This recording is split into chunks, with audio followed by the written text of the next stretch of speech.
Good evening, guys. Good to see you.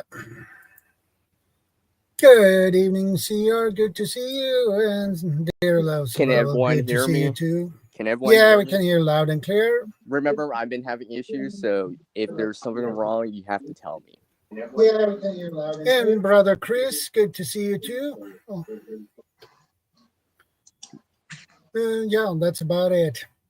We wait a couple of more minutes before. It must be hot. I've never seen you wear like a muscle shirt like ever on stream, like ever. Okay, there we have PV in the house. Hi, PV. Real? Go on, Swedish. Yeah, flex it, dude, flex it.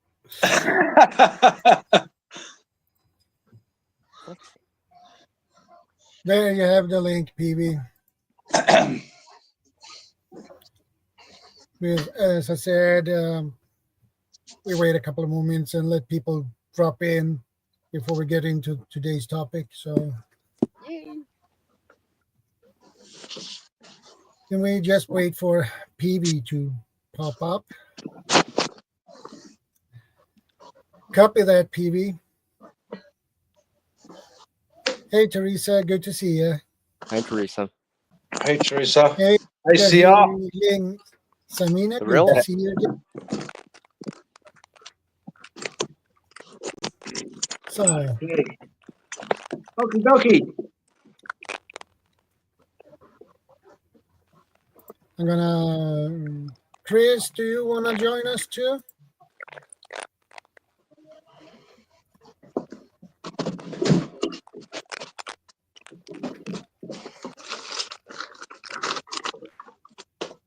So, how has your week been, guys? I hope your week has been better than mine. Just taking each day as it comes. Yeah. Just trying to go with the flow. It's like the sea, you know, sometimes the sea is rough. Sometimes the sea is smooth. So we just got to coast. Yeah. Okay, Chris, no problem. Okay. We just wait for PV to pop in. He said, Roger, stand by. So, well, it will be on panel soon enough. Yep. There we have PV. Hey, Shadow, CR. PV. Costa, how you doing? All right. Hi, PV. Hey, CR, you all right? And I hope my we mic's have working. Bob in the house. I think I'm still having issues. Hello, gentlemen. Hey, Bob, you all right? Hello, Bobby. You popped in fast, Bob, today. Yeah, I was over talking to Maria for a little bit, and hey, the Shadow's logged on. Good morning, everyone. Hi. Bob. I'm just gonna. Good morning, all. Well, today is a great topic.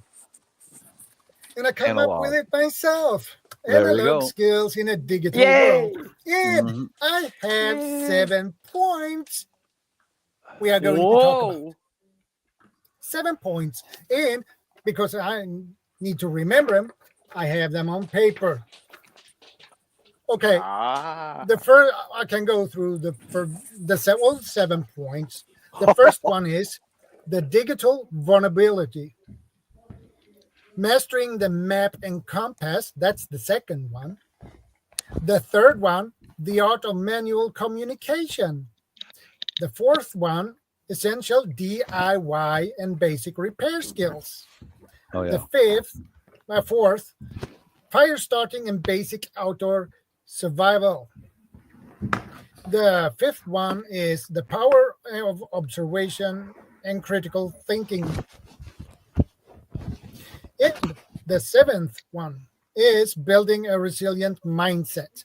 So these are the 7 points we are going through for today's stream, guys. Right and on. For this topic. And I can even tell you guys already have a lot of things to say about this topic and these points. You want to learn sewing, go see CR right there. Morning, CR. Hope you're well over there. But Well, we it's actually begin from the afternoon now, top. you know, We good begin morning, from Paul. the top to bottom. Okay. Okay. Mhm. What's the The one digital, on the digital vulnerability. We begin there, Oh boy, yeah. and it says we'll start by examining why a sole reliance on digital tools can be a significant risk in emergencies.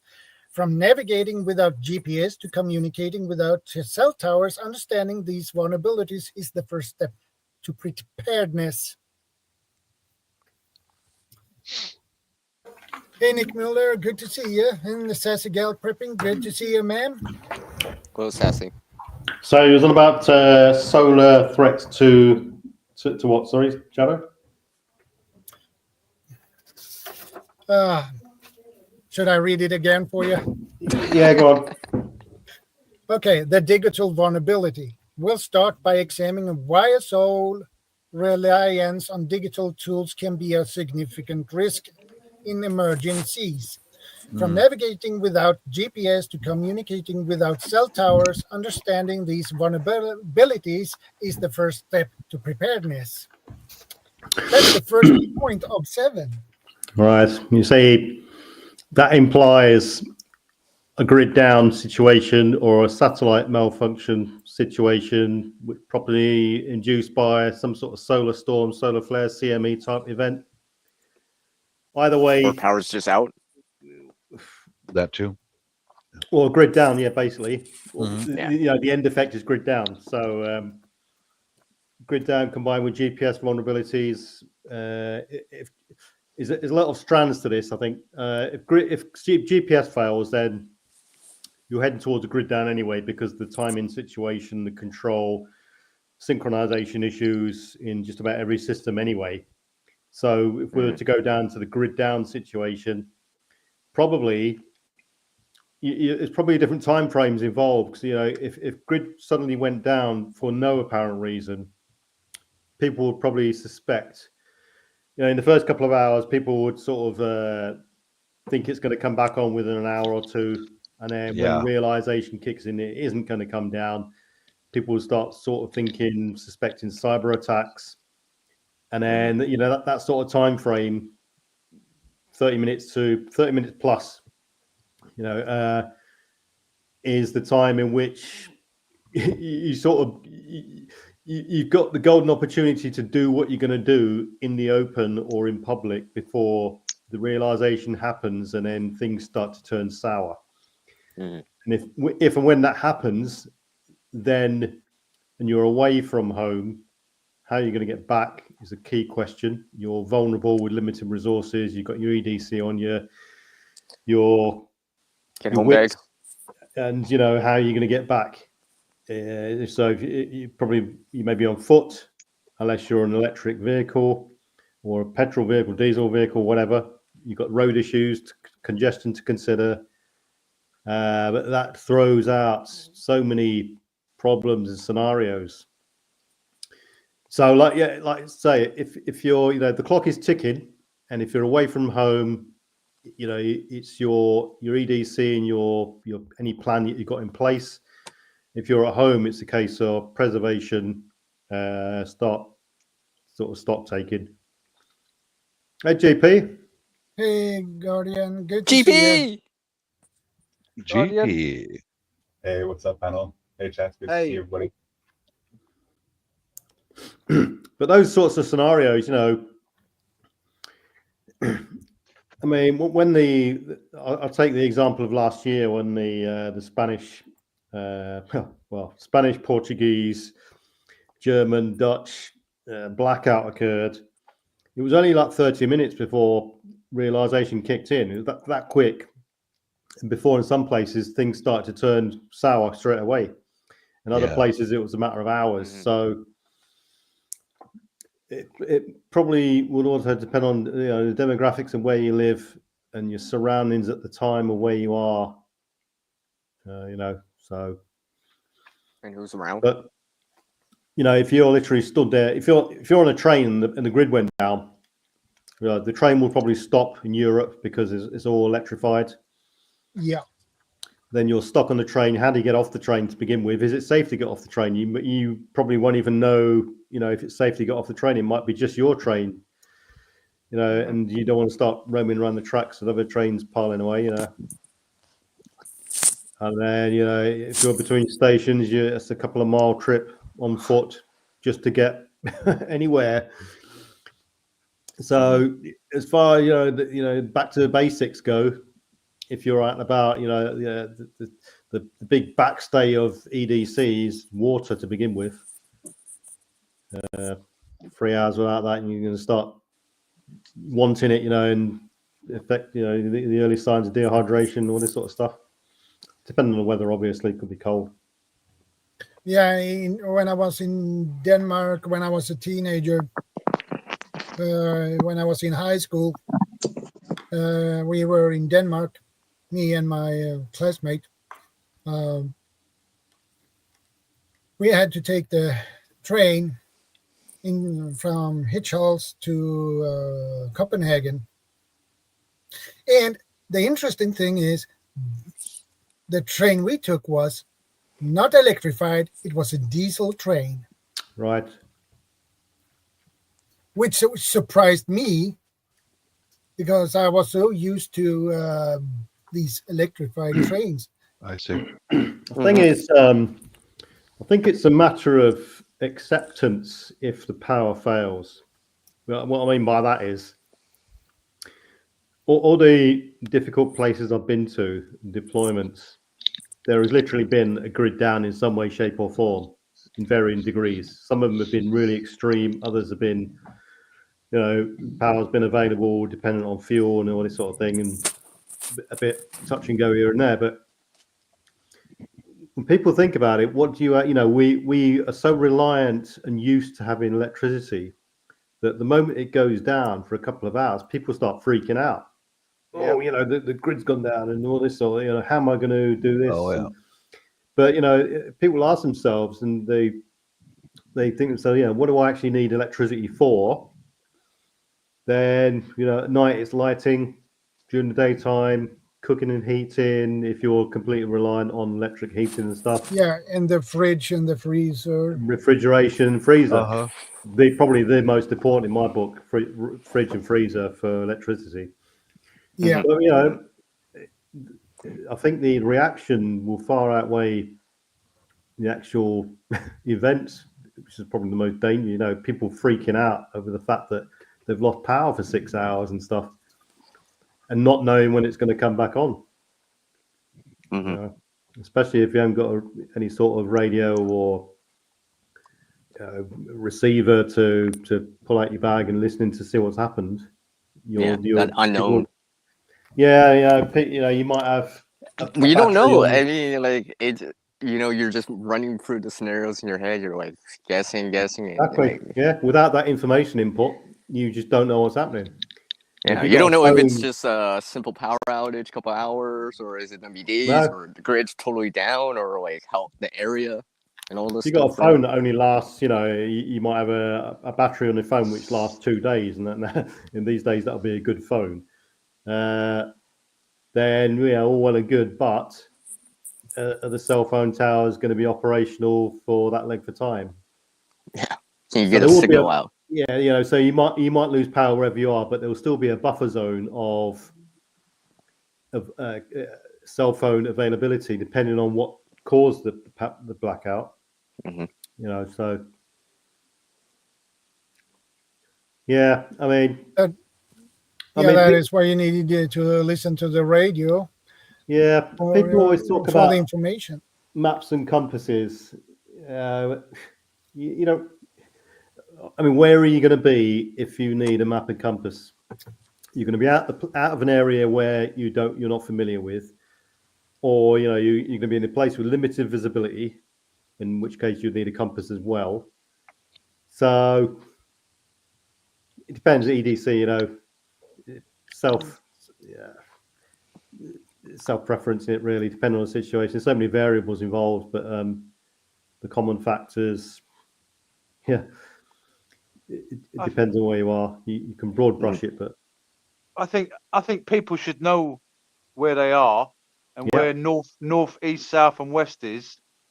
You should know where you are, and then There you go, Bob.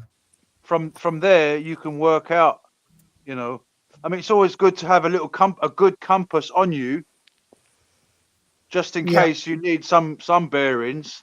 But I mean, if whenever I travel, I tend to look at a map, look at north, east, south, west, so that when I'm in that place, I know where I am.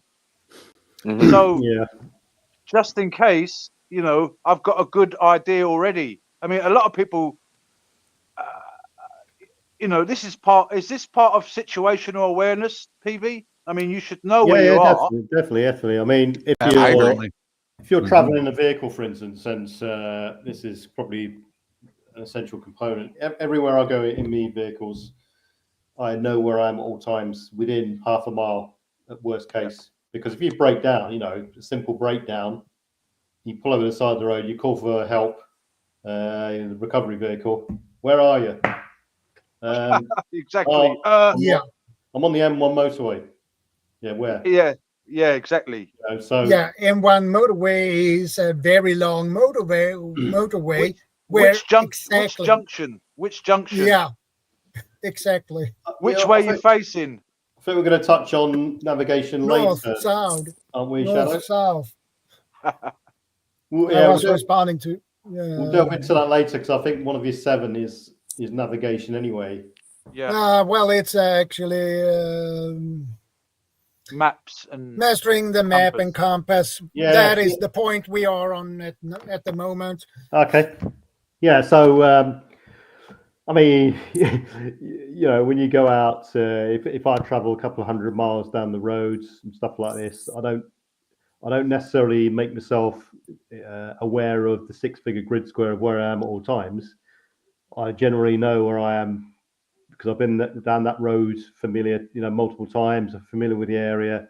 If I break down, I know which junction I've just gone past and so on. That's sort of broad that's a brush. good one. In fact, that's a good idea for people to start doing from now on. Take a compass with you, start practicing it. Look which direction you're going. Am I going south? Am I going north? Am I going east? Am I going northwest? So that if anything does happen, you know something. Yeah.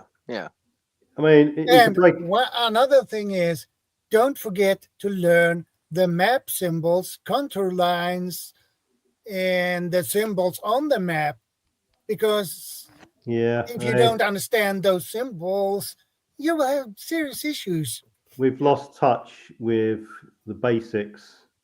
A lot of people have lost touch with the basics of navigation, for instance.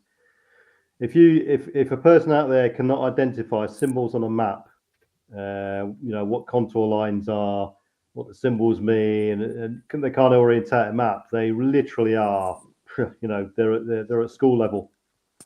They're lost. You teach scouts this sort of stuff. It is literally basics.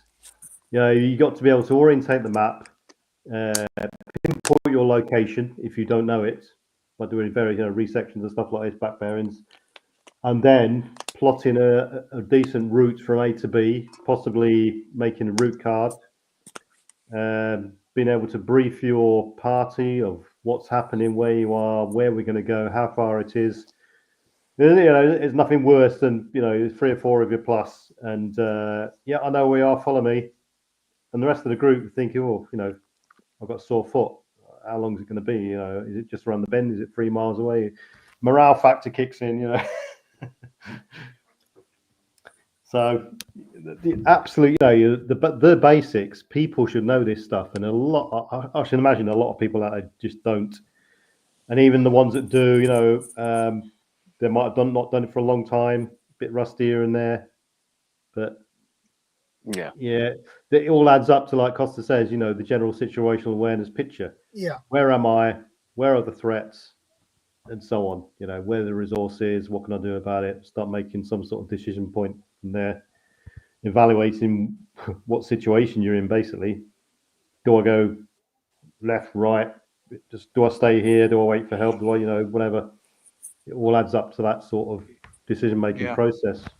Yeah, and if you ask someone, do you have a compass? No, I have this. This is my handheld GPS navigator. I personally think compasses are overemphasized. The amount of times I've been out in all sorts of remote places I've never been to before, you hardly ever really use the compass unless you are following a bearing in limited visibility or featureless terrain, or you are completely lost and you have to take a series of bearings to determine where you are. Apart from that, you can literally read a map and go from A to B quite comfortably reading the map. So 9 times out of 10, people are going to have these compasses which are plastic framed, plastic bezeled, filled with oil, and they break quite easily and form bubbles and stuff. So be prepared for to be use the map without the compass, because it might break quite easily.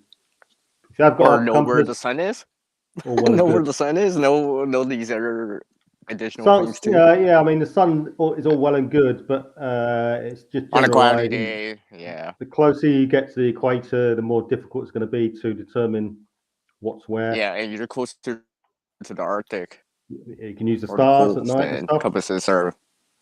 Yeah, I mean that's if you can see them though. You have to be able to see it. Yeah, exactly. Marianne. Exactly.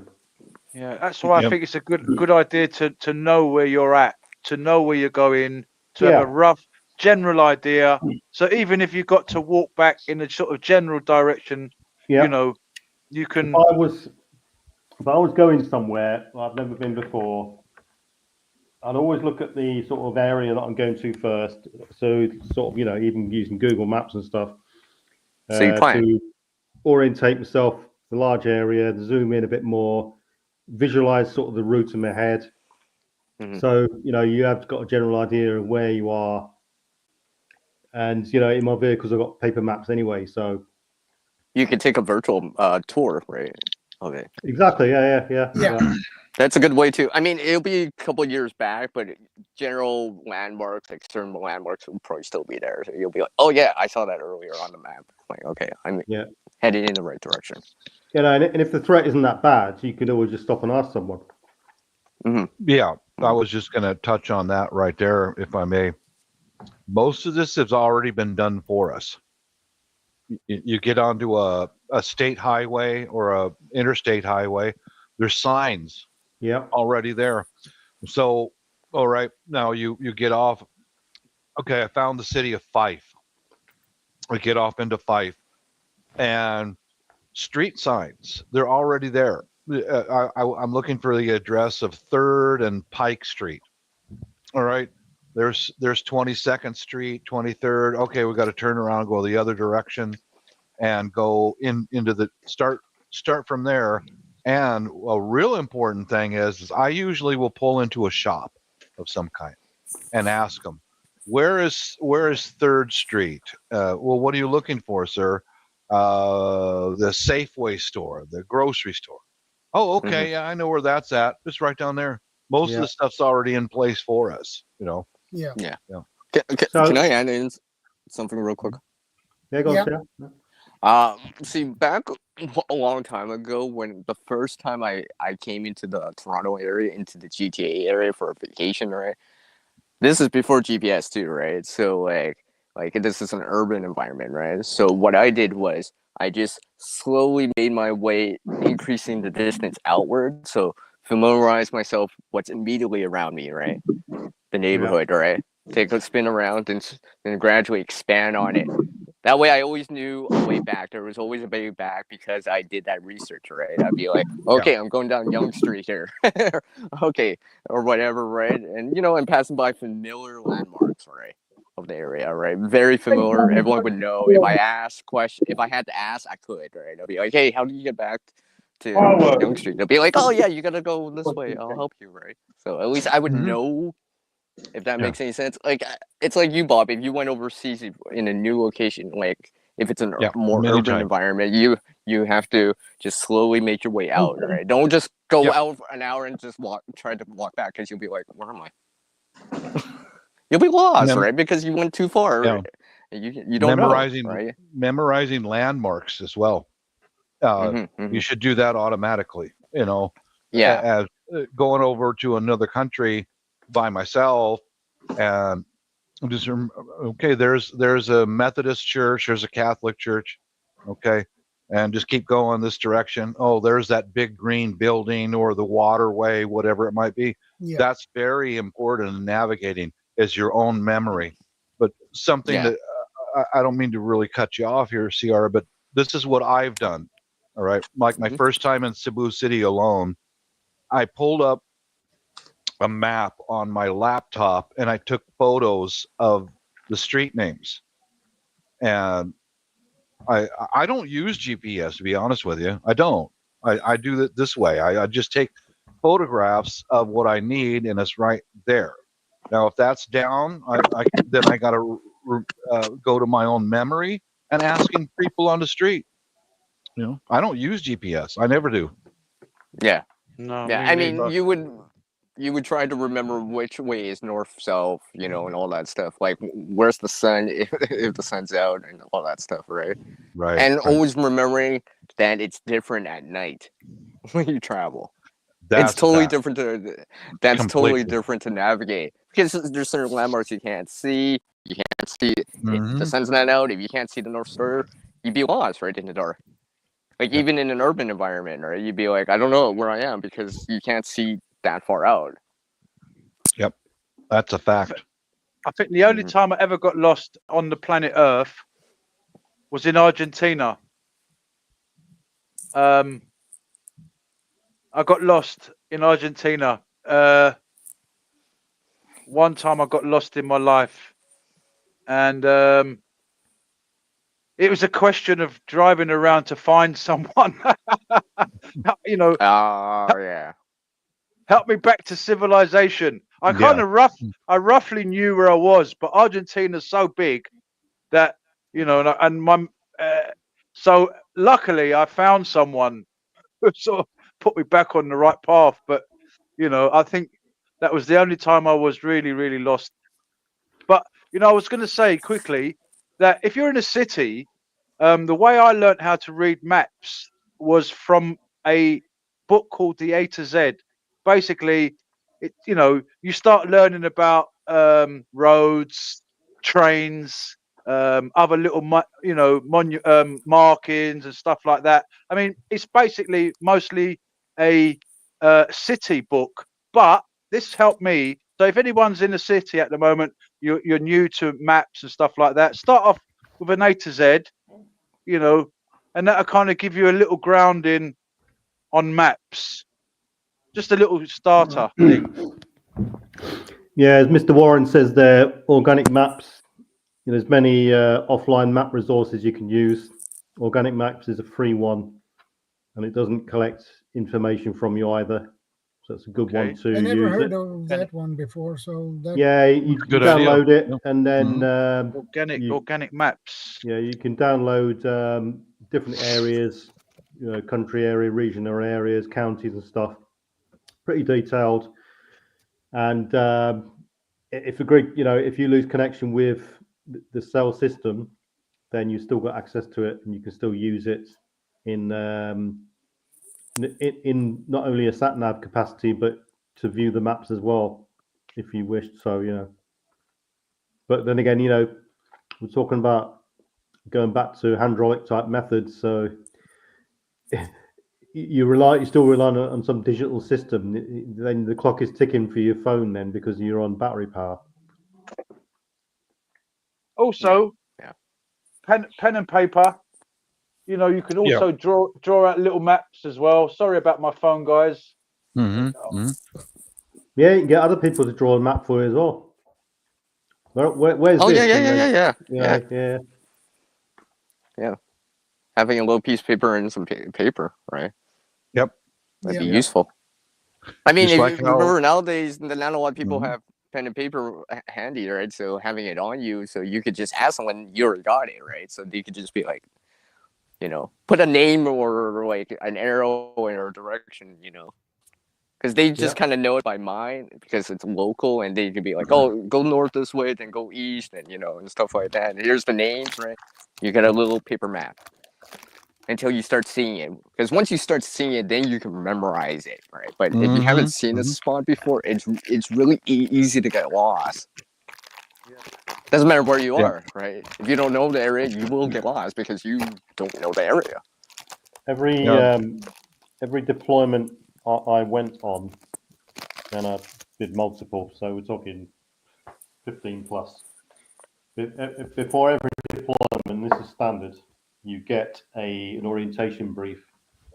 So you get a brief on where you're going, what the country's like, what the terrain's like, what the ground's like, what the climate's like, and all this sort of stuff.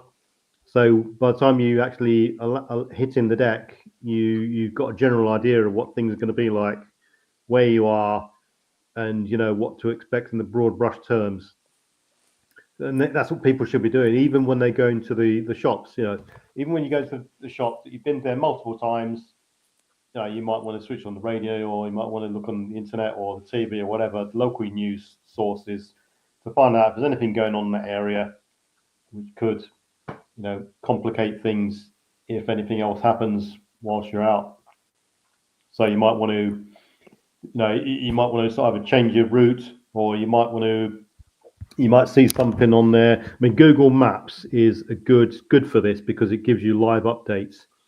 If you put a route in from A to B, it will highlight your route in red areas, tell you there's congestions there, or there's roadworks there, or a certain bridge is out of action, and so on. And then that will give you sort of a little indicator before you go out.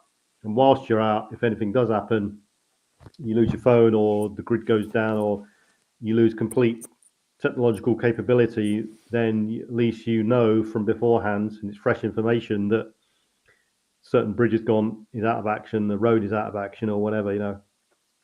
Yeah, just builds up your sort of personal. Even a simple having the name written down so you can refer to it or something like that, right? Yeah. Because you don't want to go down the wrong. Say, oh, do you know where this street is, and you're saying the wrong street, and you're going the wrong way. It's okay. That would be bad.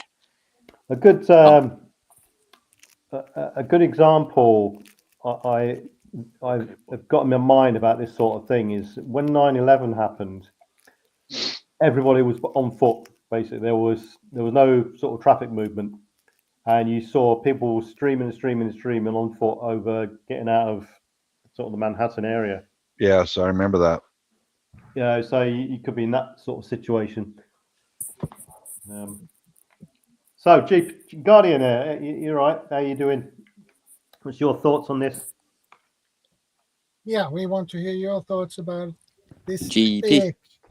Yeah, so just a quick one. ACR. So just a quick one regarding navigation and orienteering. It's a really good skill if you guys haven't used map and compass already, to cross a lake and kind of read your cross bearings behind you using a marker when you circle the lake as well, when you get pretty much 180 around the lake. And it's something that a lot of people actually get lost because they come to like a big body of water and they don't use the compass correctly to get like a reverse bearing across the lake as well. And essentially you can use a marker, like you can flag something like really high up in a tree and you can circle the lake, and then as soon as you get on the other side as well, you'll be able to read the reverse compass bearing. So it's one of those important skills in orienteering that not many people utilize enough. And yeah, there's a couple of other ones as well, but it's really good to just spend some time and go through a lot of it. There's specifically, I look at Dave Canterbury when it comes to a lot of these skill sets. Survivor Man, you guys know who that is. And yeah, it's just it's a lot of skill sets that they're willing to learn, to teach people. And you just listen and you watch those videos a couple of times over if you're new to orienteering. But yeah, we used to teach orienteering as well when I was a bit younger. And I've always just, within the scouting world, compass work and map reading and, triangulation as well is something that's so key and pivotal to what we're speaking about here. Those skills will absolutely help when there's no Garmin or GPS or anything like that. So It's always good to use the old school ways, and you guys are absolutely correct. Landmarks. Landmarks, yes, Yeah, absolutely. keep track of that. And while we have the access, and I'll finish with this quickly, but while we have the access of using Google Earth, I've mentioned it before, but it's extremely important to just have a bit of an overlook when it comes to Google Earth and our current, maps around us as well, understanding like exactly what the terrain looks like around you, and also familiarizing yourself with places already while things are still like pretty much stable. Hey, what's up, KP Heathen? Great to see you, brother. KP, yeah, good points there. GP, Yeah, you're very good steering us in points. the right direction. Yeah, I'd say very briefly that in a way, I'm older than you guys are. I never had any of this GPS, nothing. So I had to learn from at a young age, landmarks, the direction of the sun, which way is the river flowing, where's the river. I'm not bragging, but I may have an advantage over the younger generation because I know I grew up doing this. That's all I wanted to throw in there. But just practice it now. What you younger people who are listening, practice it right now. Put your phone away and go to someplace. Remember what you saw and remember your path back. Yeah. And make some notes. Yeah. Make some notes as well. Council building, hospital, prison, park. Yeah.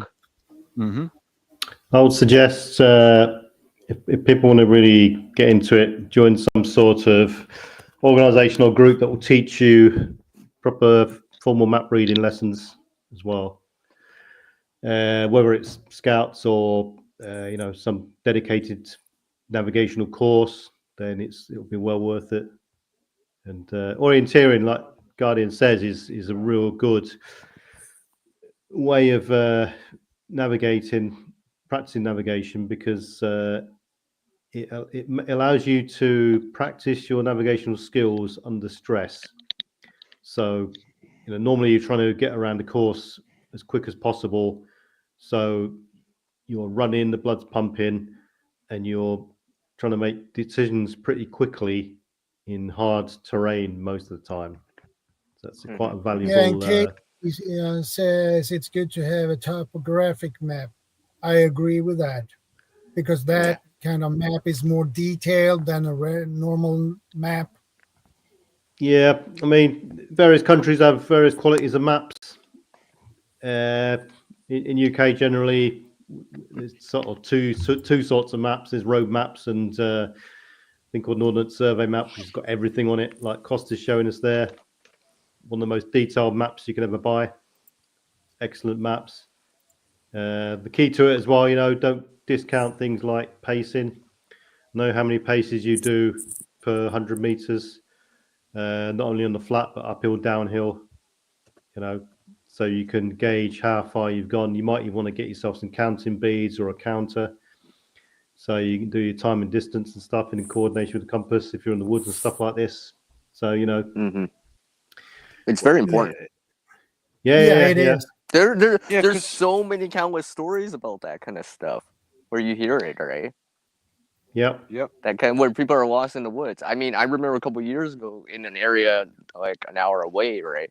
It's like a natural area. Someone got lost with their children and had to call for help and have services come by. They had a phone.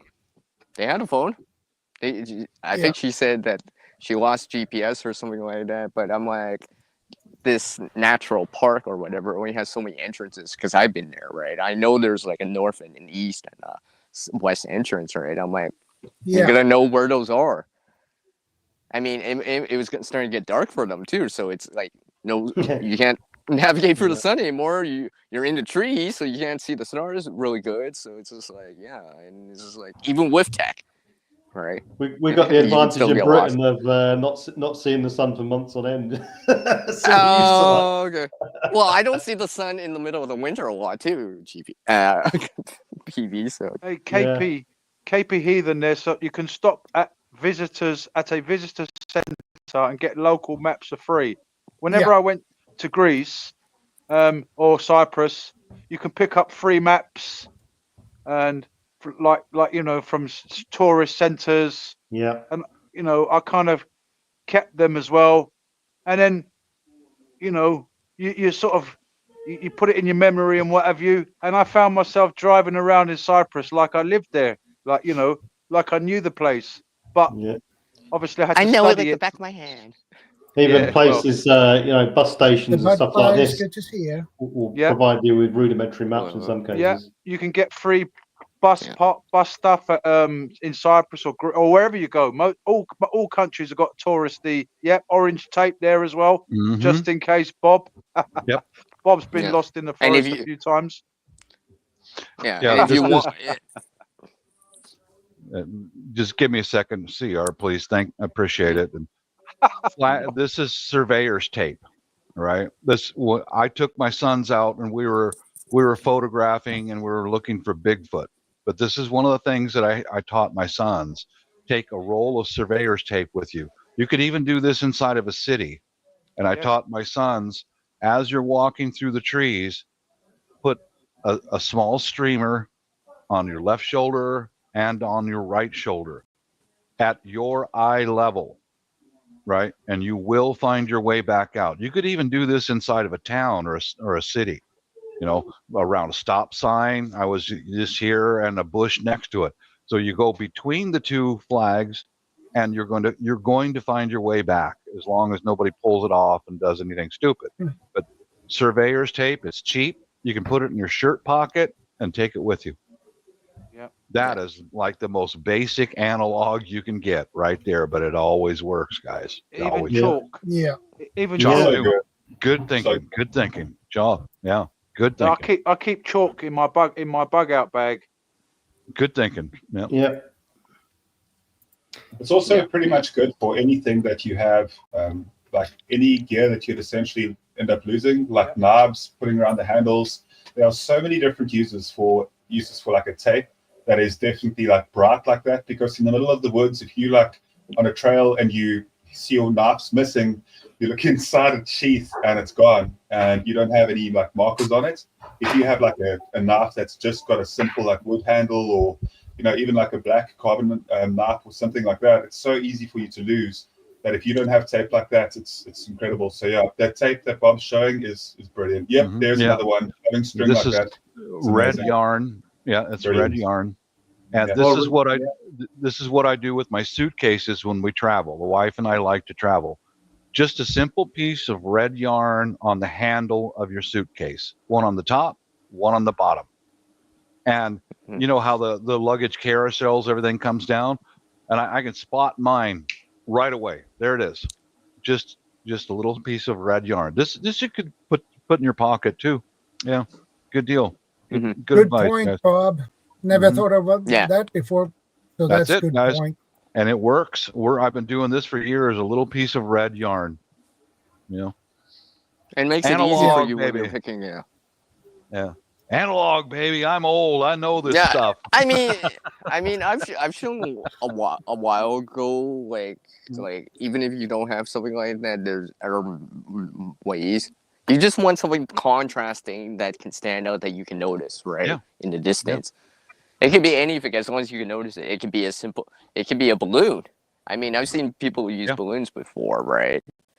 And they're very easy to notice because they're big enough and they can fit in your pocket, right? You can put them in your bag. You can put them a bunch in your bag, right? I mean, they'll stand out, especially yellow, orange ones. You'll notice that for quite a distance. Yeah, that's one good thing about this. There you go. Costa's showing us a lantern. Oh, cool. I think these have become illegal now. Yeah. Can you blow that up? I can barely see that. Chinese lanterns. Oh, okay. Oh, I've never thought of that. Those. Those. So in an emergency, like, you live in a town that's 15 miles down the road, you set a few of these up in the sky. That's good thinking. Yeah. And you have a coded message. 3 means danger. For example, 1 means everything's fine. Sorry, 2 means what? Be careful how you do that. 2 means whatever. You know, you just make up a code. My mum used to do that. Me and my mum used to say, how many do you want, mum? And she'd say 2. I say, you want 2, mum? She'd say, yeah, 2. Sorry. Well, that's a good point right there. That's a good point right there. Yeah, Making it's a sure good your point. group knows what it means, right? So, Well, I mean, in the British Army, in the jungle, we got issued marker balloons. Yeah. So that if you were lost, or if you want to indicate your position for heli pickup or something like that, Yep. you put this marker balloon up, bright orange one on a bit of rope. You know, it's water activated as well. The chemical reaction creates heat in the balloon. It rises, and they can pinpoint your location. So I taught my sons. I taught my sons also with this surveyor's tape. If you're down, if you're hurt, because we lost a family member. He died of exposure in the Cascade Mountains. Oh, sorry to hear that, Bob. That was years ago, but he didn't have anything like this at all. If you're down and you're hurt, you can use this and roll it out into long streamers and tie it in the trees above you, so that the streamers can be seen from a ground rescue and from a helicopter. Yeah. Chef. Hey, Welcome, what's up, Chef. everybody? I just got to my cabin. I just got Hey, to my Mark. cabin. I spent the last 45 minutes weed whacking so I could get into my cabin, and discovering a huge ant colony right outside my door, and something chewed the wires on my solar panel. Now I'm Oh, Jesus. that's all right. Just Dang. 2 wires, but you know what? My battery's still full. I don't care. I'll fix it. I brought everything I need. But well, at least you know. Oh yeah. I'll tell you, fellas, who losing a family member who got lost out mushroom picking. He died. That really opened my eyes. Oh, holy crap, dude! No way. Yeah, that's my solar setup. Whoa. Yeah, good deal. Yeah. Could have Extra shorted parts, extra something out stuff, of and a Stanley tote. Who'd know? Oh, that's good. Ooh. Yeah, Evie would like that. When someone dies in the woods, that really wakes you up. And I took this kind of stuff very seriously, and I put together a small backpack that I carried with me anytime we went on the logging roads. It contains some CDs, because you can hang those in the trees and they're reflective. Some of that stuff, some of that flagger tape, whistles, all kinds of things like that.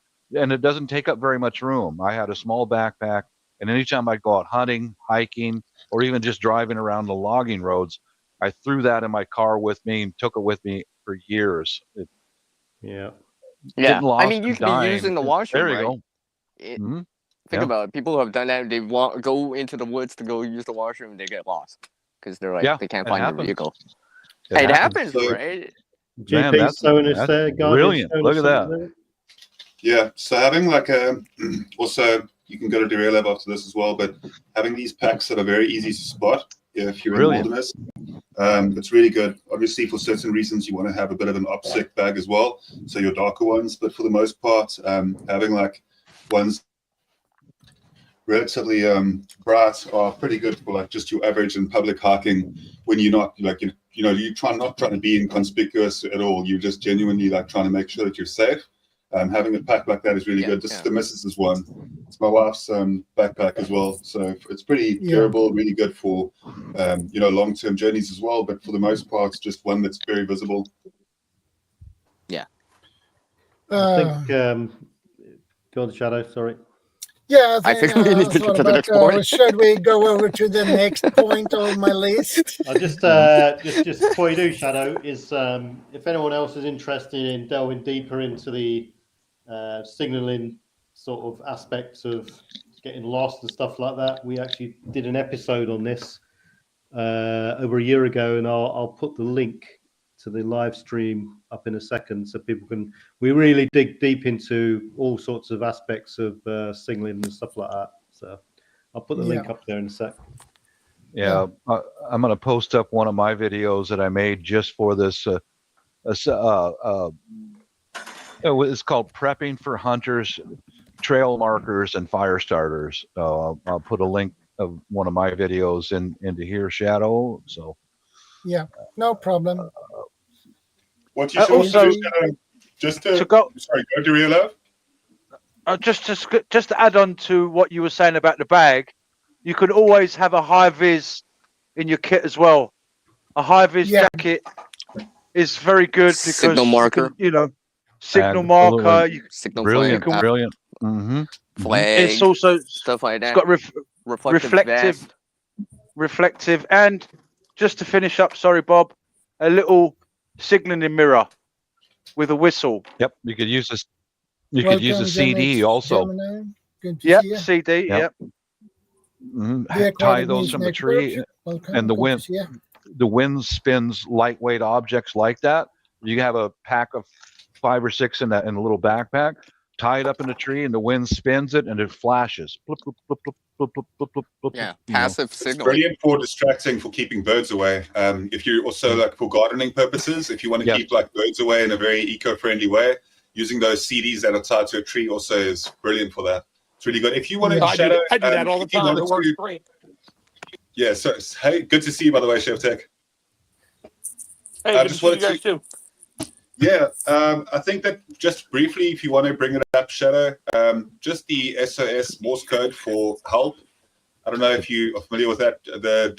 dash dash and the dot. 3 dots, 3 long, 3 dots. Yep. Yes, sir. It's so good for people to just like remember that as well. Just as like everybody should at least know it. Yeah. I also spin off from there. Great topic. The international symbol from the air is like three, a triangle of stacked up stones, or 3 log piles in a row, or usually a triangle of 3. Yeah. And people from the air can see that. Okay. Well, I see something. It's man-made. There it is. Let's go look at that. Yeah. Brilliant. Yeah, man-made things sticks out like a sore thumb. Yes, sir. They do. Yeah. Yep.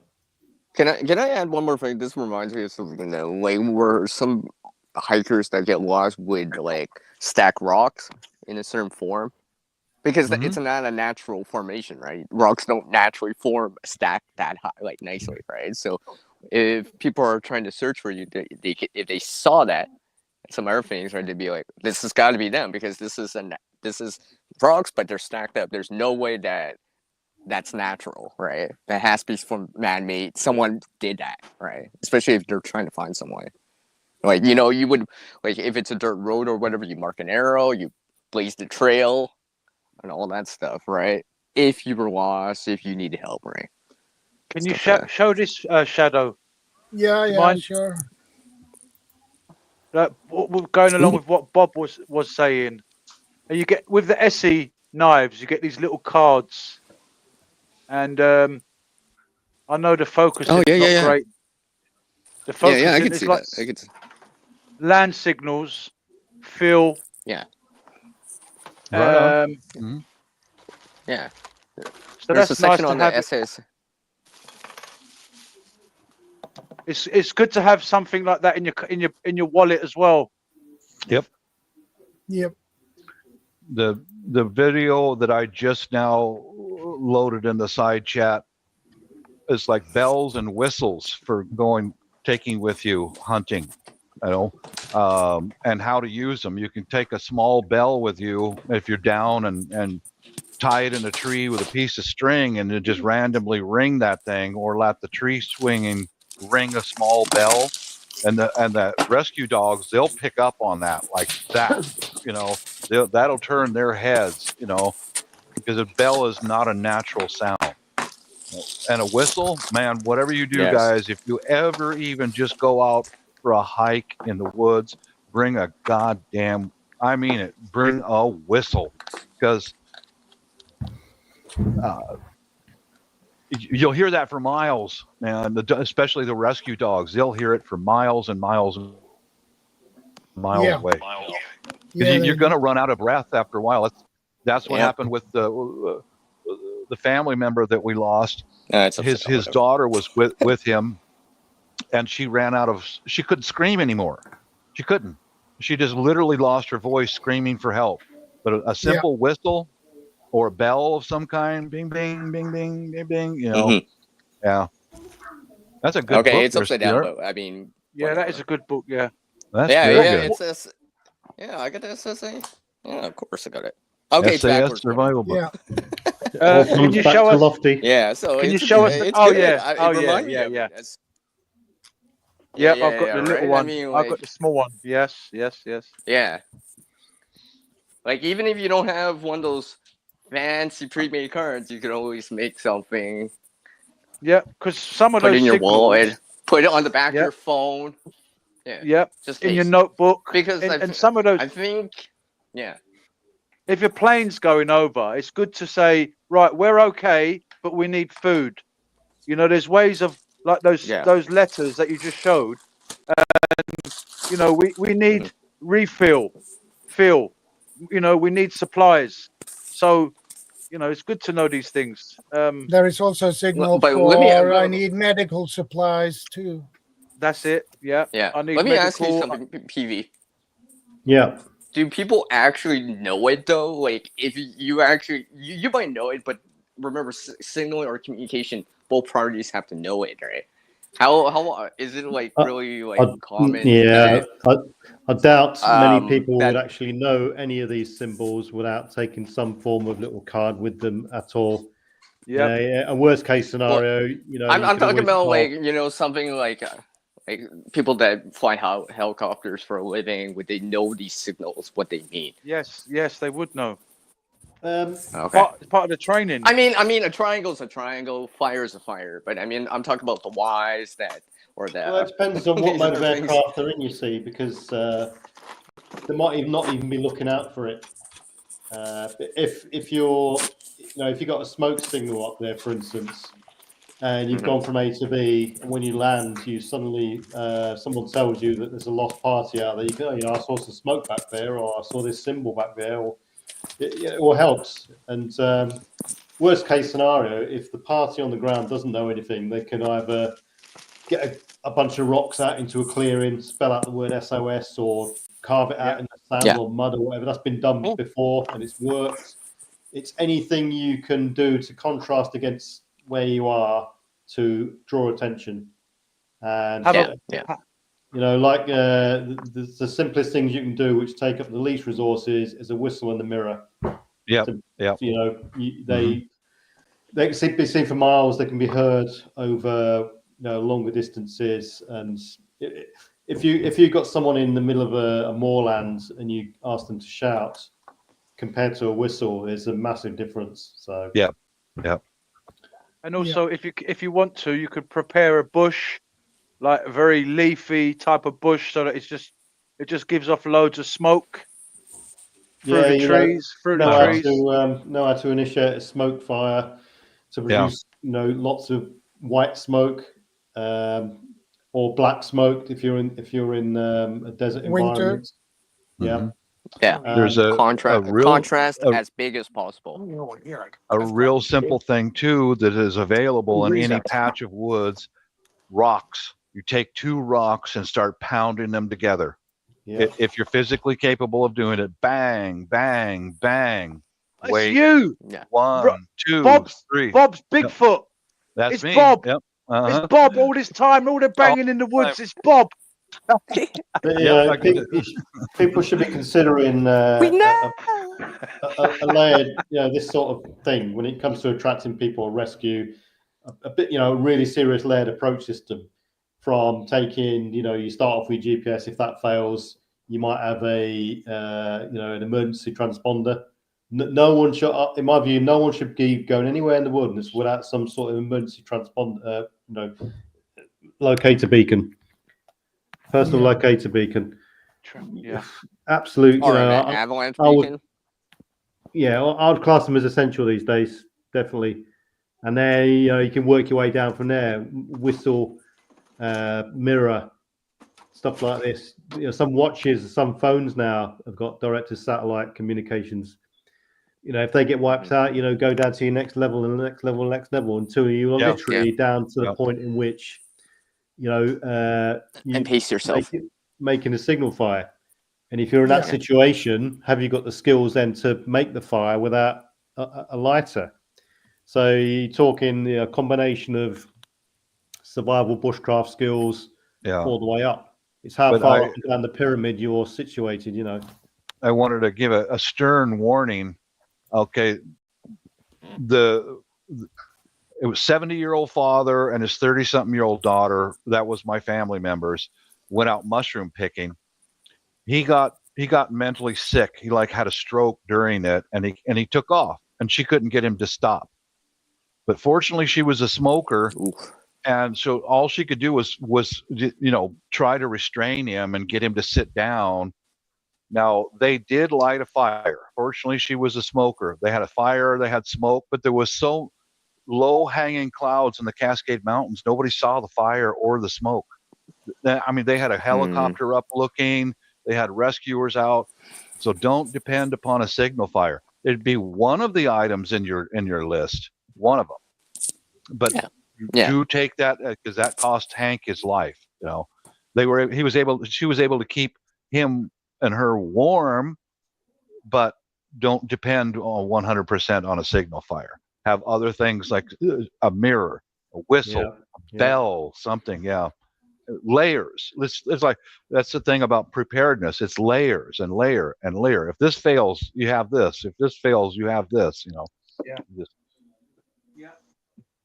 Yeah, can we go over to the next point on my list? Okay. The art of manual communication. What do you do when phones are down? Discover simple yet effective ways to communicate over distances or within your household. This includes prearranged meeting points, written notes, and understanding public warning systems like sirens where applicable. Yeah, I've got some walkie-talkies, some handy talkies, and we've tested them. We've got 4 of them. They reach for over 2 miles, and so we've got 2 types. The type that can recharge on your USB in your car, and another type that plugs into the electrical outlet. And they're charging right now. They're just sitting there being charged. You know, so that's one way. But that's not analog though. You know. Yeah, Costa's showing us a light or something there. Two cups and a string. This is from I Princeton. knew he'd say it. It's from a company called Princeton Tech, and it's called the Meridian Light, and it's like a beacon. Oh, so people put these on a boat. You can have them on a boat, and I bought it because it can be seen from over a mile away, and it can flash. It's got different light settings. It's called the Meridian from Princeton Tech. Fantastic bit of kit.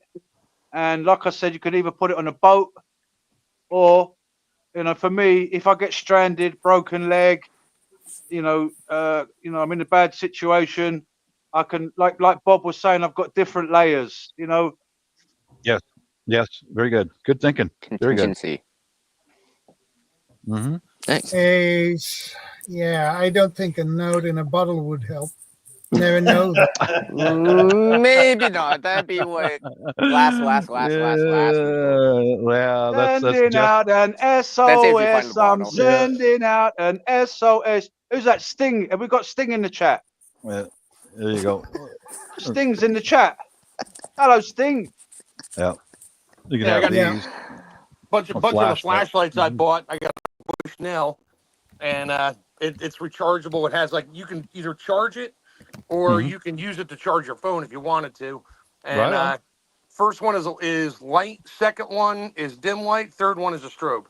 Nice. Bingo. And the strobe. A lot of some of these even these cheap flashlights you get at like Harbor Freight or the dollar store or whatever.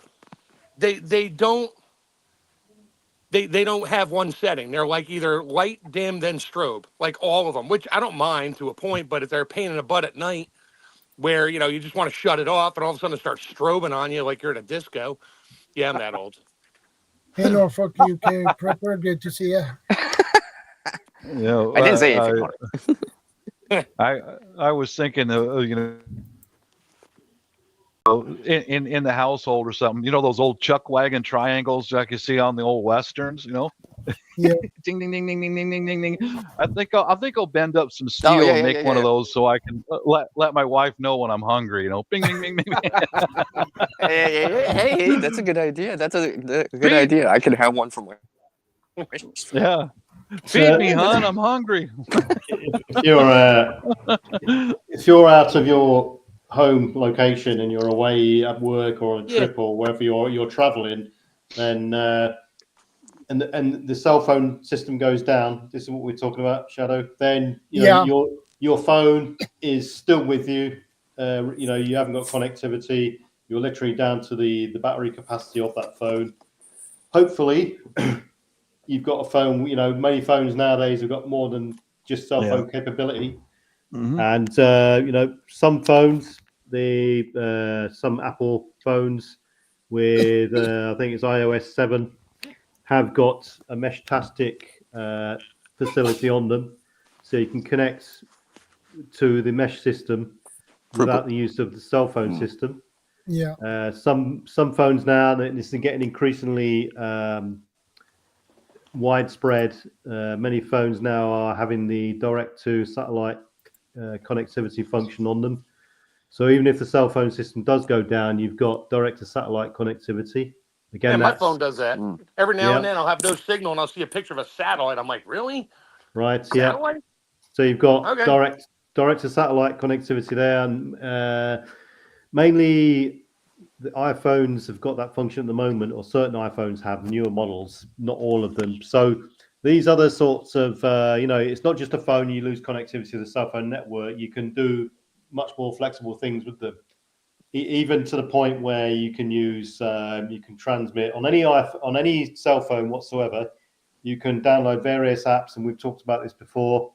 One of them is Rattlegram, and you can transmit a tone from your phone down any means, and someone on the other end will receive that message and decode it with the same app. Is that sort of system? But if you take your phone out of the equation altogether, then if you've got the foresight ahead to pack, a radio in your bag for peer-to-peer communication, not just receive, then you're talking walkie-talkies, say CB radio you might have in your car or truck. You might have a handheld CB radio or a longer range handy-talkie type walkie-talkie radio, depending on the range and stuff like this. So they're the two most immediate technological options. And then if you want to increase the capacity of those in terms of battery lifespan, you can always get a battery adapter which takes AA's, AAA's and stuff. Then you're not worried about recharging it. Then if you can get your hands on some batteries, then away you go. But it's okay having a communications device, but who are you going to talk to? It's reliant on the fact that someone else is there on the other end on the same frequency listening. Like can you hear me? Can you hear me? The mesh-tastic radios, for instance. I was looking into getting those, but there's no one in my area with one, so it's pointless. You can't connect to the network. APV, this reminds me of something I've been hearing about. Have you tried the Bluetooth versions that go over Bluetooth for communication? Well, I keep hearing about these. If you're in a village 3 or 4 miles away from the next village, and your Bluetooth device can't extend to that range, and no one in the next village has got one, it's you're talking blinds. You see what I mean? No, but I mean, I'm talking about let's just say you're sheltering in place kind of deal. Oh, sorry. All right, so if you're sheltering in place, or with people, you're on vacation with people, right? Because I keep hearing about this, but I haven't tried one yet. But I'm like, I keep hearing it would literally depend on the ability to contact the next person with the same sort of mesh Bluetooth technology. If you can't reach that, I've been thinking about it. I've been thinking about it. Yeah, it would take, before I'd invest in something like that, you would have to test it out to ensure you've got connectivity. Because without it, you just like a cell phone with no cell phone towers. Yeah. I mean, and someone else has to have something to receive it, right? Communication goes two ways. Exactly. And That's just one, this is so. we're talking elaborate stuff here. even a Yeah. I mean, yeah. No, I mean even the basic walkie-talkie you can buy for $20 plus, or the both things would be classified as an elaborate piece of technology when everything else is down.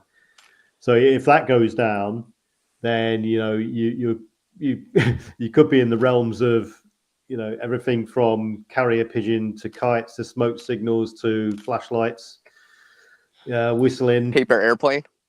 all sorts of stuff. Dead letterbox messages, all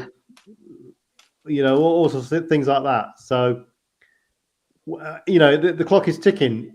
Again, we're talking about a power sort of a power and connectivity issue, and so the likelihood is cell phone towers first. Yeah. If they go down, people are going to be stood there stunned because they can't actually access their phones and into the cloud. So what do? So it's not the end of the world as far as the personal level goes. Deal with it. Right. Mm-hmm. Get from A to B. You hopefully you know where you are. Get somewhere safe. If you're in a city or town or whatever, hopefully you know how far you got to go and you've sort of thought about this beforehand. So the likelihood is you're either going to be in a at work scenario, at shopping scenario, or on a day out or a trip somewhere. So here's something. Commute itself. Here's something very, very simple, very analog for inside your house. Okay, when your wife's in the mood for sex, have her hang her panties on the corner of the bedpost. I was in your house the other day. I was in your house the other day, and I was wondering what that meant. Bob, that'd be strike one right there. She's ready for breeding. Come strike to bed. one, Bob. I didn't know your wife loved raccoons as much as she did, but man. Oh, shit. Well, with that, fellas, I'm going to bounce out of here. I'm going to go take my wife on a date when she gets home from Mass. Take her out for lunch. So. Here, Bob. We'll catch up with you in a bit, Bob. All right, peace out, guys. Thought I'd throw a little humor in there. Peace out. Take care. Or otherwise, you can use couriers. Where on that? When I think of anything to do with lack of technology, or my mind always goes back to a Second World War type era when there wasn't none of this. There was no internet. There's no technological advancements in big batteries or anything like this. If you wanted to talk to someone, you walked down the road to the telephone in the high street and picked up the phone and rang someone, or you physically went to their house or wrote a letter, a good old letter. And can you imagine being thrust back into that situation instantly now? People, like I said before, right? Freak out completely. Oh yeah. What? Definitely. I have to give it to a guy with a horse to get the mail? What? The thing is, now we see a guy on a bicycle with a mail bag. Well, yeah, it'd probably be more modern times with a bicycle. Yeah, probably be. Yeah, you just tell one of your kids, it's like, hey, run over to the neighbor's house about 8 miles away and tell them they're invited to dinner. And tell them to come over tonight, and then come back for dinner. Yeah. The thing is, the wider implications of a communications network going down is not just the fact that you've lost comms on your phone and so on, because the network now, the cell phone network will probably connect to a backbone network, which a majority of bigger systems will connect to. So it won't be just a cell phone network failing. If a cell phone network was to fail, there'll be other systems which would be indicated visually while looking out in the street and stuff, which would fail as well. So people have got to be aware of that, and possibly we're talking into a sort of GPS timing issue, and there'll be all sorts of things happening all at once in pretty rapid succession. Yeah. So the timeline from flash to bang would be pretty swift in terms of potentially a panic situation all around you. So yeah, and we've already had like little bits pieces of this happening in the last like couple of years throughout most of the world. Well, I mean, yeah. there are, as Dartmoor says there, Starlink is available. So if anyone's got a Starlink, fine, all well and good. Not much use if you're out on the ground, on foot, traveling or whatever. But there are travel versions, but they're, you got a 1 foot square dish and stuff like this, subscription and so on. So, and like we said, direct to satellite systems. Yeah, that might be useful for some people. Use of the mesh network. Another good way of getting notes around is I don't know, PV, you might know a bit more about, because you mentioned the Second World War. They used dogs to send messages. Dogs, pigeons, everything. Pigeons. Nothing was off the table. Every sort of means was thought about and tested and tried, basically. Yeah, it's a little. Yeah, it's interesting that on that side, my grandfather was actually, he did the postal couriers, so they would ride motorcycle from to post, and that was in the British military as well, back when he was serving in those days. So it was always quite interesting to me, like how they'd be able to relay messages from each other, just using manual means such as that. So I mean the dispatch riders, we were still using dispatch riders in the British Army up until sort of we were using them. Put it this way, we were using them in Gulf War I in 1991 still, and they were still being used up until about the year 2000. Yeah, dispatch riders. They'll be given sort of all sorts of stuff, messages, classified messages, and so on, and they'd ride around, and deliver it. So yeah. I don't think it's related, but I know that he also had polio. So like he had a bit of a gammy leg. One of his leg he used to say is his gammy leg. It was quite thin as well, just based over time, which is one of those things. And I think I don't know if it is directly related to the service. I'm pretty sure it wasn't, but it was just quite interesting to know that there's just those means of communication when things are a bit rough. And a person can look at, like, there's very affordable small CC motorcycles that people can get, and you should try and shop around for one that's relatively quiet, or get a very quiet pipe if possible, because you don't want to be too loud. But one of those can be amazing in SHTF and post SHTF if you've got the capability to just get a bit of gas, and if you know what you're doing around a circle when it comes to ranching. Dartmoor says there, talking about Starlink, it's a fantastic asset, because no matter what the if you lose cell phone access or any communications access, you don't know at the time whether it's localized, nationwide, or international. Starlink has got the capability of, it's a borderless system. So if you have a nationwide blackout, you can still be able to use it, so long as you can power that Starlink system, and you can power it off a couple of solar panels and a battery. Then you've got that immense capacity then to extend your comms network and information input worldwide. It's a real, and because it's satellite based, it's not a terrestrial sort of vulnerable system. So I've done a lot of research around Starlink and an SHTF situation, and what it would the impact that it would have. I've done it quite recently. I think it was about 2 weeks ago that I just did like this massive deep dive into it. And it's rather interesting. The Quartic News Network, you have just made a best friend by understanding how amazing bikes can be. I'm almost 14 now at the end of this year, and I've never had 4 wheels. I've always only had 2 wheels. I love motorcycles that much. I cannot stand being in long traffic, and I actually was a pizza delivery boy for 12 years because of how much, not because of the income, but because genuinely how much I loved that job, riding around, meeting new people. I love riding. So anyway, the point that I wanted to make as well about that is just that I know that Starlink would still, some of the satellites would still be active, and I know that for sure, but I'm not entirely sure of how much infrastructure, land-based infrastructure it requires to still stay operational. Yeah. You got this satellite control station, satellite ground station aspect to it, the control aspects.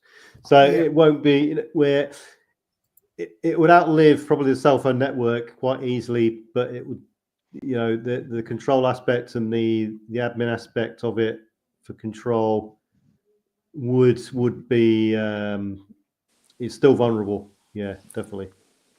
Yeah. Yes. Can I add something? Go ahead. I was just remembering something from a movie where I saw.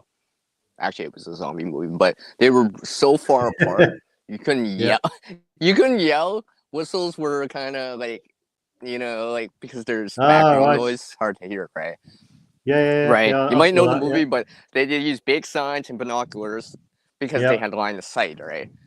To establish communication. Then, because only one group had two radios, right? So they had to send a dog over to that movie, right? And it reminds me of that because I'm like, because you might have to do something like that. Let's just say some sort of thing that's blocking the way you can, and this. No phones, no technology like that, right? You might have just handheld devices and stuff like that. Binoculars, old school. Have you heard? Right? Have you seen the film The Verge? No. There's a film called The Verge where there's a big gap, in a kind of a valley, and there's one country on one side and another country on another side, and they got to stop these creatures that are in the verge, and the two people started communicating via binoculars and notepads. Oh, I've heard of, But see, that's why I bring it up. Yeah, but that's why I bring it up. I mean, so someone's got binoculars and, stuff like that. They write a note. Hi, how are you? I'll just sorry, CR. I googled when CR mentioned that film. I googled that movie. Find the name of it, and the first hit that came up wasn't a film. It was this. It's this thing called the Shopping Mall in a town called Milton Keynes. It's a big town in UK, and what they offer is the zombie experience, and it's £80 per person. It lasts 2 hours, and it describes itself as 2 hours of award-winning immersive entertainment, optional weapon upgrades, torches and lasers. And what happens is that you pay your money, and all these actors play zombies, and you're in a shopping mall. It's, oh god, what are they going to think of next? Anyway, sideline. Well, it does relate to what I just said, because they were in a shopping mall. Yeah, I know the film. No, but it reminds me of it though, right? Because binoculars, right, lets you see way more than you can naturally see with your own eyes. Oh right? yeah, exactly. You wouldn't be able to make out letters that far out, right? But with binoculars or whatever, you'd be like, "Oh yeah, I see what they're saying to me." If anyone's interested, and it's useful too if you're lost. If anyone's interested in the zombie shopping mall experience, I've just put the link in there so you can scope it out. Good birthday present for a prepper. Pass. Yeah. Spatial awareness. But yes, that's why I'm always a big fan of binoculars, right? Because they're technically non-electric. Well, not digital, so to speak, right? There are digital. Analog, right? You could always use it to start a fire too. I've done it. Yeah, it's possible to. Yeah, it's possible too. And some of them easily put them in your pocket or in your bag, and you'd be able to see quite out there. Yeah. Especially useful if you're actually lost, right? Because I know some people say you can actually see something in the distance without actually having to walk that distance and use up that energy, right?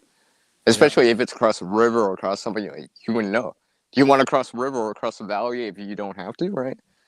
Just for if you see a vehicle or water or whatever, right? You'd be like in the desert or whatever, be like, no, that's not a mirage. That is an oasis. I can tell. I can see it. Yeah, I really know. My preference is a monocular, and when I was in the desert, I used to carry one around my neck at all times. A little tiny ×8 monocular. Very good. Yeah, monoculars is really nice things. I've seen I had mirages. I had in Sorry, mind Shadow. to buy one. I had in mind to buy a monocular myself, so because they are, you can put them in your pocket, You can easy get to some. carry.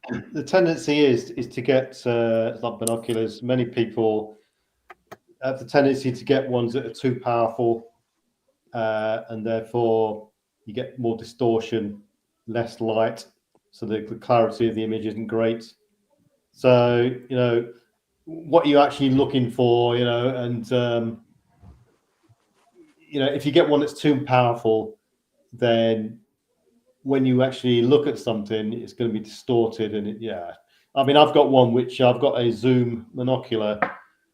I prefer the fixed focal length binocular, because the zoom monocular, when you zoom it right into 35 magnification from 10, it becomes it becomes darker and distorted. I never really use the 35 times on that binocular. I always sort of go midway, say about 20. Yeah, but there are some good ones out there. Some really cheap ones as well. Cheap good ones as well. So yeah, don't get too sort of hung up on distance and massive magnification. If people want big magnification from monocular, then get a spotting scope. So I'd say What about that one I see on advertisements all the time that the military has banned this? Look, you can zoom in a million times at your iPhone and read the warning label on a flea's ass at 10,000 miles. Yeah, see one advertised on that Temu and stuff like this, and someone's zoom. They show this image of this person on a rock or something. When they zoom out, they're about 15 can you miles read away. this? Yeah, exactly. It's like, sure, buy it now before it's banned from Amazon. Welcome, King. Yeah. And there's like one of them is 40 quid, and if you want 10, it's like 45 quid. I mean, a good one, for a decent size, portability, weight, and functionality. The little Bear Grylls one is good. That's a good one to get. It's nice and lightweight as well. Hey, Shadow, I'm going to pop off for a second here. I got to get my iPad hooked up. I'll be right back. Okay, no problem. So yeah, and you can even wave flags at people. Yeah. And we saw this. We all saw this on 9/11 when people were dangling hands out windows with white rags and stuff. Saying, I'm here, I'm still alive. There's people in this building still. Terrible. We saw that. So that's a bit of a desperate attempt. But again, it is some form of communication saying, come and help me, I'm alive, etc., etc. So, maybe they should have had parachutes. I mean, they were so high up in the building.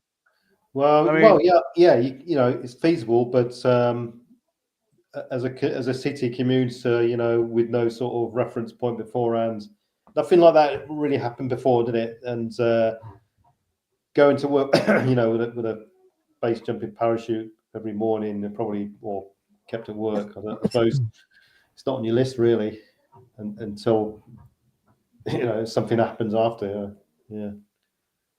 Because the only option for many people was to jump or burn. It's a grim sort of choice. But yeah. But I mean, if you're on a vehicle, I always state to people, a CB radio is excellent. Hey, Howie, good to see you. A CB radio, they're relatively cheap, good range on them. The frequency is a good, choice of frequency. The antenna isn't too big. It's no messing. You switch it on, go to channel 19 or channel 9 in emergency, and then talk. There's nothing. There's no voice procedure or anything like that. You just press the talk, away you go. And a lot of truckers still use them. In the UK, they still use them, so it's very much still alive. So yeah, don't rule out CB radio in your car, for instance. You can get handheld CB radios, but the antennas are a bit long and they're a bit more expensive, but it's still within realms of possibility to use them. Or people can get just shove a Bofang radio into their pack, in their bag, because it's not just about talking; it's got a radio receiver function on it as well. And you guarantee if you pull out a Bofeng, you're going to speak to someone, because the channels are always busy. There's always someone talking on the frequency capability of that set. Yeah, the CBs now as well. They're quite inexpensive, and there's loads of them around, and it's a great time to buy one. And like you can actually connect your Baofeng to the CB radio as well, can you, PV? No, not really. They're different frequencies, different sort of topologies in terms of transmission profile. Okay. So no, they're not interoperable. Right. If you get any handheld radio with the 27 meg function on it, you could connect to it, and transmit, receive. But if you got a vehicle, get one. You can get them for £50, $50, whatever. A little mag mount antenna. Away you go. And they're a good laugh as well, even if you don't have to use it in emergency. We used to mess about when we were teenagers. Yeah. Do you fancy an eyeball? Yeah, they became super popular in the 80s after Convoy came out in Britain. Everyone thought they were an American trucker. And hey, I still got my CB radios. I got to hook one of them up again. I had it tweaked up to 6 watts, which was illegal, but I was reaching about miles, I think, on flat ground without many obstructions. I was doing about 30 to 50 miles when most CB radios would only do like 6 or 8 on level ground. Get up on a mountaintop, I was reaching distance. It's great. I've got a CB radio, and Sunday is my radio day. And last year at some point, I was experimenting with different antennas, and I made a dipole for my CB, orientated it for a skyward transmission, and I spoke to someone for a couple of minutes in Spain. Wow. So that was, we were talking 1,000 odd miles. Jeez. So 4 watts. So the capability is there. It's not all about power. It's about the whole sort of system, from the antenna system, the efficiency all the way through to the frequency at the time and so on. So people may, you got the option. As soon as you got the radio, you got the option of different antennas and making it more refined, and how to get the right. If the formulas for getting the right antenna length, then that's a massive step towards it. Bit of wire, away you go. Yeah, I got one of it's an antenna tuner. It goes in line with my antenna, and you can dial it back and forth until you get the perfect frequency you need. It was awesome because I could pull into like one of the fast food drive-throughs back in the 80s, and if I even keyed up, everybody in the restaurant dropped their headset. Well, you see, I mean, they're so good now. The one I've got is a 4-inch square by 1-inch deep radio, and everything's inbuilt into it. There's only 2 sockets on it. One's an antenna socket, and one's a handset socket, and that's it. They're just so simple, and that's what I can't understand. People, it's a good emergency tool. A lot more people should have them and start to use them, especially in the troposphere. It's funny how Chef started laughing when I said, "Do you fancy an eyeball?" Yeah, because in your notebook, write down all the codes as well. Not many people can know all the codes and stuff like that, but you can write them down for extra sort of brevity.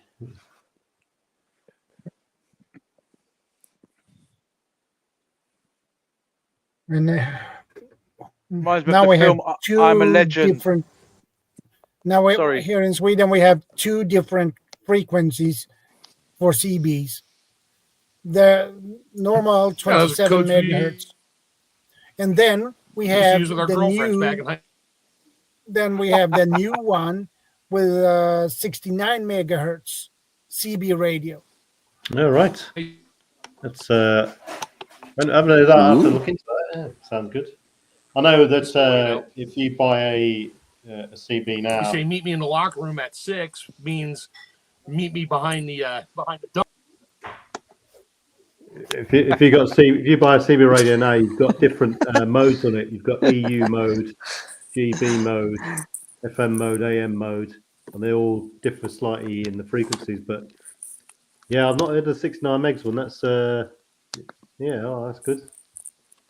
Good step forward. And of course, they're license free as well, so you can just buy them. It is.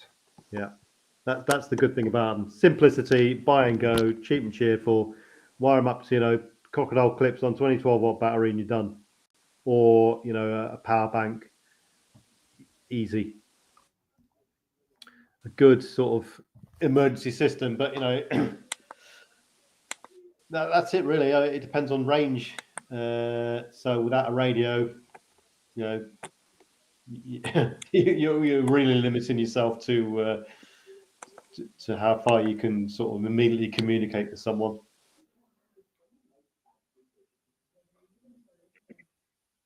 There's a load of people letting off fireworks in the daytime. Yeah, right. Yeah. These people are wasting their money. How stupid can you be?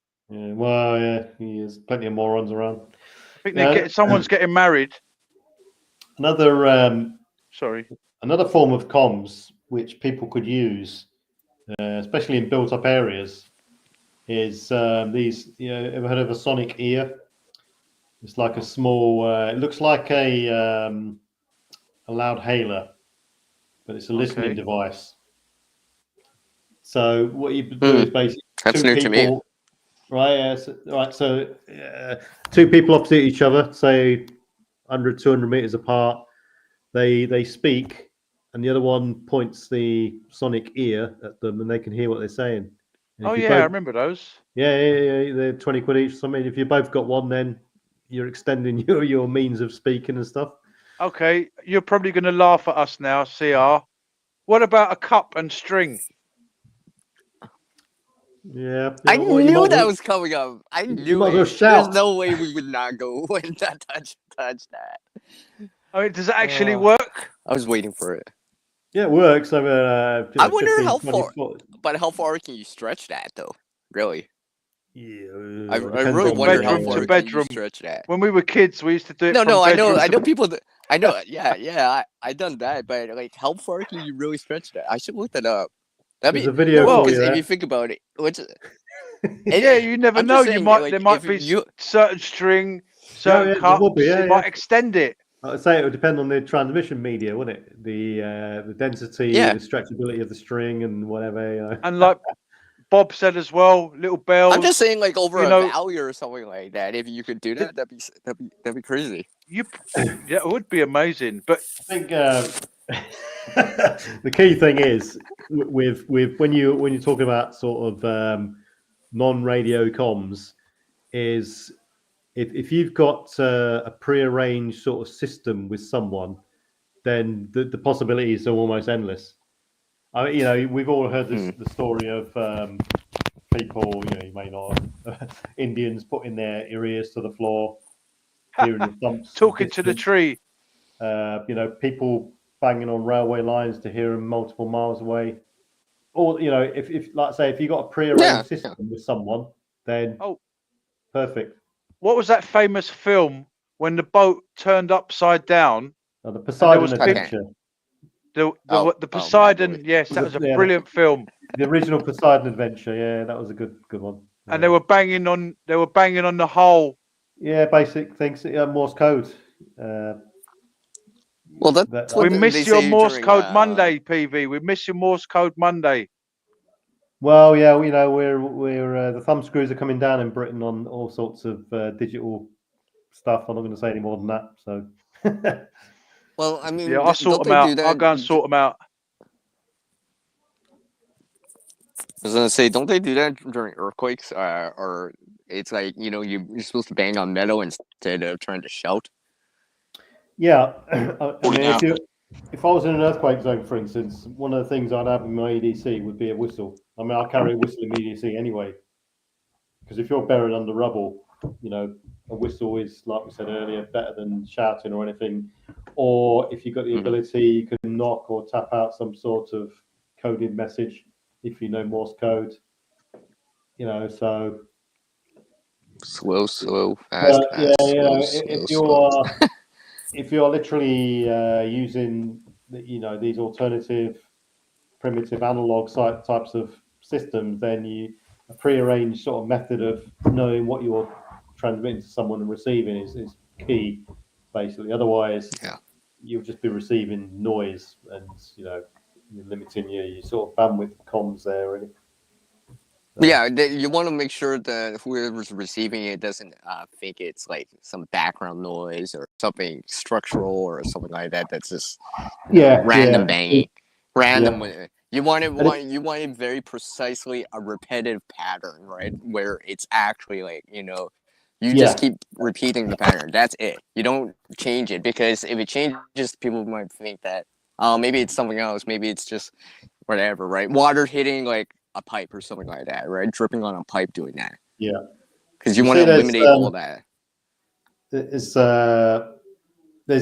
passive forms of communication as well.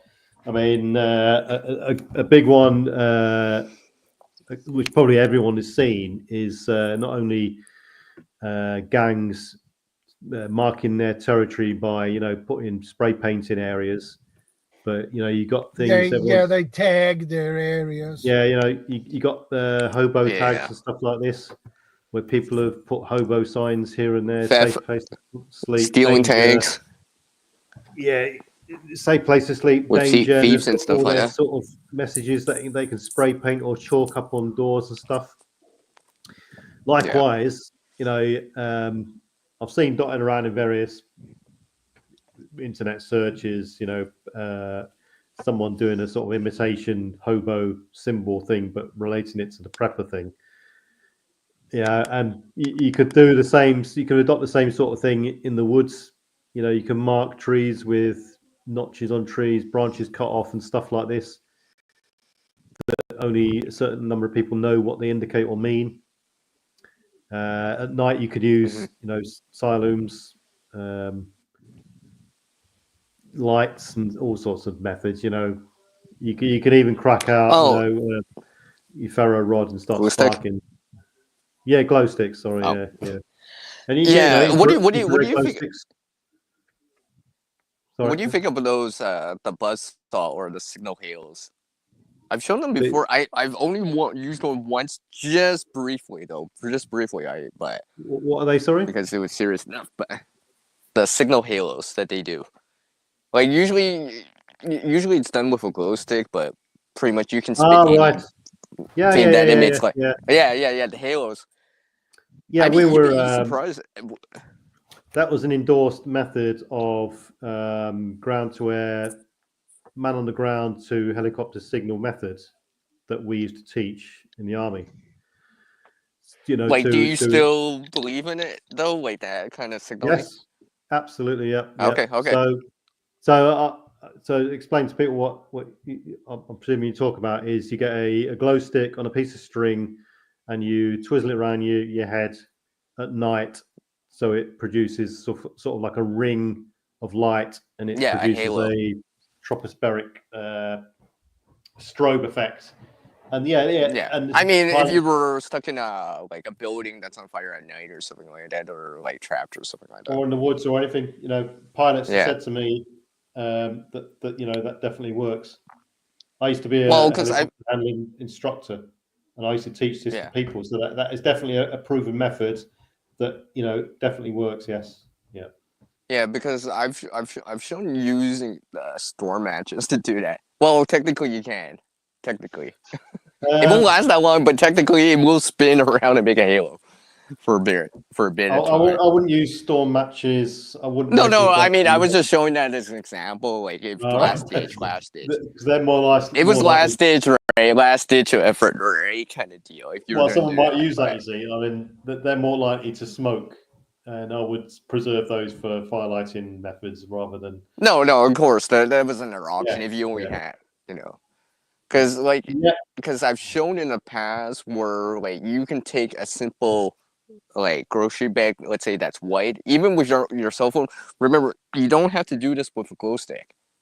It's just the majority of the time people show it with a glow stick because how it is, right? But not everyone carries a glow stick with them all the time, right? Think about it. How many times do you guys carry a glow stick with you on the The day to problem day? with- And I don't carry a glow stick everywhere. The problem with them, really, you know, Yeah. they're only, you know, a one-night use device, 12 hours. I think. Yeah. Well, I can't remember seeing one more than 12 hours of use, and Yeah. you I can believe get. there are 8-hour glow sticks too. Yeah, you can get 2, 4, 6, 8, up to like 16-hour. Some are glow brighter, sticks. some are dimmer. Yeah. And you can, Color you can you can revive them to a certain extent if you heat them up slowly, not too intense, otherwise it will melt the plastic. You can put, you know, breathe a bit of life back into them that way. But yeah, you know, they are a one sort of one night shot, various sizes. You can use them. You know, when we used to go fishing, we used to use little tiny 1-inch ones to put on our rod tips to see our rod Yeah, tips. I've got loads of them little ends. ones. Yeah. But you can also get. We used to use infrared glow sticks as well. Infrared. Yeah. I was about to say that. I've got some. Right. Problem with that is, Costa might find this out. The problem with that is you don't know if they're working unless you've got a night vision device to test them out to begin with. So you may think they're working, but because you get a lot of duds as well, especially in the infrared glow stick. Hey, Crooked range. Peach, good to see Well- you, man. Well, the reason I mention it is because I've shown in the past of you using other things besides glow sticks for that. Because, like I said, not everyone's gonna always have a glow stick in a given situation, right? This is You know, the IR. your phone's probably gonna be more popular. Yeah, like your everyday carry flashlight might be more common, or even a headlamp, right? It's probably gonna be much more common than seeing a glow stick. So I've shown in the past where you take something to diffuse it, like let's say a grocery bag that's like white, for example, right? Yeah, you can do. Yeah. Well, you don't even have to attach the cord. Yeah, you use that as the diffuser, and you spin that. It's just the same thing. It's the exact same thing. It's yeah, exactly. With a phone, you could do that with a phone or anything. I've shown different ways of doing this. Yeah, Like you can even do this with a lighter, technically. If you have if you have a torch or a flashlight, let's just say like it's a double A or like just one battery or whatever, you tape it to the bottom of your lighter, and let's say your lighter's like white or red, you can spin that and you'll diffuse the light into a red or yellow or whatever, and you can do the exact same thing. Yeah, that's something I keep in mind. Because if you have I found this if you bit of have the plastic candling in the device, street. if you have the light. I found this in the street. I said, "What can I do with this?" And I cut it. It was like a plastic baseball bat. Sorry to cut you, CR. And then I put it on my light. That's fine. I thought, wow, I can do what PV said. Talk to helicopters. I mean, the glow sticks that you've got there, Daryl, is they're big. They are big, especially for IR. They're big IR sticks. They are. That's an IR one. Right. And this is a red one. Right. I was just saying earlier that the IR glow sticks aren't as reliable as the conventional white, yellow glow sticks. Normally you get a yellow liquid inside, and if you get a red glow stick, it's just a red colored plastic to make it look red. And the IR ones tend to fail, and you don't really know they're failing, and you know, unless you've got a night vision device to prove that they're working, you don't know it's working. So just be aware of that. And I would say if the IR glow stick has gone out of date, then I'd get rid of it, because you know the likelihood, you know, it could possibly just be a dead duck. Yeah, sometimes they work. Yeah, sometimes you don't want they to depend don't. on that. Sometimes I've had glow sticks like 5 years after the date. I've cracked it open, bang, and it still works. I've had others, bang, nothing. Yeah, so you get some real crap ones. You get some good ones. Siloom make a really good quality one. Yes, yeah. You know, like Dark. Well, have more than one. Have more than one. Yeah, because they've gone up in price though. They've really gone up, skyrocketed.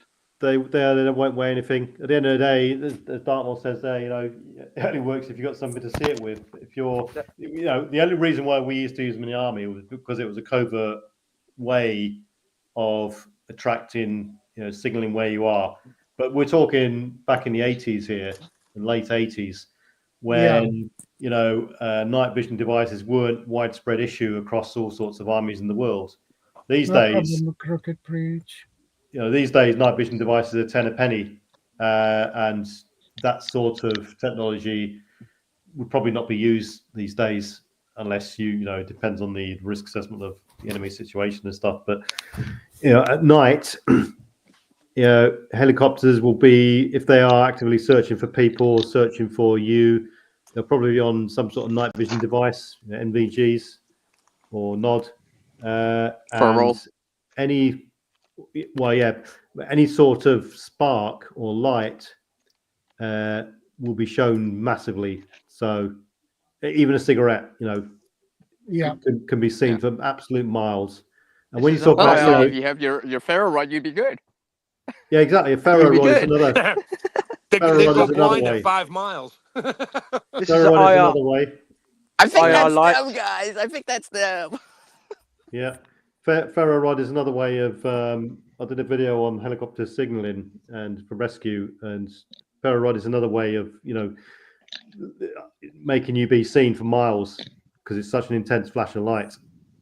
But yeah, infrared, and these days as technology has progressed, they'll probably be using FLIR or infrared. So what about those reflective lights, reflective tape? Right. So yeah, for reflective tape, that's called SOLAS tape or glint tape. That's the SOLAS tape. If it's got a hexagonal sort of look to it, it's SOLAS tape. If it's got sort of a plain sheen on it, it's glint tape. And likewise, they can be seen for miles in dark, absolute miles. Oh yeah, especially glint tape. Glint tape used to be issued to. You said glint? Glint tape? Yeah. Okay. Yeah, glint tape looks like what Duriel was holding up there, but it looks like a bit of a shiny bit of duct tape basically, and it was actually issued to. Oh, okay, okay. I might not even have some. It's expensive, really expensive stuff. It was issued to troops in Iraq, Mark II plus, Afghanistan, etc. And what they did was they cut out a 1-inch square, put it on the back of their helmets or the back of their on their back and stuff like that. And it was a method of determining friendly troops from unfriendlies. So this is the sort of technology we're into now, and and we've even progressed from there because you've got drones now. You send a drone up, and you've got that massive capability of lingering over a target search area. You've got the capability of letting a drone do a coordinated, specific search pattern in a specific area, which is all well and good. But if we're talking about analog systems, then all that sort of thing's gone out the window, maybe. So you're back to sort of real basics. So back to my thought pattern. What did they do, and how did they do it in the Second World War? People have got to think of that sort of technology where we haven't got all this elaborate system anymore. No GPS, no satellites, and so on. Yeah. Signal fires were used during medieval times, if I remember right. Between castles to castles, right? Because it was faster than horse, for example, right? And it was done in a certain way with a certain pattern that was well known that you would know what's going on, right? Because if someone's invading, the first guy would be like, and then it would travel faster than the enemy can travel. Even you would get up. Even back in the military sphere, for instance, the British Army was still using hilltop to hilltop signaling methods up until the late 40s, and a sequence of shapes and patterns from hill to top. So it's a good fail-safe system, I suppose. You got to have the manpower of people observing it who are not going to fall asleep and get distracted and stuff. So it just so it would depend where you are, I guess. Yeah, exactly. Yeah, if you're in the woods, then you've had it. Well, I mean, if you're in the middle of the ocean, lost at sea, I would assume some sort of glow stick signaling device on like a 20-foot paracord might be really useful. if you're so if sea survival sort of overboard bag, then signaling mirror is always number one on the list for signaling. for the daytime, obviously. Yeah, I'm well, talking about like at nighttime. Right, at night you're pretty much scuppered really, unless you've got flares. Yeah, if you're in the water, you ain't gonna swing a 20-foot piece of paracord. You're in the water. No, I'm not saying 3 like, inches out of it. I mean, if you're in a dinghy or something, then what I'm saying is like as. Go on. Yeah. So I mean that's ahead. more or less a one-way method of communication. I am here, come and get me sort of thing. It's very much a limited two-way communication system. If we especially if you're talking mini flares, you're going to run through mini flares quite quick. Torches and stuff like that. Even rope, you could use rope as a two-way sort of communication method. I've heard of people getting rescued when they've fallen down these big holes in the ground, tugs on ropes and stuff like this. But it's basic limited stuff, really. The amount of you're only limited to so much sort of, one for yes, two for no sort of thing. Yeah. Tug once if you're alive, twice if you're dead. Exactly. Yeah. So beyond that, it's you could leave messages under rocks and stuff. Most people have heard the film, about the postman. That sort of thing could emerge, but in the immediate sort of aftermath of a grid down, then that's it. You've got go on, GP. No, I can hold my thought. Absolutely, go for it. I'll just say, in the immediate aftermath of a grid down, the cell phone network goes down, lights go off, grid go off. You're in the tube, for instance. Then everyone looks at their phone. There's no connectivity. Where do you go from there? It's pretty much a limited thing. The grapevine starts to kick in. Rumors start to circulate, but yeah. We were talking about glow sticks before. I was waiting for CR to say something, but if anybody's taken a glow stick apart, like probably all of us have, you cut it open, you got the fluid in the plastic, and you got the little glass vial with the activator. We used to take those. We'd bring them to Boy Scout camp, cut them open, fill up our squirt guns with it, and then break the little vial open and pour it into the squirt gun. It was like shooting laser beams around the woods at night. It was sorry. I always have that memory. It was just so much fun. And yeah, you can shoot that up, but you can shoot them up pretty high with a good squirt gun. So somebody might actually see a little like laser looking light thing shooting out of the trees. Go on, Guardian. I cut you off earlier. Sorry. Yeah. Well, that actually sounds like a ton of fun, Chef. That really does. But specifically because I've got like a huge fascination for neon lights and like different color and lighting and that. And like I could imagine how amazing that would look. Not only that, but if you save that specific occasion, because you got to break, like you can save to break them, right? And then you break them when you hear like a chopper coming, like a search and rescue helicopter overhead, and then you use it. I could actually imagine how it would be pretty like contrast against the the rest of the woods or wherever you are. And then it's just with communications and that as well. It's actually really important to discuss with your community and your family an annual place, somewhere that you meet on the first of the year, every single year. Like you have a place where if you do get dislodged from your group, if you do get isolated, that you all know a specific place where on the first of the year, and if you ask how you'd know when it's the first of the year, if like there's a real grid down or whatever, you should definitely have the capability, and we've discussed this before, to make sure that you have at least some sort of a calendar system, or to not lose track of time, because that's just, there's many reasons why you should, like obviously the seasons, and there's tons to it. But ideally what I'm saying is just have one specific unified point that isn't too close to any sort of urban centers or anything like that, where your group will be able to gather once a year and recollect with anybody that has been separated by the group as well. It's something that I really haven't ever spoken about, and it's just online and that as well. but it's definitely something that I've discussed plenty of times with my community and my family as well. Just have one specific place where on the 1st of the year, on the 1st of January, midday, on the 1st of January, every single year, like if you guys do get dislodged, that you can find each other just through being at that specific location. Whether you have communications, where you have anything like that, no matter what, one place, one date of the year, and you can reconnect with each other there. It makes sense, because how many family members don't meet up, and then all of a sudden there's a death in the family, they're going to a funeral. Oh, I haven't seen you for months. And like, so many people are apart from each other. That's a fantastic idea for them to at least communicate with each other once a year. You know, how are you? You okay? You okay? Sometimes people only meet up at a wedding. I haven't seen you for years. You know, family members. Yeah. And you know, in these days, if anything happens really bad, all those people are going to be so sad. Yeah, I mean, another thing to do, you know, this is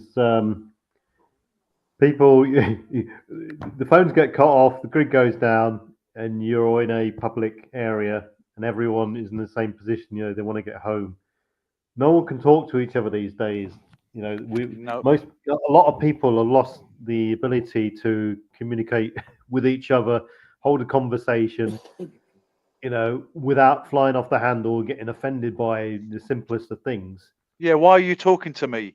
But, yeah, you know, so simple people skills, communication skills, how to talk to someone properly without escalating a situation is key, you know. And when you're on a train or anything like this, you know, talk to people, you know, you know, and you can build up a rapport with someone. And it's so true.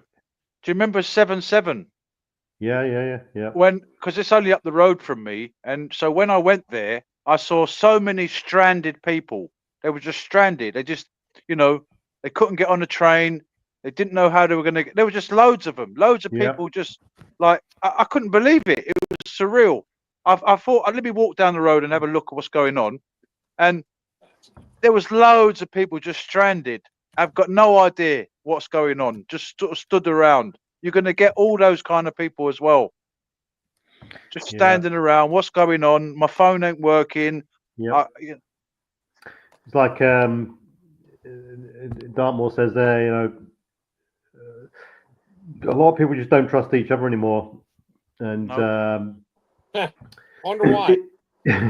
Wonder why? Yeah. If you've got the ability to speak to people, build a rapport with someone, find some sort of common ground, then you're far more likely to be able to work together to get that common goal of getting out of the situation. You're able to, you know, extract bits of information out of people, share information with others, and build up a bigger picture of what's happened and how to get out of it, you know, and possibly come up with a better solution to the situation you're in. I think there's a great element of the topic that we're speaking about this evening, and then speaking about communication skills as one of the analog skills, if you want to put it in that way, and specifically in a digital world where people are growing like apart from one another in a lot of ways, and they're depending more on social media and, you know, technology to kind of fill those gaps. And having the capability to communicate with other people as well is obviously extremely important skill, and something that we all just consistently should be working on. I know myself as well, it's something that I'm always trying to improve upon, and I fail at sometimes as well, even though my work is to align with others and to meet new people and to form like a bond and engagement. Like I still consistently bump my head, and I'm like, you know, just trying to become genuinely a better person. And I think that that's one of the greatest parts about life, right? Is just trying to better ourselves and be compassionate, be kind, be truly caring to other people, and practice and view other people. And this is going to sound strange, but whether you're religious or not, but, you know, we all are human beings, and we all are brothers and sisters. And I think that in a lot of ways, if you try and view another person as another version of you, and how would you feel, you know, interacting with yourself, like that's really a big thing. And you got to kind of expect people to treat you the way that you treat them as well. And that's a really big thing as well. And just be cautious. Of course, we were just saying in the chat there, be cautious, and that's, you got to be very careful of who you trust. but simultaneously, you've also got to be willing to give a little bit of trust, because without trust, there's absolutely no friendship. You know, on that note, I once helped this homeless guy out. He was on heroin, homeless, in a real bad way. I took him in, helped him out, took him to my church. You know, he got off slowly, got off the drugs. Hey, Vanessa. I come home one day, and he'd stolen my guitar, stolen a sleeping bag, stolen a bottle of wine from the kitchen. I had this bottle of champagne in the kitchen. I don't drink champagne, but it was just there anyway. So you help somebody out, and then they rob you. But you know, he stole my guitar. And the police caught him. But coming back to the trust thing, what I wanted to say was, I think the reason why people out there today have lost trust is because our communities have changed somewhat. Now, I don't need to say much more than that, but so the people that you used to have around you are not around you as much as before, because now you've got more strangers around you. So I'm wondering whether that's strained the trust. What do you guys think? Yeah, that's a very difficult kind of topic as well, and because to tread on that topic, a person's got to be really like self-aware and aware of the community. There are, what you're saying, there's a very deep rabbit hole around what you're saying, and there is indeed an element of that. You know, you can say so many things as well without being able to say them. I think that it's always about a specific, like, if you can kind of see eye to eye with people that are similar to your upbringing as well, it becomes a lot easier to trust one another. But because we have like so many different people, and we never know, we fear what we don't know, right? And because we hear stories. Sorry, yeah. Guardian. We hear stories. Violence, stabbings, other things I won't mention. Depends on your frame of reference, doesn't it? It depends on what you're watching, listening to, speaking to, etc., etc. Depends on how you. Very true as well. Yeah, we've got to be careful. We've got to be careful of confirmation bias as well, because if we believe a certain thing and then we watch like media that portrays things in a certain way as well, and I'm not saying that the media isn't pointing out the truth, but I'm just saying that just part of it. That's just part of it as well. TV has done a very bad job. It's TV's made everybody selfish. You're in your own world. Look at your DVDs. Watch your telly. It's your castle. Don't worry about the person next door. So subliminally, we're getting programmed. No, not me. A lot of people, but who watch TV like that every day. Wake up in the morning, TV. But TV as well, I think, has got a part to play with it. But what we were saying about that, what we were just talking about now, Guardian, is that's just part of it. Yeah, it's part of it.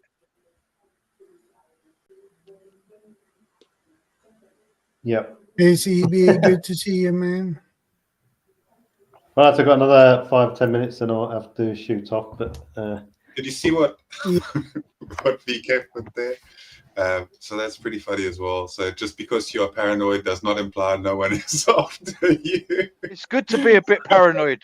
It's good to be a bit paranoid. Of course. Yeah, it's good to be observant and defensive to a degree. But I think it's your gut. Your gut, though. If your gut, you get, I get gut feelings. But that's intuition. Situational awareness. But I've also developed body language skills ever since I was a little child. I developed. I was watching body language, how people speak, and as a safety mechanism, to know what's around you. I mean, when you're okay, I'll tell you a little bit about my childhood. I went through a bit of abuse as a child, violence. So, I was aware of adults from a very young age, and you put out your antennae as a child to see who's good and who's bad. So after years of training, I can pretty much pick up on people, and that paranoia is not a bad thing. How It's more of a often? situational awareness at that point. Yeah, yeah. How often have you been in a forest or you've been walking somewhere and you feel that someone's watching you? That's Bigfoot. Oh Don't yeah, worry about it. it happens a couple of times. Happened to me in Argentina. I was walking at night time. I left the town, kept walking until I was in the middle of nowhere, and something was following me. I could just feel it. I knew it. It was Bigfoot. Don't worry about it. It was, yeah, it was Bob. Just bang some rocks together. Yeah, but he might think I'm communicating with him. He might try and mate with me. No, sorry. So I'll quickly. I know that PV is also going to be leaving in a moment. I'll say one last thing, which is that I believe that we all absolutely believe this as well. As much as we need to be cautious and also trust our intuition in that as well, I firmly believe that each individual human being deserves to be judged exactly on who they are as an individual. And I think that that is the only way that is righteous, and it's the only way that is kind and compassionate. And for us to live together as a human species, I think that it's genuinely important to take each single person as an individual, even though we have encounters, even though the media might try and confuse us, even though there might be all of that. And there's absolutely, look, I'm a white South African, okay? Like, trust me, for me to be at the point in my life where I'm still telling you this, absolutely, take each person as an individual. It's the only way forward, and it's the only way to be kind. And the sooner that we can do that across the world, and I mean it from all sides, if everybody did that for one another, we'd be living in so much of a better world. But the media does not want us to be like that. The media does not, it wants to push narratives of like fear mongering, and it wants to make us divided by believing that we're all so different from one another. But at the end of the day, we all want to have very similar things in life. And it is unfortunate that we've got a bit of a crazy world. But I will just say this, and I'll close with this quickly as well on my end. I just want you guys to like really obviously resonate with that and think about it. And to, obviously, we all know that this is the truth, but to genuinely take each person as an individual. And it's the best thing and the kindest thing that we can do. All right, I love you guys. I'll have a good weekend. Love you too, brother. And yeah, I always care. enjoy these conversations. It's good to spend time with you guys. See you soon and stay safe out there. Take care. Have a good one. Stay See you safe. later, Guardian.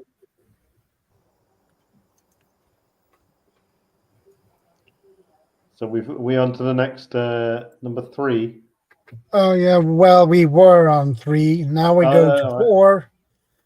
Yep. Essential DIY and basic repair skills, from fixing a leaky faucet to patching a small hole. Knowing basic home repairs can save you money and keep your living space functional during disruptions. That is something That's a skill a lot of people need to have. Just the basics. Yeah, I All right, agree. And, calm down. And I can say I am good at repairing things at home because Come here. Calm down. that is something I probably should practice a little bit more. Good boy. I guess. Good boy. I mean, I built my boat from scratch. Well, from the shell. I lined it and fitted all the systems in it, apart from the bathroom. I did everything else myself, and and the engine, sorry. But I think based on that experience, you've got to know what's the systems where you live in. So, starting from your water tank, for instance, know the route the water pipes are taking, know whether the wiring systems are in your house.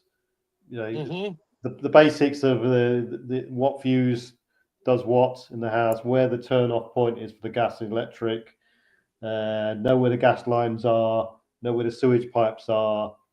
And then once you've sort of got that sort of skeletal system and framework in your mind, you can then start to think about, have at least sort of one base, absolute minimum one set of spares. Ideally, if you're talking up to about 3 sets of spares.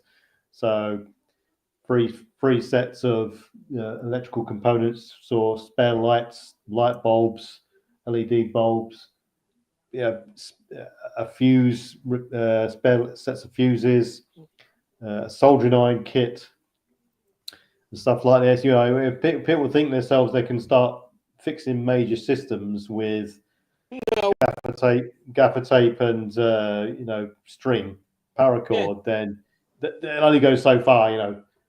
We're talking about in a sort of dire situation, fixing critical things, the big things that matter, the plumbing.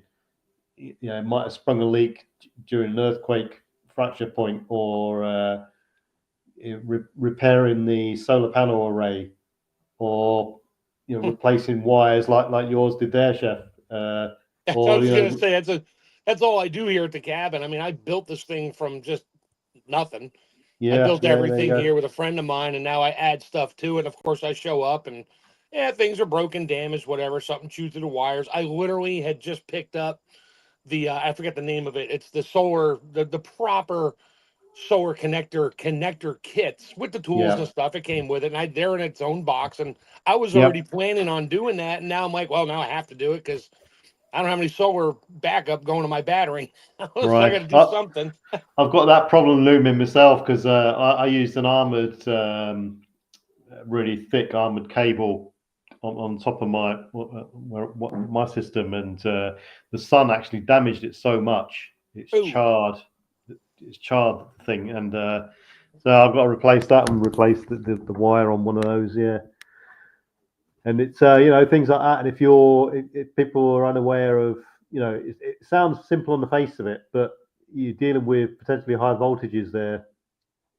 So the basics of basic sort of working knowledge of electronics, safety wise, even wiring batteries up and stuff like that, fixing faucets, stopping leaks, for instance.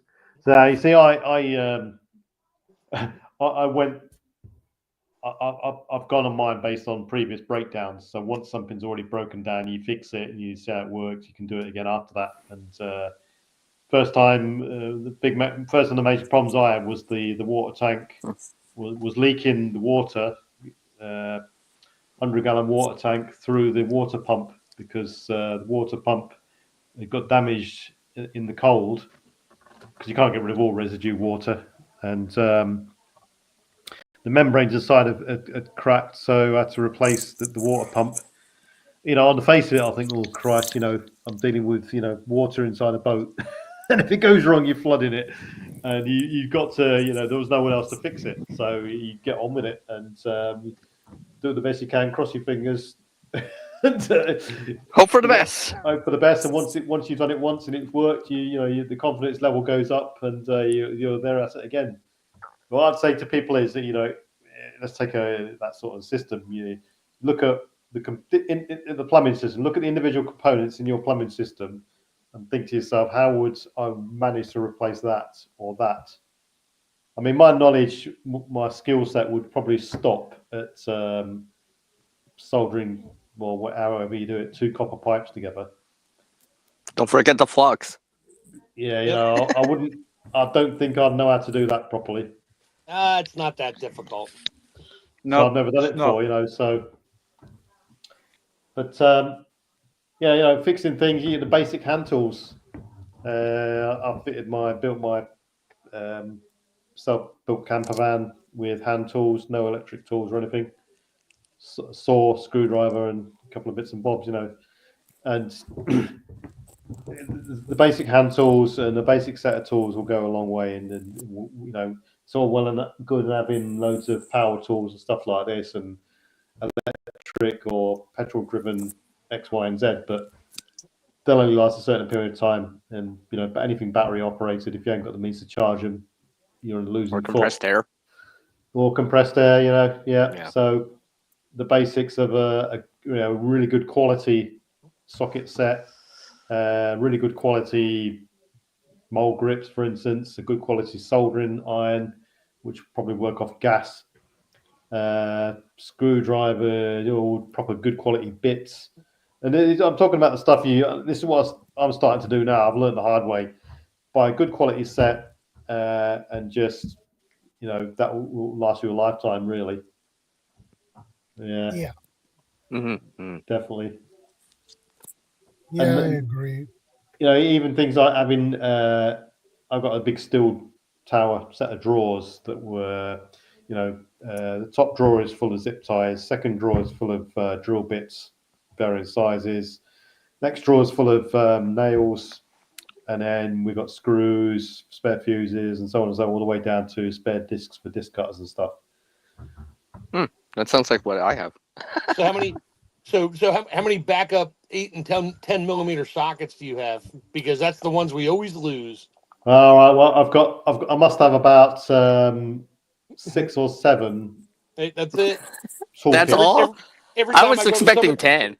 every time I go to some of these like the farm stores and that, and they have like the table of the clearance stuff, and they have sockets out there, I go rooting through it. I'm like, holy crap! There's a whole bunch of 10 millimeter good Husky or Craftsman sockets here for like $2 a piece. I'm like, Yeah. I wind up walking out with like 10 of them. They're looking at me. I was like, it's usually a woman. She's like, why do you need 10 millimeter sockets? And generally there's a guy standing behind me, and I look back at him. I was like, you want to tell her or you want me to tell? We just bust out laughing. Yeah, I've inherited loads of bits and bobs over the years, so and the good quality ones you keep, Hopefully, I'll see PV before he leaves. Yeah, another 5 minutes, I'll shoot off. But This yeah, is good old, sorry, PV. I was just going to say, good old hand tools, can't go wrong. I've got a repair kit for material. This pouch is a pouch I made from an old jacket, and I turned it into a pouch. Inside, Ooh. I got thread. I got tools for repairing, Is that making all? holes. Oh, Yeah, yeah. it's like making holes, different tools for repairing material, especially your backpack. Plenty of strong cordage to repair your backpack. Different colors, cordage. There's all sorts in here, all sorts of tools, all sorts of cotton. There's even like beeswax, and I've even got like a load of buttons, like just in case, because your trousers have got buttons, your shirts have got buttons. I mean, a lot of people, you need Safety to pins? repair. I've got loads of stuff in here. Hang on a sec. Yep, safety pins. Super glue, something like that. I've Adhesive got like all screws. types of sail needles, Nice. different style needles, Good kit. scissors. Yep. More tools for making holes. So I've got a wonderful array of tools here for like repairing clothing, and I have got safety pins in here somewhere. Just got to dig them out. I've got big safety pins, and obviously you might need that for sewing. One of these things. Yeah, Thimble. I've used. Yeah. So you don't prick yourself. Thumbnail. My father used to be a tailor, so I used to watch my dad doing making suits, but he also used to do alterations. So trouser shortening, making the waist more narrow. I learned all these little tricks how to repair stuff because I was just watching my dad. So having a good repair kit along with your toolkit, like PV was talking about, is a very good idea. I can tell you, every soldier in the British Army will have a thing called a housewife needle and thread kit with them on their person. Yep, I've got one in my bug out bag, a needle and thread little kit. SOP. Yeah, I've got one of them. Yeah, but this is just a bigger one, just in case SHTF shops have gone down. You can't buy clothing. You need to maintain what you've got. So this can repair shoes, bags, clothes, pretty much anything to do with material. This kit can repair. That's good. That's good. Yeah, good stuff. Yeah, because Can it's I- not all about other thing. You got to think about your clothing and stuff getting ripped and stuff like that. Well, can I just add something? Like, if it's in the middle of summer, let's just say you're stranded on your roof because of flooding or whatever, right? Your clothing is your first line of defense, right? If you're on the roof like that, if it's sunny, right? If you got a bunch of holes, it's just letting all that sunshine hit your skin and or whatever. Let's just say it's a tarp or whatever that's ripped, right? Well, some tape would be nice to start.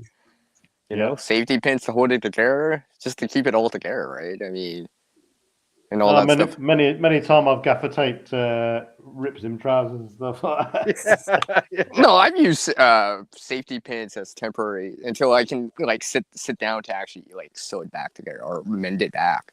Yeah.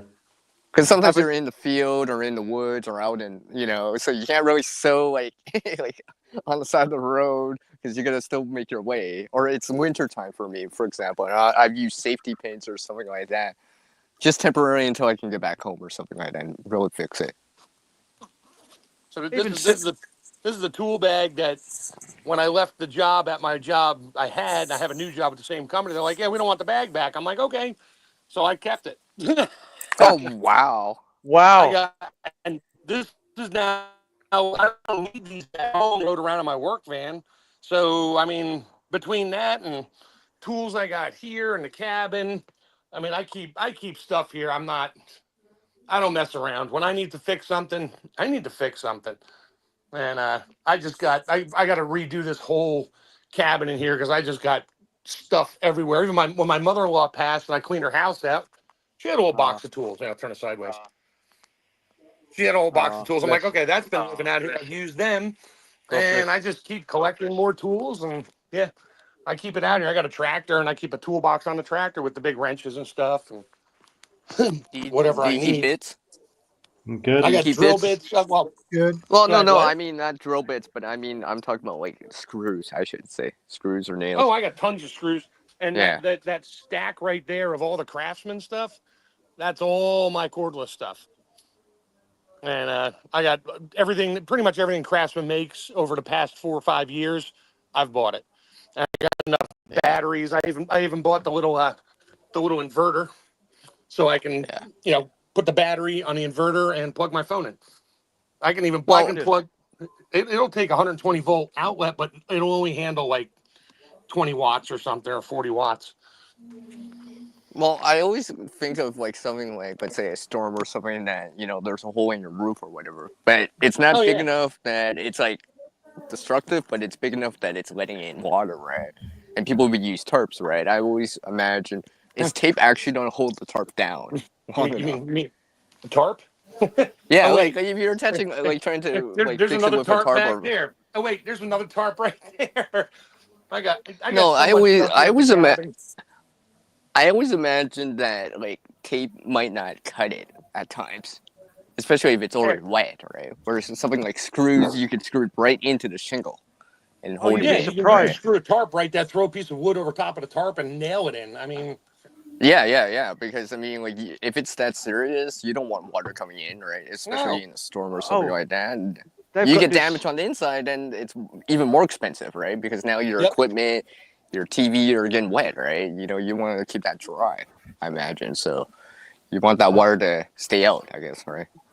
They've got this new tape now. It's really brilliant stuff. It's like about that wide, and it's like tape, and you could put it over surfaces, even when it's raining.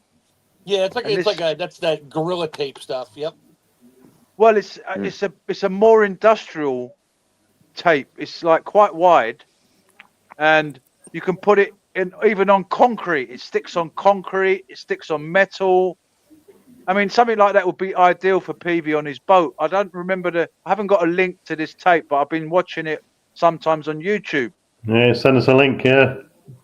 All right. I use for anything water related or anything like that. I use a thing called Stixol, and it sticks underwater. It's flexible. It's high temperature tolerance and stuff like this. But, yeah. Right, I've got to disappear.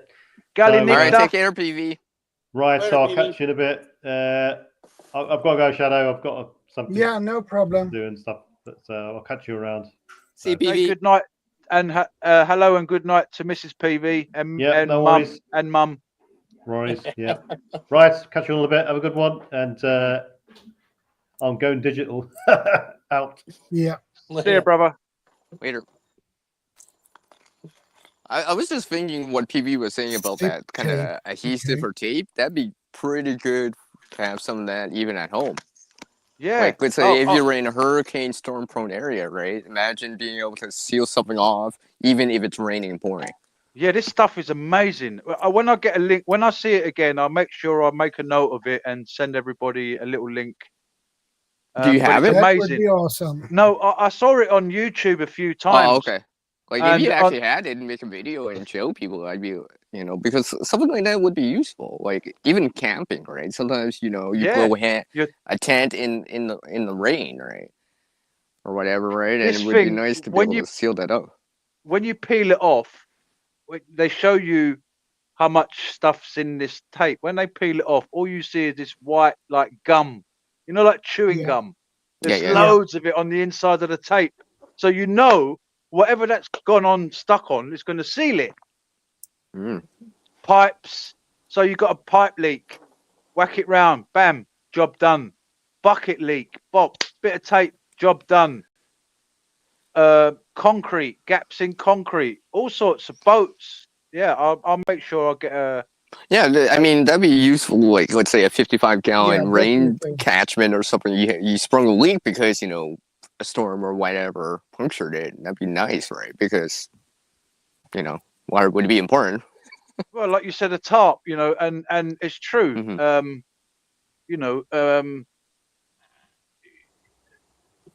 If it's really wet, and I don't know if Gorilla Tape will hack it. Yeah, I mean, like, I've seen, like, duct tape and Gorilla Tape not hack it at times. I mean, it might help initially, but it might not be, it'll be a temporary fix. What was where something like screws or nails or something like a little bit stronger might be more permanent fix until, things come back, you can get the right supplies, it's sunny outside, you can get on the roof safely and do all this stuff, right? Yeah, there was an ad on TV for a while there. I forget the guy's name. He's like, but wait, there's more. And it was some kind of flex seal, flex tape. Flex tape. Yeah. Yep. Yeah, and he would there's a big hole in the side of a bucket, and he just slaps it on there, and it stops the leak. I'm like, okay, that's great for non-pressure related things. You're not going to put it on the inside of your boat. You have to put it on the outside of the boat. That might help. And flex seal and all this stuff. They sprayed a screen. They used the screen door, sprayed it with flex seal, and used it for the bottom of a rowboat, and it held the water back. I'm like, oh, that's cute. Okay, it's just basically, Line-X or whatever for your pickup truck bed that you could buy in a can. That stuff was expensive too. Ace asking, is it called zip tape? Zip tape? Depends on what part of the country or world you're in. Yeah. No, they have different names for it. Yeah. I've got a little example here. Let me see if I can turn the screen around. See, like in America, we call it duct tape. Up in Canada, they call it goose tape. No, we don't. What are you talking about, Mark? What are you talking about? Who the hell told you that? I never heard them called a Canadian duck, just Canadian geese. They got this blue stuff, super strong, waterproof tape, UV resistant, super strong, 2-pack. There's loads. If you just go onto like this is the flex tape that Chef Tech was talking about. Yeah. Flex seal. Yeah, you pull it, you put it down. I had the roofing when I put the roof on my cabin. I had this blue stuff they had left over from doing my house. They're like, "Oh, do you want it?" I'm like, "Hell yeah!"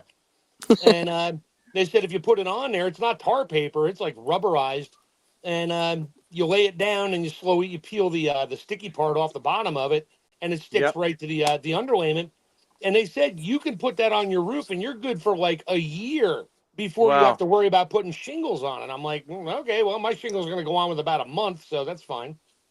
Well, that'd be more than a temporary fix, right? That'll give you a lot of time, right? To really, like, let's just say, this fix that you're trying to do, you're trying to temporarily do it so it's like, safer, right? Until you can get the materials or whatever, or get up on the roof or whatever to actually do it really Yeah, good. you need something that's going to last a reasonable period of time, but you also don't want to forget about doing the actual repair. It's like, oh, it's been holding for 2 years. It's fine. And then 3 days later, it tears open and you got water coming back in the house. And then you're like, okay, I guess I should have fixed it a year and a half ago.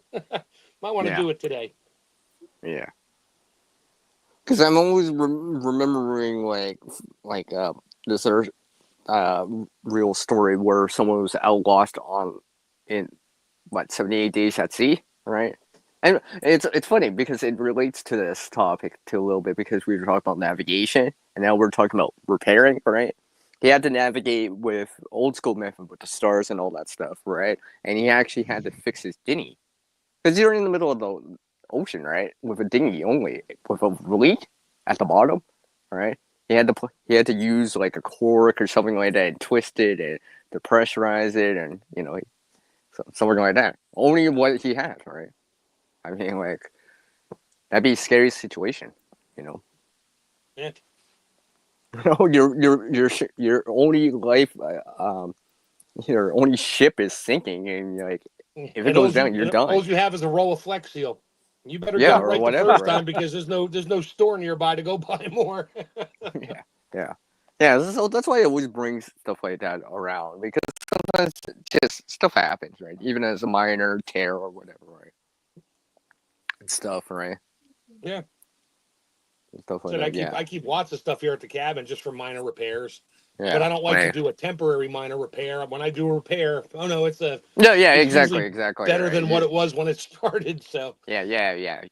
You're removing the damaged parts and just kind of getting back to that base layer or good wood or whatever it is, right? Yeah. Just until you can actually do it properly. Hopefully sooner than later. yes, definitely sooner than later.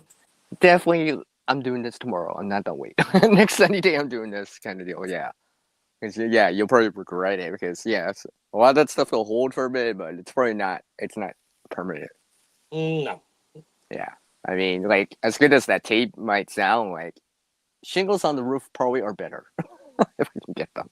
Yes, actual wood is probably gonna be better. But yeah, shingles are better. Yeah. See, this is why I always consider like safety pins as a temporary sewing repair, and then until you can actually get in there with thread and needle and actually do it right, kind of deal, right? Always keep a safety pin in your wallet. I got safety pin.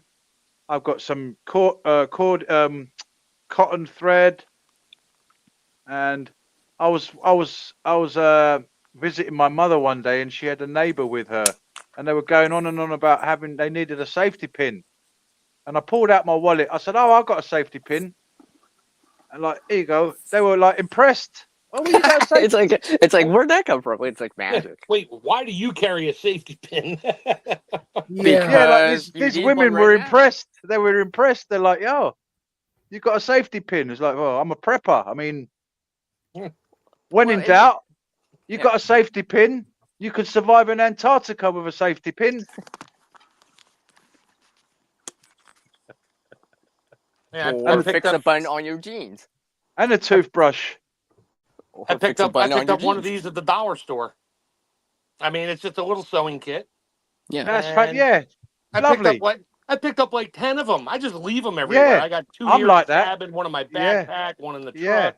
Yeah, I randomly leave around the sewing house. kit. Yeah, like if you get a bunch of sewing needles. Where's my sewing kit? My little one. Oh, are we done compare sewing kits now?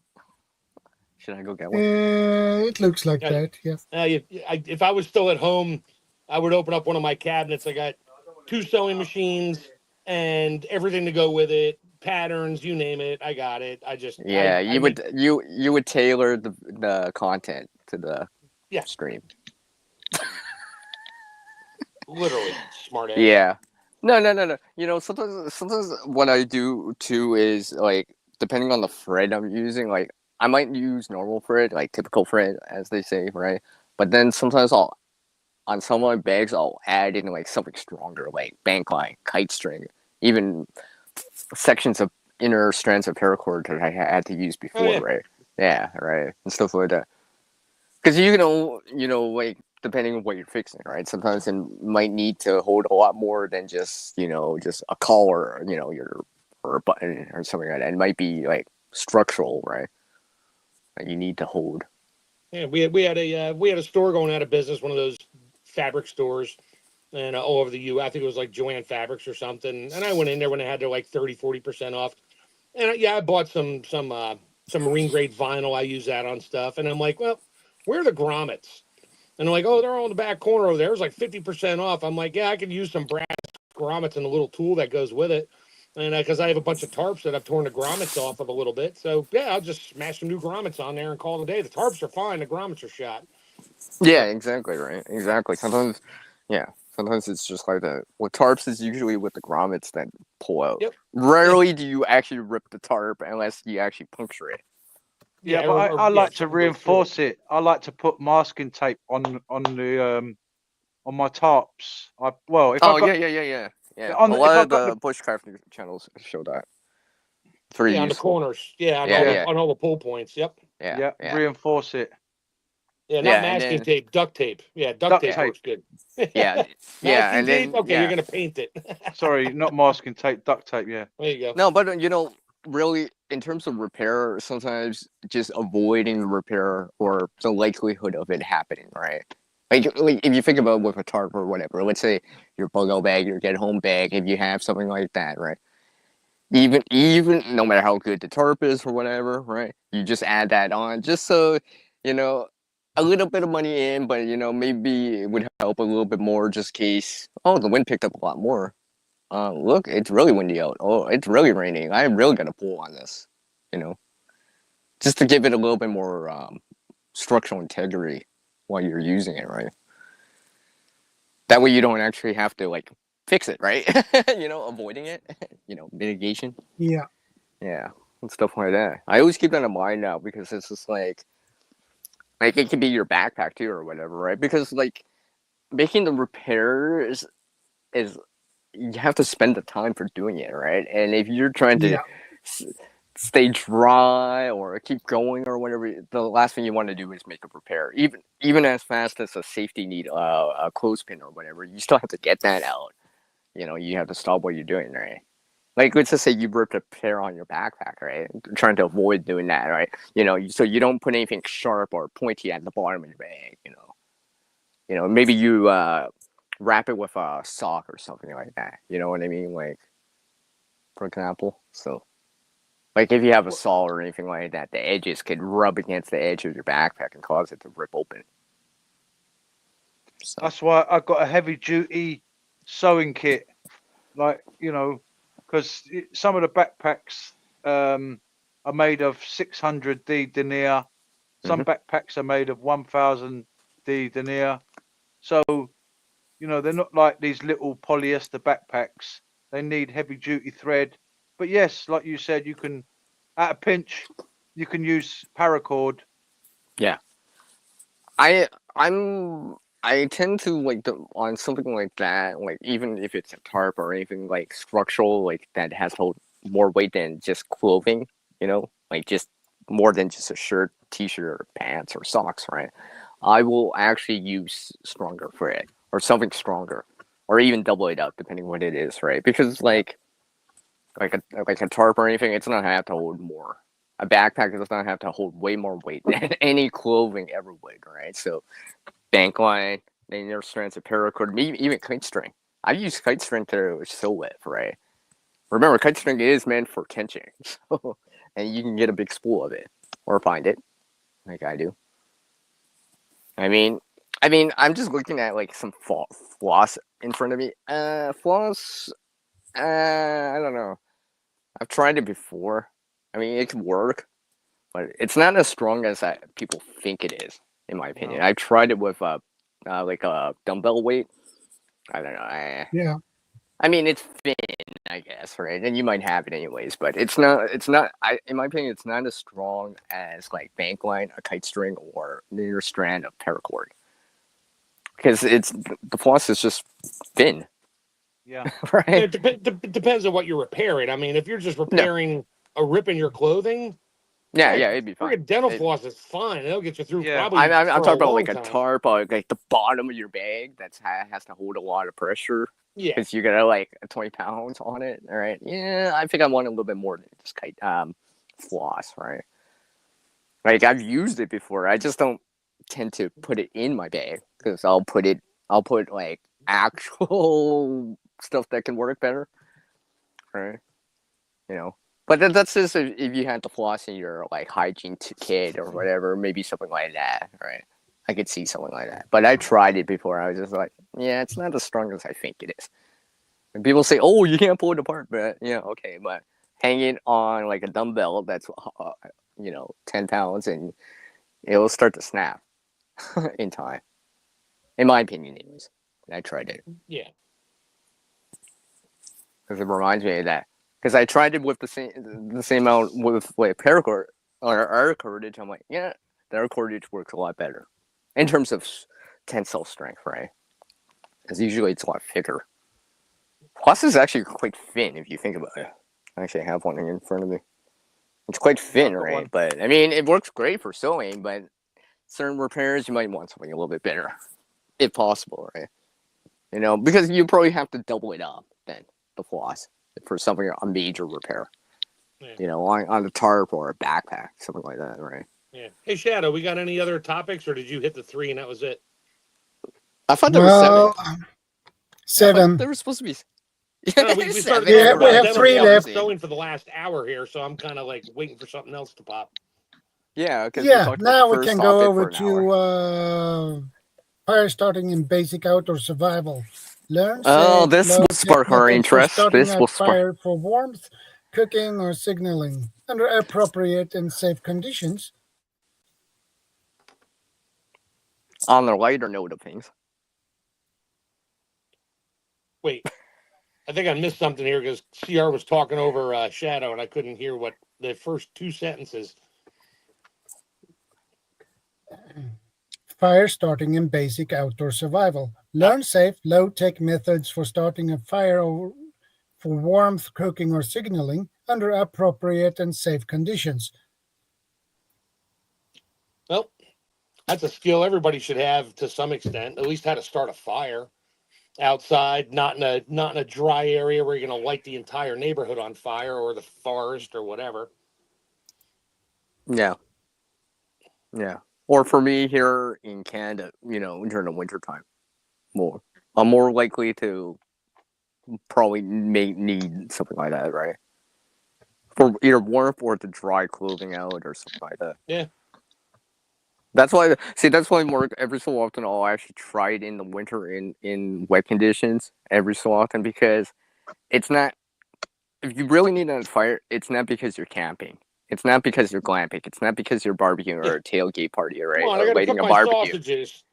Yeah. It's probably gonna be something a little bit more serious, right? So knowing the range of the items and stuff like that, or how long your fire starter lasts for, or whatever, or can your whatever fire start ferrocene rod start something a little bit more damp if you can't find ideal tinder, as they say, right? Right. You know, just to jump in what Shadow had on the previous week about the lighter, right? I mean, like, you know. Oh yeah. Yeah, right. Something like that, right? I mean, like, yeah, that would still give you a much head start, right? Because you can have probably even marginal tinder and still get it to go, right? Versus if you had like a really small, like flint and steel, a really small spark, you're gonna need really dry, fine tinder. In comparison, if you have like if you're out in the woods, you know, you don't pick stuff off the ground because it's generally going to be damp. You want to look for that small dead branch that's just hanging in a tree somewhere that broke off years ago. And you got the little tips of it and break the twigs off, and you got to start tiny. And you need the shavings in that, or you need some dry grass that you could turn into a bird's nest, and or something like that. You got to start with the tiny stuff. I'm not going to tell the story again. When I was camping with my daughter and the kids next to us, they're trying to light a log with a match. I'm like, okay, whatever. Okay. I just couldn't take it anymore. Hey, remember those true stories, those true life stories are always a good reminder that, you know, not everyone knows, it's not common. knowledge, I right? look at it from a different perspective. I just say we're not all created equal, you know. Or that, or or that, or that. But it's true, and you said about not having it on the ground. If it's covered by like something like leaves, big leaves, might help too, right? Like I remember going out camping or whatever, right? We had to start a fire, right? It just rained, right? You know where I was looking for tinder? Not just man-made materials like cardboard or paper, right? Like let's just say like twigs or whatever. I was looking underneath vehicles. Oh yeah, because it didn't, it wasn't wet underneath per se, right? Obviously it depends, but I was just like, because it's covered, right? It's covered from the rain. It might be on the ground, yeah, it might be a little bit damp or whatever, but it's not soaked because everywhere else in the open is soaked. Underneath the vehicles, underneath that's been covering from the rain, might still be dry enough to at least start something. So I found, I've been doing it for a long time, like pine cones. I don't care if they're wet or not. They burn because they're technically waterproof. They're loaded with the sap, and the sap burns. They crackle and pop, but they'll burn unless they're in a stream. You're not going to get it to light then. But laying on the ground, they're a little bit damp. Yeah, they'll still light up. It takes a little effort, but you'll get them to light up, and they get hot pretty quick. I mean, just knowing what's around you, right? I mean, like I got, if you got pine trees, pine resin, spruce resin, amongst some other things, birch bark or whatever, right? Knowing that those will accelerate the process of fire making, right? Because you'll be able to get a strong flame even if you only have one match or a lighter or a kerosene rod, right? That's where you just keep. We get. My wife gets a lot of Amazon stuff, and in Amazon, you either get the bubble packs of plastic and air, which are worthless, or you get this. They make their own like corrugated paper. It's a bunch of thin sheets of brown paper that they've run it through some kind of a machine that just punches holes in it and it sticks together. She gets that stuff, and she's watching me out on the deck. She's like, "Why are you pulling that brown paper apart?" I was like, "Seriously?" I pull it apart. I got some here somewhere. I brought a bunch out here. I pull it apart and I just fold it up. And she's like, "What do you use that for?" She's like, "Oh yeah, forget it. You take it to the cabin." I was like, "Right." I said, "I just bunch it up a little bit, throw it in my wood stove, and it lights. I'm done. I don't have to run around looking for twigs and all this other stuff." And I'll still find. I have little kindling box and buckets everywhere. So just to get the fire it's just started, to save time, or let's just say in an emergency you were coming up there and you're cold, freezing cold. At least you could start that fire fast, right? You don't have to mess around too much, if necessary. You know what I mean? Yeah. Because isn't that why like some of these cabins out in are the doors are always open? They leave like a box of matches, maybe some split wood ready, maybe not necessarily food there, but pots and pans and stuff like that, and to help the next person or the next person that might need it, because it could be you, right, or me, or whatever, right? It'd be one of those situations for them. Yeah, here it is. It's just paper. Yeah. And I fold them up and wrap them up and keep them dry. And I got enough here to probably light about 10, 15 fires. Yeah, depending on the conditions. Yeah. And see, this is why every so often I take it. Well, I take it seriously, especially in the winter. A little less in the summertime, right? Because in the wintertime, exposures high on my list of priorities here. Yeah. Because like, if it's minus 22 Fahrenheit, minus 30 Celsius, it's cold enough that you will feel that. Especially if you're not in like an urban environment, can't get to a store, can't get to a car, can't get to, and stuff like that. Well, what's the next thing? Fire, right? So I make sure I have something. Have you guys have probably seen the cardboard wax fire starter? Yeah. Oh, the logs? Logs. It's also known as a buddy burner if you put it in tin. I know Uncle Alex calls it a buddy burner. I've seen it as called that before. I've made them before, but like I pick up these at one of my discount stores. I use them because I'll throw one in there, and I won't cook. They're like, "Oh, it's safe to cook on." I'm like, "No, it's not. It's wax. It's literally paraffin and like cardboard and stuff, but it's enough. I throw it in the wood stove, and then once it gets going, I'll throw a couple logs on there and keep it going for a while. I mean, one of those things will burn my wood stove for probably 5-6 hours. But I won't use it in my my outdoor fire ring to cook on because it stinks. It's wax. I'm like, yeah, okay, Yeah. you can heat a It's pan like a over fire it, but I'm starter. not putting my raw steaks on top of that. Oh yeah, of course, right. If you're just boiling water, whatever, right? You know, Sure. cool it.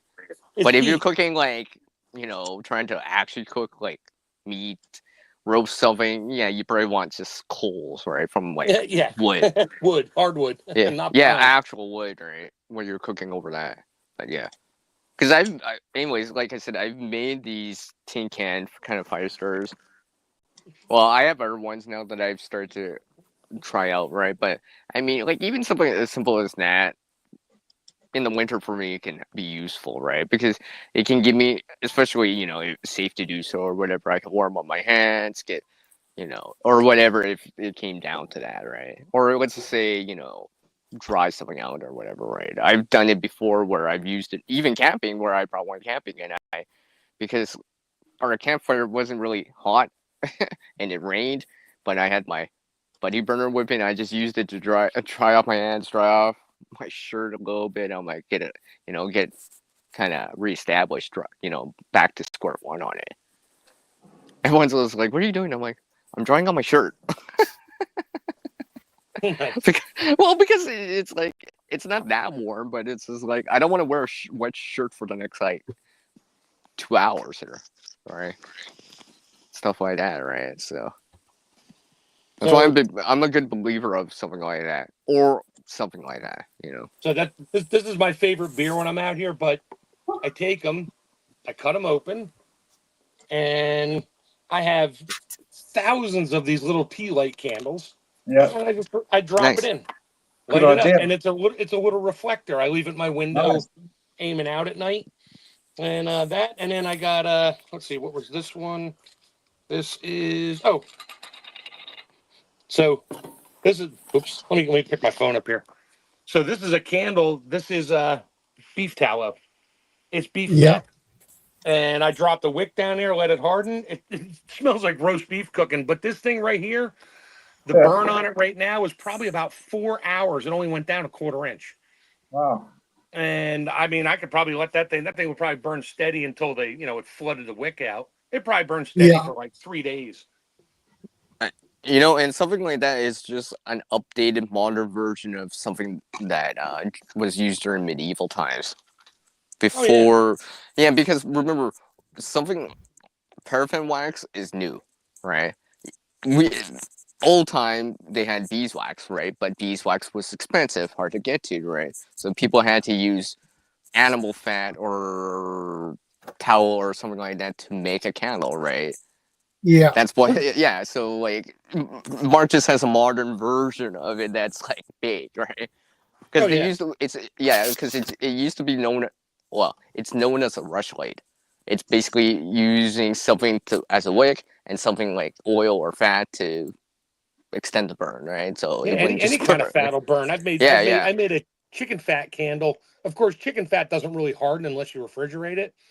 And so I put a wick in there. It didn't. It was tough to get it to float. But it smelled like roast chicken. I'm like, this is pretty cool. Yeah. I mean, that would use I something made one. like it. Did you see my video, CR, the one I made where I take I have one of those can openers that Is that on your Chef Tech channel? Which one's on? I think it's on Chef Tech. It's the one where I I use that can opener that it cuts the outside of the rim, and then you open it up, and it was a can of dog food or something. I opened it up, fed the dog, washed the can out, but I opened it up on the bottom side, and then the top side had the rip top. I'm like, I didn't want to compromise the rip top, so I left that alone. And what I did that with a like a number 10 can, which is the big commercial cans for restaurants. My mother-in-law, she had more candles than Yankee Candle, and my wife's like, throw them out. I was like, hell no. So I melted probably, I don't know, it had to be 4 or 5 pounds, or I guess about 2.2 pounds per kilo. So whatever, it was like 2 kilos or 1.5 kilos of wax. And 5 pounds. I put 3 wicks in these number 10 cans with a little washer attached to it, and I hung them up with a stick, and I filled them up with melted wax, and then when it was done, I siliconed that lid back on. I threw a pack of matches in there in a Ziploc bag, threw them in there, and I sealed the can back up. So now I have an emergency candle with 3 or 4, I forget how many, I think it's 3 or 4 wicks in this thing out at the cabin here. So if I'm really desperate, I can just literally get my can opener, open That sounds so wicked. And light a candle. I'm sorry. I had to say that. I'm sorry. Wicked. Okay. But like, I like how you're approaching that, Mark, because if you're there on your own, let's say if it's an emergency, let's just say, and whatever, right, and you really need this heat because you're wet or whatever, you don't want to fumble.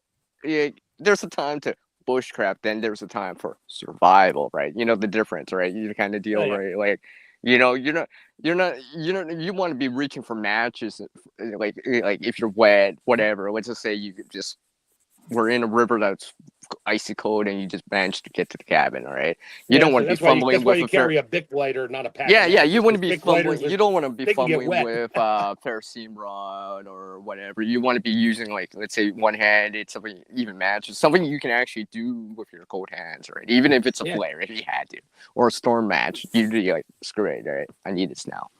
I can't wait. I can't gather sticks. I don't have time to gather sticks. I need something to warm me up right away, all right? Yeah, and candle wax is a great fuel for like your fires.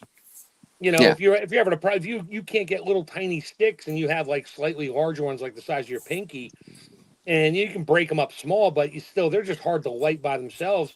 If you put a candle on it and light the candle, the wax melts, and then the wax, the paraffin gets onto the log or the sticks.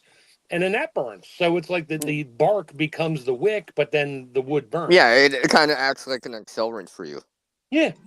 Yeah, I mean, I always keep that in mind. I mean, like I said, when we're talking about this fire lighting, there's a difference between day-to-day bushcrafting, camping, glamping, or survival. There's a big difference, right? In terms of, like, how fast you need this, right?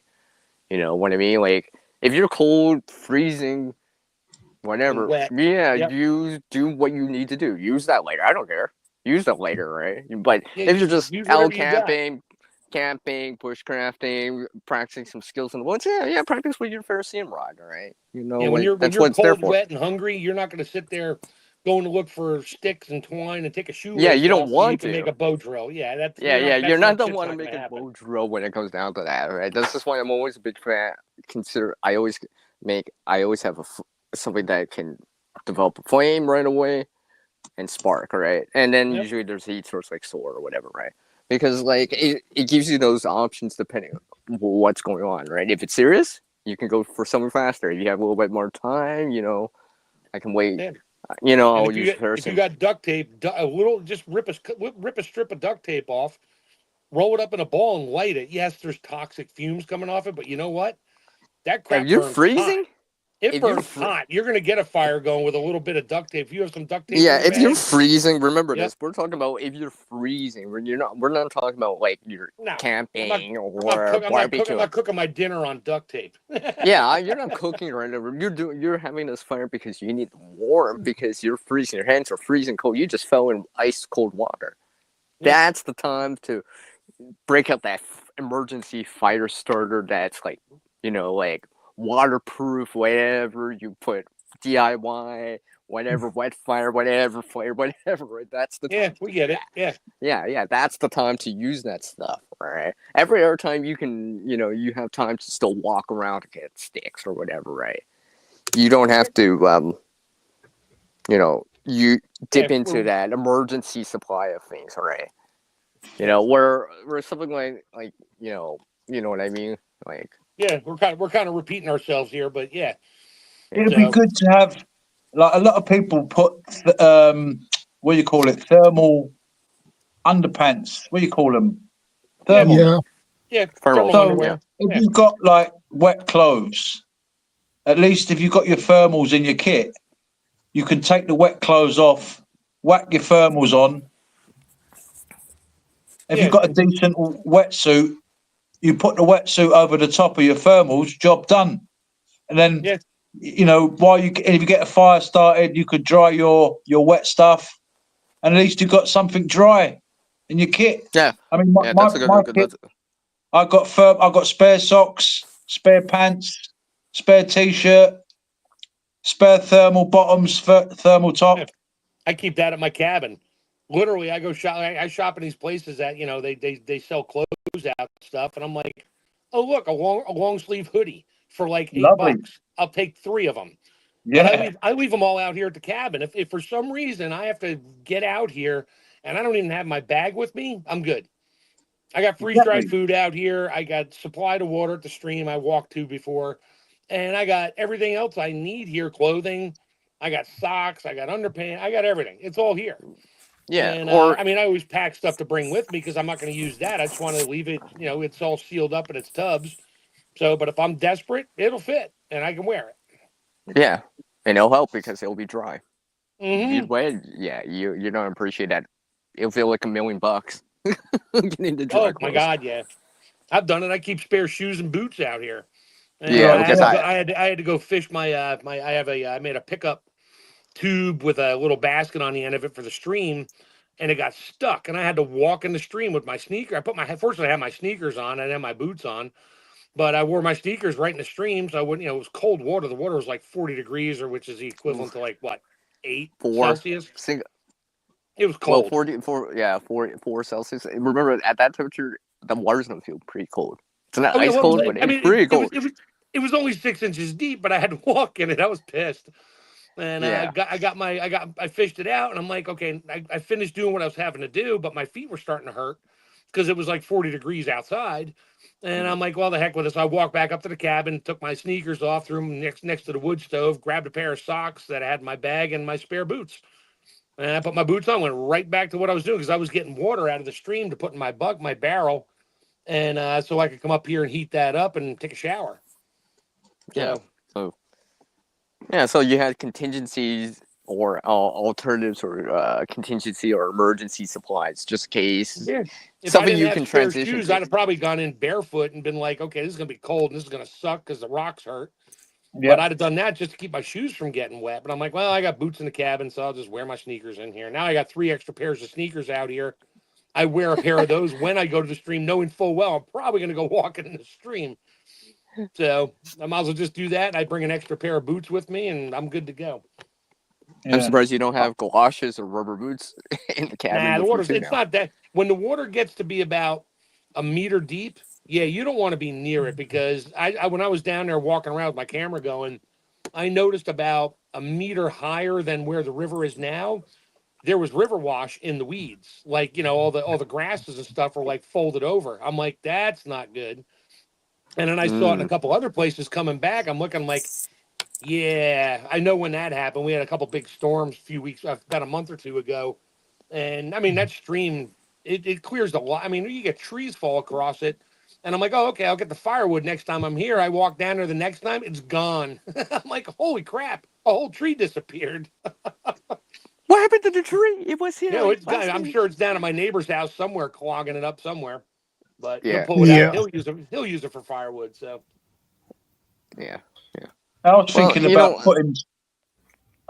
about putting some caches together, and I was going to call it squirrel prepping, where you got a cache, a food grade bucket with spare clothes, spare boots, socks, and you know, just have a few of them just spread around. So at least one container and some water and food, the basics, but a change of clothing, boots, so that in a situation, if I've not got anything, I've got these caches. Sorry, Stia. I know you're in the city there. Where would you put them in the city though? Well, there's plenty of parks. Dead drop, like a dead there's drop. There's places where there's like sort of bushes and that where nobody ever goes in. Yeah. Oh, hopefully. Sort of like you get these little wastelands within cities. I don't know if you know what I'm on about. Yeah, it's like the right of way between two roads that's too small to build, so they just let it overgrow. Yep. Or some We ditch got or whatever that no one goes into really. we got Something those like all over the states. I mean, all they call it a clover leaf on a highway, and in the circles of all those, it's always trees and bushes. And every now and then they'll go in and clean out, but that's even a spot for me because I got lots of those nearby. And I could literally dig a hole in there somewhere and just say, okay, it's next to the giant rock that nobody's going to move, and dig a hole down, stick it in there, cover it up, forget about it. That way, well, Exactly. not forget about it, but know it's there. But it's also 3-4 miles from my house, and I know it's a major route that I'm on from time to time. And if something happens, okay, yeah, I got something right there. It'll just take me a little while to get back home. Yeah. So it get you through the 24 hours, 48 hours. You've got some water in it, some food, snack bars, what have you. Well, hey, Drew, that might just be enough to kind of refresh you, right? Yep. You wouldn't be Yes. running on fumes anymore. Yeah. You would be re-energized, rehydrated to a certain Yeah. degree, where you're making clear, rational decisions, not out of I'm so hungry, I'm so thirsty. I'd Wet. do anything for it. Yeah, Hole in my shoes. yeah, right. Yeah. Because once you start getting into that, I'm exhausted or dehydrated, starving, and I'm cold and That's wet. when problems You start. probably almost do anything to get out of that situation, whatever it takes, right? So, you might not be thinking clearly in terms of like Yeah. risk, right? So being able to get that out of the way safely, now you can focus back on that long-term stuff or getting back home or something like that. Yeah. Yeah, that'd be really important. Well, I think we go over to the 6th point, and that is the power of observation and critical thinking beyond specific skills. On how to develop keen observational skills and critical thinking allows you to assess situations, find solutions, and adapt when conventional methods aren't available. Yeah. Daryl loves all over that in the city there, because you got to keep your head better be on a swivel for things that might be going on in your surroundings. And for me at the cabin, I mean, I'm walking through the woods and everybody's like, "Oh yeah, you just taking a stroll through the woods." I'm like, "Yeah, but I'm also looking up because there's dead branches in these trees that, I mean, I got hit. And fortunately, I was wearing my my chainsaw helmet, and I had my tractor and I was pushing a tree over, and I didn't look up, and this well, 6 inches for me, it was like a 6-inch diameter limb came flying down, and fortunately it hit the crossbar on the tractor, but it still whacked me in the helmet pretty good, scared the crap out of me, and I'm like, I forgot to look up. Whenever I go out now, Widowmakers. Yep. I'm looking everywhere, and I also check to see if people follow me. Yep. Especially nowadays. I mean, London has become the crime in London now. The amount of stabbings around where I live. Yep. Someone got stabbed to death just up the road. Someone got stabbed round the corner. Someone got stabbed to death around the corner from me as well. About 2 years ago. It's really got very violent. London always had a bit of a rep anyway.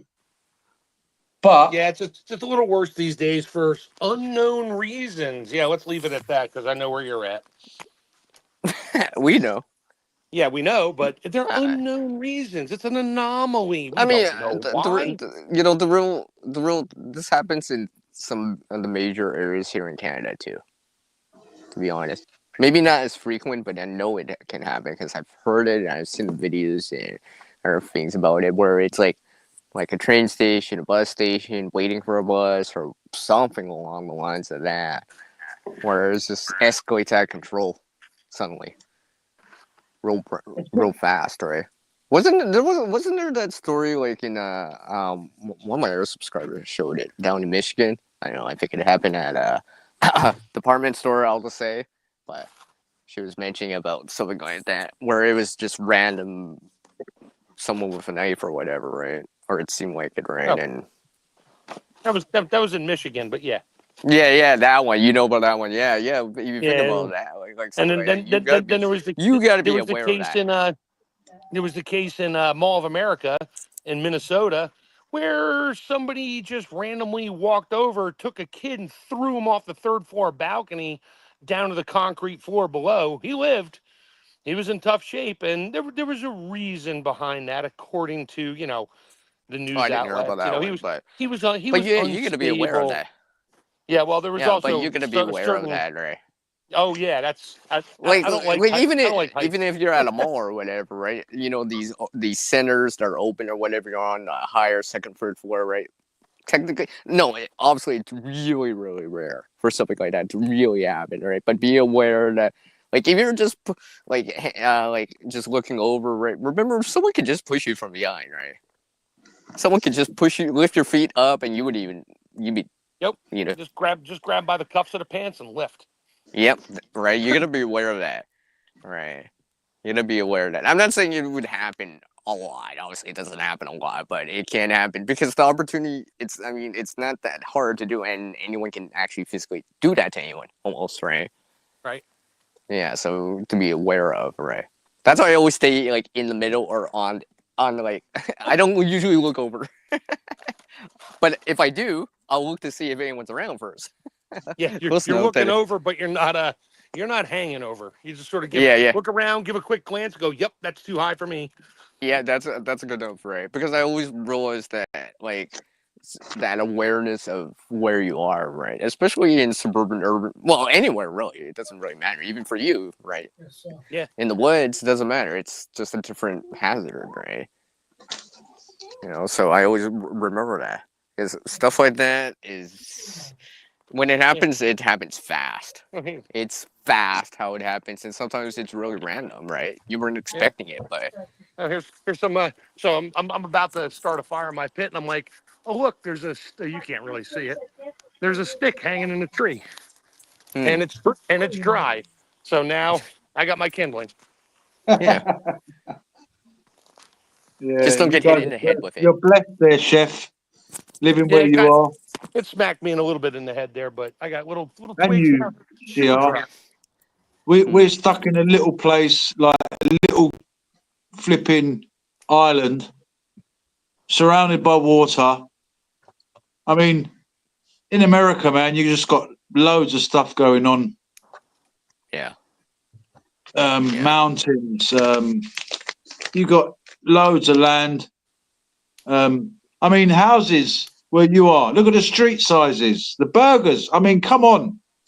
You got proper burgers in America. Here we've got these silly little things.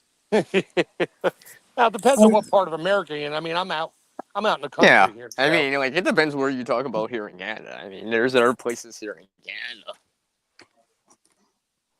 Oh, they do small North to burgers south, over there as well? Do they do what? Small burgers. Small burgers. Yeah, I mean, I've our own seen burger Americans joint. in burger stores over here saying, "What's that? Is that your small? Have you got the big ones?" yeah.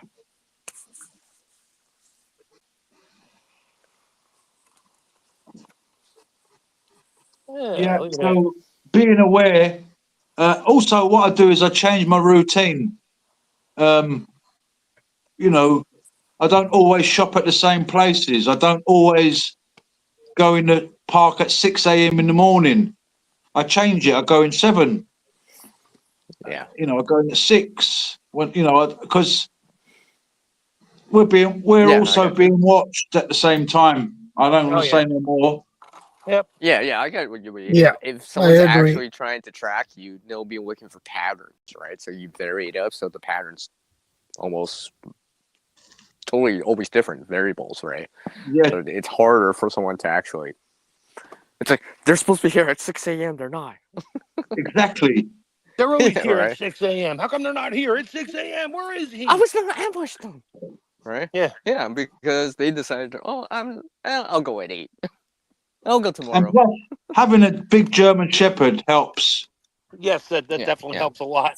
I'll attest to that. Because not a lot of people know how dangerous dogs can really be. There's I'm not saying I want my dog is always in danger mode, but if I give him the word, he'll go. He's a German Shepherd. They're always in alert mode, always. Attack. Yeah. Yeah. There's stories of war dogs doing some seriously bad damage. Like Yeah. war dogs, you know, I'm talking jumping on one person, killing them, jumping on another person, killing them, jumping on another person, like I'm not talking about one or two. Yeah. Anyway, sorry. I don't want to talk about that subject. No, No. this actually reminds me of something on a serious note too. Like, actually, if I think about it, is because like I'm lazy people. today. Yeah. Okay. Are you using a lighter? Yes, I am. Okay, whatever. I mean, hey, as long as you still have fluid in there, or you have more lighters, you're still good. Oh, right? I got tons of charcoal lighter fluid. I rarely sit here and play games. I throw my paper down, a bunch of twigs, and a couple logs, and I'm good. Yeah, I mean, whatever, But what I was gonna say was like, in terms of like being aware of something, right?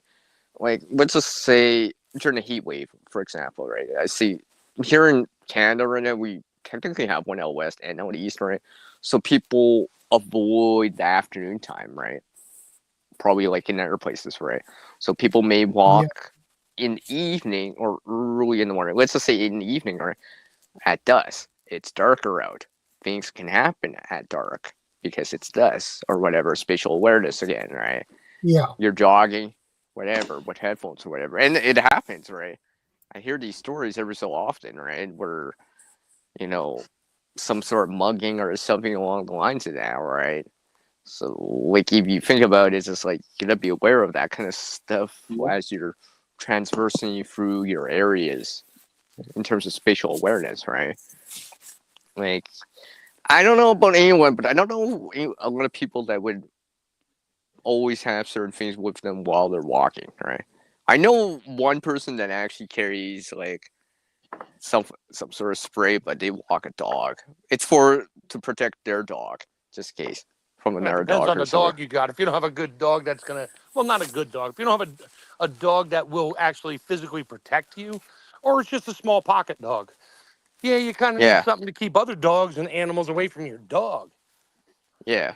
No, because I just recently met them, right? And it's just like I just saw it on their side, right? I'm like, is that one of those spray things? And they're like, oh yeah, and what I just mentioned, I'm like, oh yeah, good thinking, right? And I could see why that could be. And I kind of mentioned indirectly, oh hey, if something else happened or whatever, right? So once tried that, actually, you got that on you too, as a way just to say something, right? Not bring in preparedness, but not actually say it, as they say, as sometimes we do, right? Yeah. Yeah, that's why I always approach it, right? And people would just think, it's like a typical common discussion, nothing elaborate, nothing special, it's not, unusual or different, right? It's just, because when I do that, then it makes them feel more comfortable, right? Because they're not, they know I know what it is and whatever, right? And all that stuff. So, because the spatial awareness, it's important too, right? So, yeah, I'm always I don't want my dog to get into a situation where he could get injured. Of course. Nah, that's the last thing you want. No, I mean, the other day I was walking past this closed-in green, and this really big bulldog was trying his best to get over this bush to get to my dog. And it tried about 3 or 4 times. Eventually, it got over the bush. Ooh. It was able to get over this big bush, which had a fence in it as well. So this bulldog was really determined to get to my dog. So as it jumped over the bush, I grabbed its collar. I grabbed the collar of this big bulldog and I said, no. I just held it. And the guy seemed to come from really fast. I said, how did you get here that fast? He said, I jumped over the fence. I didn't see him because I grabbed his dog, his big bulldog. I mean, my CJ would have eaten it, but I just didn't want that situation. No. Yeah, So exactly. I grabbed the collar of the bulldog, and I just started going, no, and it just stopped. Like, it was a big head like that. His head was massive. I mean, if that thing got hold of my arm before I grabbed it, I would have been in trouble. But mind you, CJ would have eaten him. But I just didn't want that at that moment. Yeah, So I got you. that's the trouble. We not only have we got people stabbings, we've also got like mad people with dogs, just mad. I don't know if you guys have had problems in America or in Sweden with extra large bullies. You mean people or dogs? Extra large dogs. They're called extra large bullies. We have. I mean, we all have dog problems. Yeah, I've to heard some dog extent. problems, just not that term. Well, over here they were mauling people to death. Oh, pit bulls. Extra large bully. Yeah. They're like pit bulls, but they're extra large ones. Yep. And somehow they were legal because they weren't called pit bulls; they were called extra large bullies. But they are pit bulls, man. Yep. And they started attacking children, people, and now it's against the law in this country. You have to have a muzzle on one of those extra large dogs. Oh yeah. I mean, those things. I mean, they're great with families if you train them right. But if they get out and something they go mental for no reason. Oh yeah, they'll attack the first thing they find. They'll kill people. They don't care. Yeah. So being aware of that, like you were saying, other animals as well. Yeah, dogs. Yep. Yep. I mean, you guys have got like bears and wolves and whatever. Well, I mean, it is possible for urban areas to receive wildlife coming in too, right? You're gonna be really careful about that. I'm not talking about like raccoons, like that guy. I'm talking about like coyotes that are like a little bit more. We got a rabies problem with raccoons around here. No, but I'm talking about coyotes. It is possible for urban areas or something along the lines of that. Even bears, it's technically possible to a certain degree. How fast? How big is a coyote? Sorry. No, but I'm just saying because they're a lot more. Well, they're not a dog, right? They're different. They're wild, right? They're not domesticated, right? So you don't want to approach it. You don't want any like child approaching it whatsoever. Oh, can I pet the dog? No, that's not a dog. Let's go their way, right? Like you avoid it, right? Like you totally avoid it. Like don't make any contact, just avoid it, right? Let it go. Keep going on its way, right? You don't want to entice it, because it like a dog, like a coyote or a bear that's coming into an urban area is probably looking for food. It's probably hungry, and you don't want to be its next meal or something to whatever, right? Because I know it's possible. Because I've actually seen them around here for me at times, right? I'm just like, wow, is that a dog? No, we get bears. And then I'm like, where I live, and then I'm thinking, like, no, that's a coyote. Oh yeah, we got coyotes out and there. it's We possible. got foxes. Yeah. Oh yeah. No, I know, but I mean, it's one thing in the woods, but in an urban area, it's still a little bit different, right? We got them because at there's more people. My house. I'm urban, and we had a couple bear sightings, 2 different ones, and we don't even know how they got into the area. They just spooked them in one direction. It kept whatever it was. They just kept getting scared and kept running in one direction. They wound up in a neighborhood. Yeah, and the people were next like, thing you why know, is there like, a bear in my backyard? They called the police. The police were like, this can't be a bear. It's got to be a dog. They showed up, went, oh crap, it's a bear. yeah, now like, what? if it's a dog, animal control. It would be different. Yeah, because it's just like one of those being aware of the differences, right? Because I think it'd be really, really dicey in an urban area if you ran into like a coyote at night. Oof, that'd be so dicey. Are you telling me that one coyote is dangerous? Now, I'm not saying all of them, but are they small wolves? Right? No, coyotes are like, they look like little small dogs, but one coyote by itself, they're so skittish. You breathe funny and they run away. But if they're usually trying to it's get like you that, to chase one and there's a pack of them and you're a small child, oh yeah, they'll figure it out. But they don't go after. They go after injured things. That's the easiest thing for them to get. Yeah. Right. But what I'm saying is, like, you don't want to be surprised by one or a bear in the middle of the night, right, or whatever, right? That'd be dicey. That's the last thing you want. Yeah, that'd be dicey. That'd be so dicey. Because they're fast. A lot of people think they're slow and clumsy. No, they're not. No. Them things could run at 40 miles an hour. Yeah, they'll outrun you. Oh yeah. I've They seen definitely bears outrun. running on YouTube videos, and I'm like on a path, and they just run past someone filming them, and I'm like, wow, that's a bear? Yeah, they'll chase you on a bicycle. Yeah, big ones in like Yellowstone, stuff like that. Oh yeah, Wow. they'll chase you down How long will they chase you down for? till they catch you. Wow.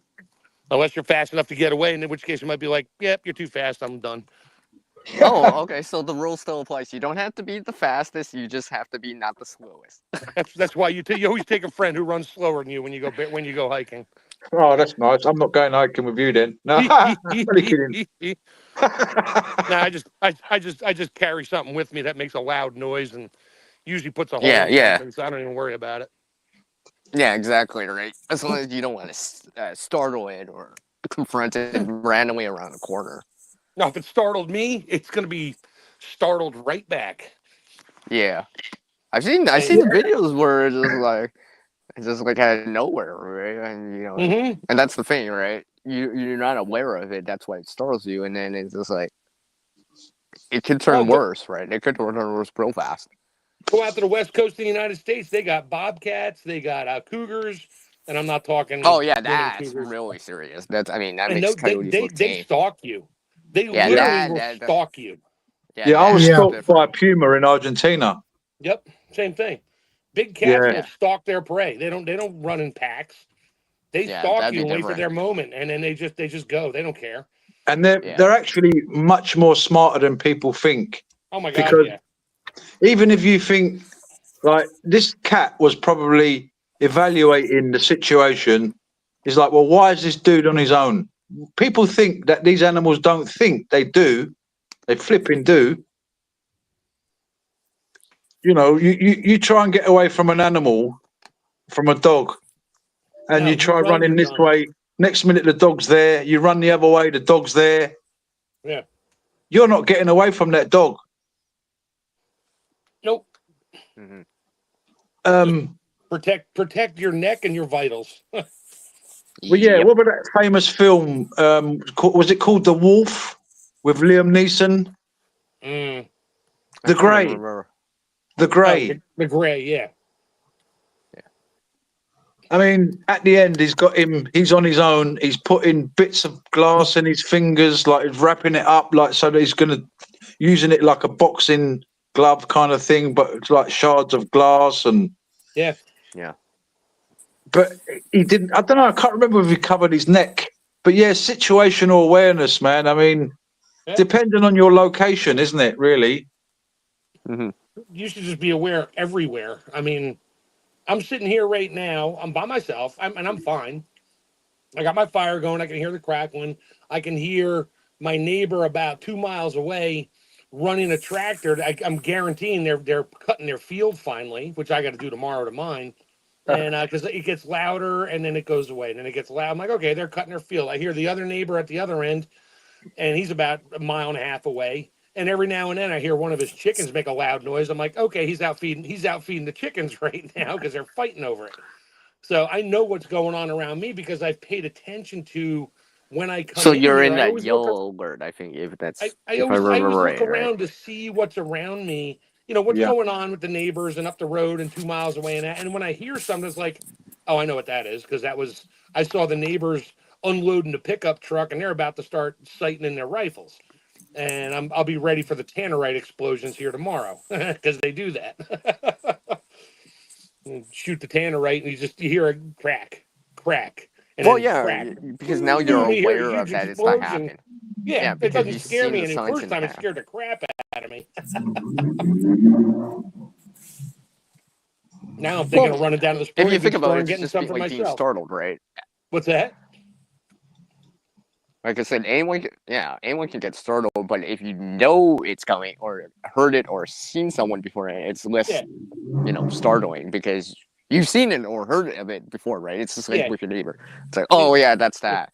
Yeah, the actual I noise know may where make or me whatever, jump right? initially, but instantly I know exactly what it is. So it's not like, oh Yeah, crap, yeah, we're being you're like, invaded oh, by okay, the never Russians mind. and they're It's just dropping bombs. Yeah. Yeah. Yeah. So briefly, you go from yellow to orange, then back to yellow again. Yeah, and then back to green going. You're not all the way to the red right away, right? Wait It's till, just like, wait till I get mine out and start doing the same thing to them. They'll be like, "Oh crap! There's somebody else over here doing it too." Yeah. I think it's time for the next point. Then the 7th one. Are we? Yeah, I think it's today. Building a resilient mindset. True preparedness isn't just about gear, it's about a resourceful and adaptable mindset. So basically everything we said so far. It goes with pay attention to your surroundings and be ready for, not ready, but just be aware that a lot of different things can happen. Yeah. And realizing you might not always have the right gear with you, right? Like the thinking aspect of the skill in terms of understanding what things can do for you, right? You might not always have all the resources you want or gear, but as long as you have something, you still have something. Maybe you got enough to get by on. Hopefully, right? To improvise with or whatever, right? It's just like how I always say, like, even MacGyver, right? He had his pocket knife, Swiss Army knife too, right? But he had skill too, but he had knowledge of how things work, right? What are things made of and how he could incorporate it in, right? Regardless how true it is at times, but that kind of thinking is important, and it kind of sums up this kind of some point to right. The true part always got me with MacGyver. It's like, let's fix a piston in an engine with a pair of jumper cables and a nickel. I will never forget that episode. Okay, and I'm like, really? And then you're going to put it back together with what? Your Leatherman? Yeah, no, we're not going to torque it anymore. Man, we're going to rebuild this motor in the middle of nowhere and drive it out of here. Okay. Sure, I'm making a radio out of the snow machine. Yeah. Out of nowhere. I mean, it's just exaggerated for story, for a movie or for TV. It's fun stuff to watch. Some stuff is actually pretty slick. Other stuff is like, really? yeah, exactly, right. You're gonna remember that is for sure, right? But in the real world, if you think about it, right, understanding how things work, like I'm trying to think of an actual example by looking around, like understanding like a battery, for example. It's like, oh yeah, a battery is power. It is possible to get fire out of that. And you do something along the lines of that, for example, right? Yeah. Like a truck battery or whatever. You have very little fuel left, and then you use the fuel with a rag, then you use something like whatever to transfer the spark from the battery, and then to get your quote unquote survival fire going, right? Something like that. That's something MacGyver or really in the real world we would do if we had to, right? If you didn't have lighter, kerosene rod, or matches with you or whatever, right? And it's too cold and it's in the Arctic and you can't. There's no way for boat drill because there's no wood around, right? So you're gonna think on your feet on that one, right? Carolina Kane Family Homestead, welcome to the stream. Good to see you. Welcome. Now I got one of my neighbors his kid is riding his dirt bike everywhere now with no muffler on it. So I was like, it's like, great. It was quiet out here for a while. Now I got to deal with the dirt bikes until dinner time. Yeah. So we hear it, we'll know. I know what's that sound? Yeah. Well, no, it's for us. We know what it is. Oh, for you? Oh, did you hear it? No. I'm just saying, like, just randomly, if we just like, it's like, are you okay over there? It's like, no. It's just kind of. I stop talking and hear a thud, and then no breathing. Welcome back. Might be a problem. Oh, okay. So as long as Mark's talking, it's good.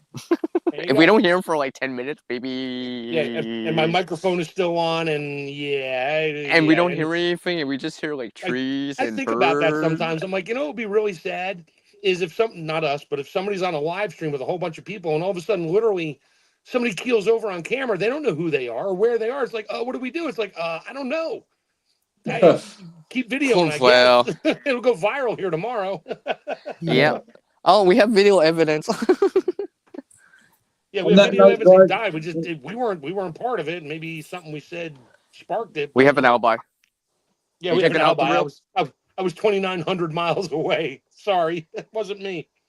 I'm gonna get off now, guys. I'm gonna shoot off now. All right, Drill. Say good No night to problem. everyone. Thanks for having us on, Shadow. Nice You're to see very you, Chef, welcome. TR, everybody You in the too. Yeah. chat. Like always. See you next time. Thank you, Shadow. Later. Yes. You're very welcome. It's a pleasure to everybody. But yeah. God That bless. special See you word soon. that word. Yeah. That awareness, you're gonna. I mean, I'm always kind of in this kind of yellowish alert state, right? Sometimes things will pull me into that orange or red state, right? Depending what it is, right? But just know, so like I'm not complacent about everything, right? You know what I mean? So I can Yeah. instantly get into this or heightened state if I needed to, right? You Yeah. know, and not be in that state where, like, basically where I'm just passed out and just sleeping, right? That's like no alert whatsoever because you're sleeping, passed out, or whatever, right? But you can't live on the edge all the time. That's the thing. Yeah, exactly. You don't want to be in that heightened, heart pounding, adrenaline pounding state, red state the whole time. I have the perfect synonym, whatever you want to call it for this. Analogy. Analogy. Thank you. So, you know, everybody when they're young, whatever, even sometimes we're older, we like to sit in a chair and then we lean back on it. And then, you know, you're leaning back, you know, you're right about there. And then all of a sudden you lose track and you're at that point where the imbalance hits you. Oh, and that's the feeling. Yeah. And I used to tell people, I'm like, yeah, I feel like that all the time. They're like, oh my God. No. If you think about it, when something like that happens, your heart rate instantly skyrockets. Oh my God, you instantly react. Yeah. Yeah, if you think about it like that, because it's just an instant reaction. Like everyone does Bob's that, like right? that all But the time. I know Bob always feels like that. Yeah. Especially when there's a raccoon around. I hate that fucking raccoon. I didn't even know Bob was here. I was just like looking up. I'm like, that raccoon's going to get lit on fire and thrown out the second floor window. I tell you that much. Whoa! Well, out you go. You know, you can fit almost 2 of them up your butt, right? No. do you guys need some personal time? No, it was a joke I sent him a while back. No, I'm kidding. I'm kidding. How many Welcome raccoons back, can you fit up your butt or something? Like, what the hell's wrong with this annoying? God, I hate Americans, man. That's septic. Especially in American rabid raccoons. Yeah. Welcome back, Bob. All right. Well, thank you, Sarah. What's next up there, Shadow? Or is that it? That was the last point I had. We're into the free for all moment. Oh, go ahead, Bob. Yeah, go ahead. Yeah, let's let Bob chime in. What the heck? CR gave me strike 1 today. What the hell's that? Yeah, remember when I said, you know, the underwear on the bed? Okay. Bob, that's strike 1. Oh man. Hey Bob, you going live tonight? You mean tomorrow night? Tomorrow night. Sunday That's right. night. Tomorrow night. Yeah. I'll see what's up with that.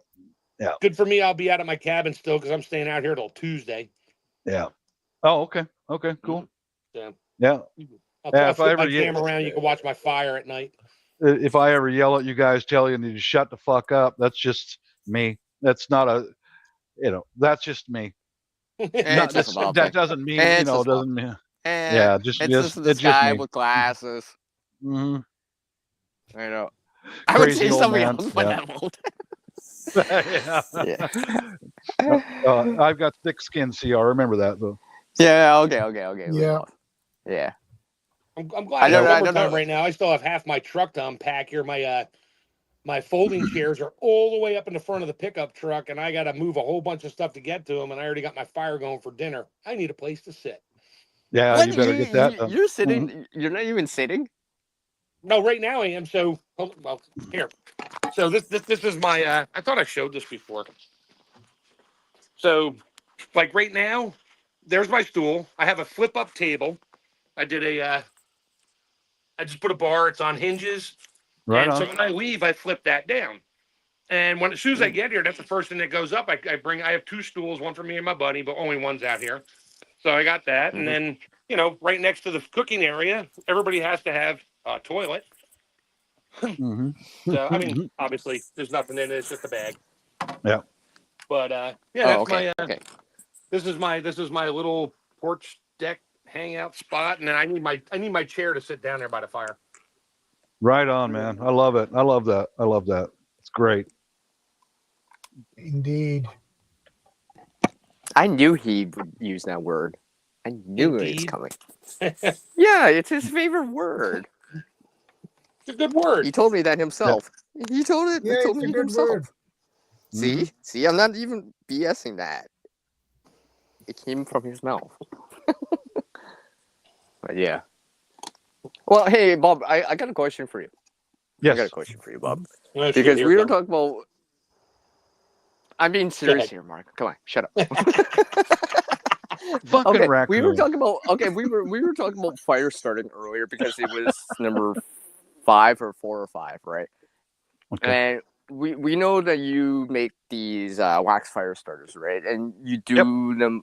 The reason is that you want to have them in advance, right? Because in your area the wood might be wet or whatever, right? And we were talking about that how because how Mark has things in his cabin or around or inside ready to go too, right? Like he's got he was mentioning how he has this certain setup he made, right? So he doesn't have to mess around with sticks or kindling or whatever. He can get something going right away, right? And I think that's how your approach towards It is. the paint can fire stove or whatever, Right. right? It's the same way, right?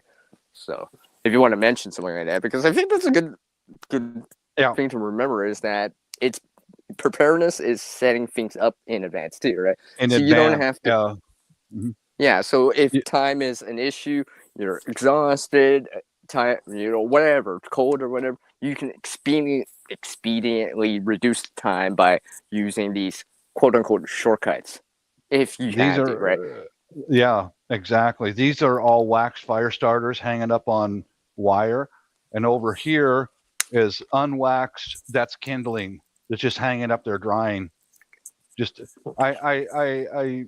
I looked at movies and music videos of Vikings and the old Norse and all that, and you'll see a strip like that hanging right next to the fire pit. The old Scandinavians had that shit figured out years ago. Man, you just drill a hole through a piece of wood and hang it up on a wire, and it hangs up there and dries. So we throw a wax fire starter in, some kindling, boom, your fire's going right now.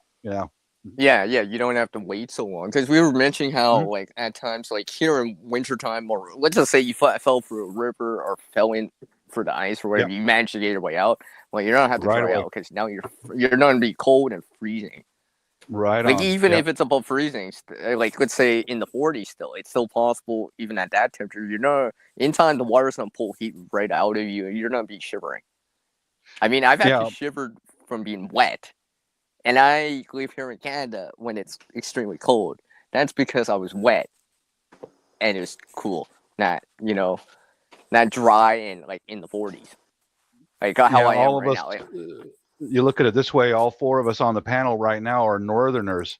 We know the dangers of cold and how quick it can take you down, man. It can kill you so fast, So you'd be gone. You'd be like, it's faster than getting dehydrated. Exposure can be faster than that. I've got the wax ones. I got small ones, and those ones that I just showed you are the big ones. But for that paint can stove, if we live in a residential area, and if we must go out there and cook, I want to get that fire going right now, get it up to heat so the women can go out and cook real fast and then get back in the house. Because we're ready to eat.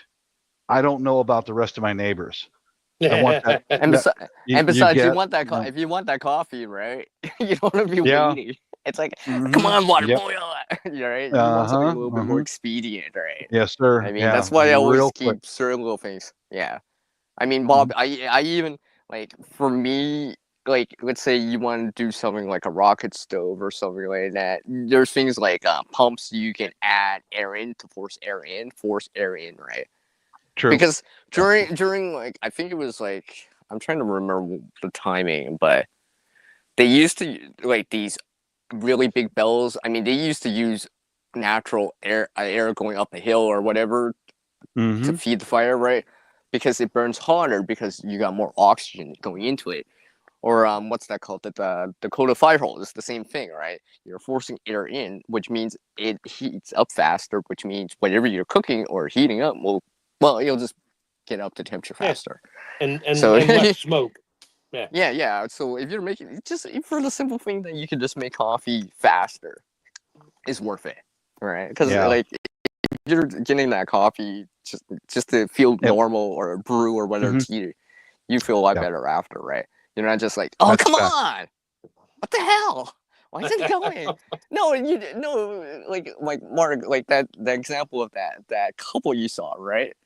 Imagine you don't want to be like, and you wanted coffee, and you're like, why isn't this working? This, with a lighter and just some sticks. Yeah, it was a pack of matches and 2 logs.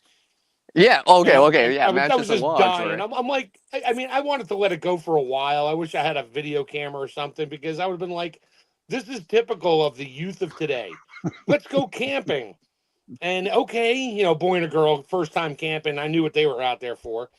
And they literally went out and bought some firewood at the camp store and they laid it in the thing and they're throwing matches at it. Oh, I'm boy. like, meanwhile, my fire was going for like 4 hours. I got like this massive bed of coals. I'm cooking steaks and corn and that, and I'm done. And they're still playing with that. And after a while, my daughter was with me. She's like, Dad, just go help them. I'm like, fine. Yeah. Do I have to? I had a log that it had, I still had a cold spot on the end of it. So I just picked it up. Didn't say a word. I just picked it up, walked over. They knew I was only like 20 feet away. They could see me.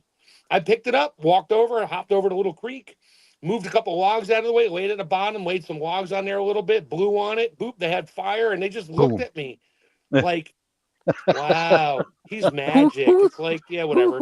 Have your little campfire and go in the tent there. Magic. Have your 38 seconds of sex and fall asleep. Gotcha. I was going to say they're probably pointing their phones at the fire pit going like this, and then, oh, that's called analog. Oh, that's reality. I should have brought, if I had a phone that did that then, this was years ago, put my phone, just pull up a YouTube, the Yule log or something, and just go down and put that in the fireplace and walk away so they have like a TV screen with a fire going. Hey guys, do you like my digital fire? And my daughters know what an asshole I can be sometimes. And that's my one daughter. She's like, Dad, just don't say a word. Just go help them. I'm like, okay, fine. Don't say anything. Just go help them, please. I could just see it, guys. The 2 campers died of exposure, but they were found with their cell phone showing a video of a fire log. They're both frozen to death. And that'd be so ironic. Right there. That'd be so ironic. Hey Bob, thank you for that. I will do my best to make a meme of. You remember Jack Nicholson in when he's frozen to death? After I forget the movie. Yeah, The Shining. The Shining. When he's frozen to death, I need to find a good picture of that, and then him like somehow make it so he's holding a cell phone with a fire burning. Oh, that would be great. Oh, I'd love that. How come I'm still cold? That was good of you to do that for those kids, though. And truly, I literally didn't really feel like helping them. I was just like, you know what? Everybody has to struggle to something. Yep. Maybe it was like literally, it was a brand new tent. I think it took them like 2 hours to set up a 3-man regular Eureka style tent. Self-standing with the directions out and that. Yeah. Pulled the brand new sleeping bags out of the boxes, threw them inside. Went out and got something to eat somewhere and came back with like Chinese food. And they're sitting there with matches and 2 logs trying to light a fire. I'm like, I just don't even want to help them. Yeah. And but I did. And then, the fire, their little tiny bundle of $10 firewood burned out and they went to bed and made some noise for about 3 minutes. And that was it. Yeah. They went to bed, made a baby, and then went to sleep. Yeah. That was it. Oh, okay. I'd say something, but hey, that's a reason why you take a new girlfriend camping, because you got to share the same sleeping bag to stay warm, right? Yeah, well, you got to get the sleeping bag training together. It's called training. It's called training. It's called training. We have Is to Don't share forget to body bring. heat to Don't stay forget warm. to bring the hot dogs. Yeah. Is that strike 2 CR or is it close to a strike? Nah. You want me to Nah. say no? No. No, but like no. On a serious note, I see that too, Mark. I know I mentioned this story, but my friend did that too. I like with a lighter and just like sticks, right? And just trying to light the sticks, and he's like telling me, "Oh, I'm not trying," but here you are just spending all your lighter fluid on this Yeah. Oh, for me like personally? 20, 30 seconds at times, right? And it's just a normal bic, right? But like Yeah. remember a lighter, the longer you hold it, the fluid level will drop really, really fast in comparison to Yeah. you just lighting a Mhm. like No, a I cigar or something like that, right?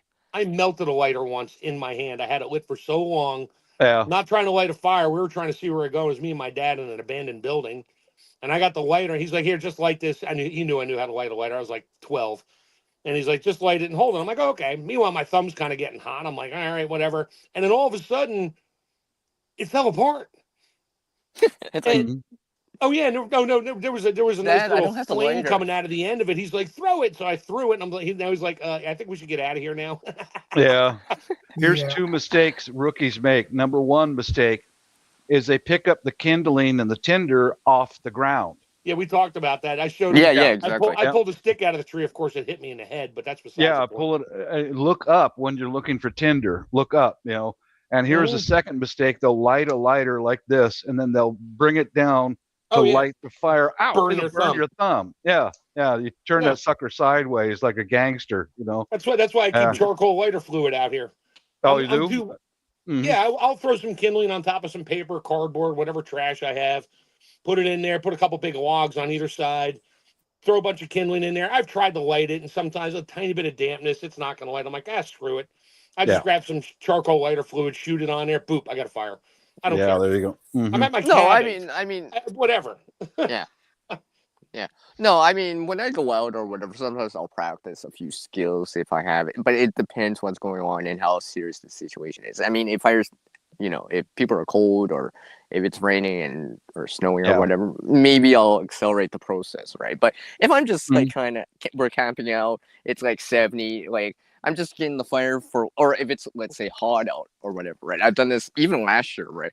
Well, no, not last year, but the year before. It was hot out, right? So I didn't want to campfire in the middle afternoon. I just set it up in the afternoon. I just set up everything, right? It just needs to be lit, right? I'm just waiting for are we ready to have this hot campfire? Because I don't want to light this in front of everyone because it's like 90 Fahrenheit out. Like we don't need this campfire to keep warm, and we're not There it cooking is. in the How afternoon. long ago did I fire right. this thing up? It was like Yeah. 30 minutes ago, right? I got coals all the way to the bottom. There you go. There we go. Now you're ready. Really? You're ready to rock. Nice, nice. There's my cheater Yeah. fluid. Yeah. Mhm. Yeah. But basically, what I was saying is basically just light it once and it's gone. It's good, right? Kind of deal, right? Mhm. Because you've set this up in advance if you have time, Yep. right? Now, obviously, expediently, you're wet or whatever. Or whatever. Someone's cold. Like Shadow. Remember that story you told us, and I always mention this because it's a good story about how you needed a fire going, but you were wet, cold. Yeah. Yeah. He's there, that's- right? Okay, yeah, he's Yeah. there. I'm just like, I had to look. He's Like, just- he's still there, right? I'm still here. I'm- I'm working. I'm trying to get to my No, chair. him. He's like been so quiet. I had to Hey, take a look Mark. to see if he was still there. I'm Mark. doing things, buddy. I'm still not here. just sitting. Oh, Mark. yeah, not me. Yeah, Shadow. He's still there. He's just reading and doing stuff. What you should do, Yeah. Mark, if you can make a meme about Shadow visiting the Philippines and this big old snowman. The only thing that's left of him is a pair of glasses and his beret. There's a big puddle of water. This big Swedish snowman melted in the heat. Nice. You don't even see the shadow anymore. Yeah, gone. He just melted. He got off the airplane, stepped out in Manila, and blah. Puddle of sludge. Get them up. Yeah, it's over. It's over, dude. You're done. Yeah.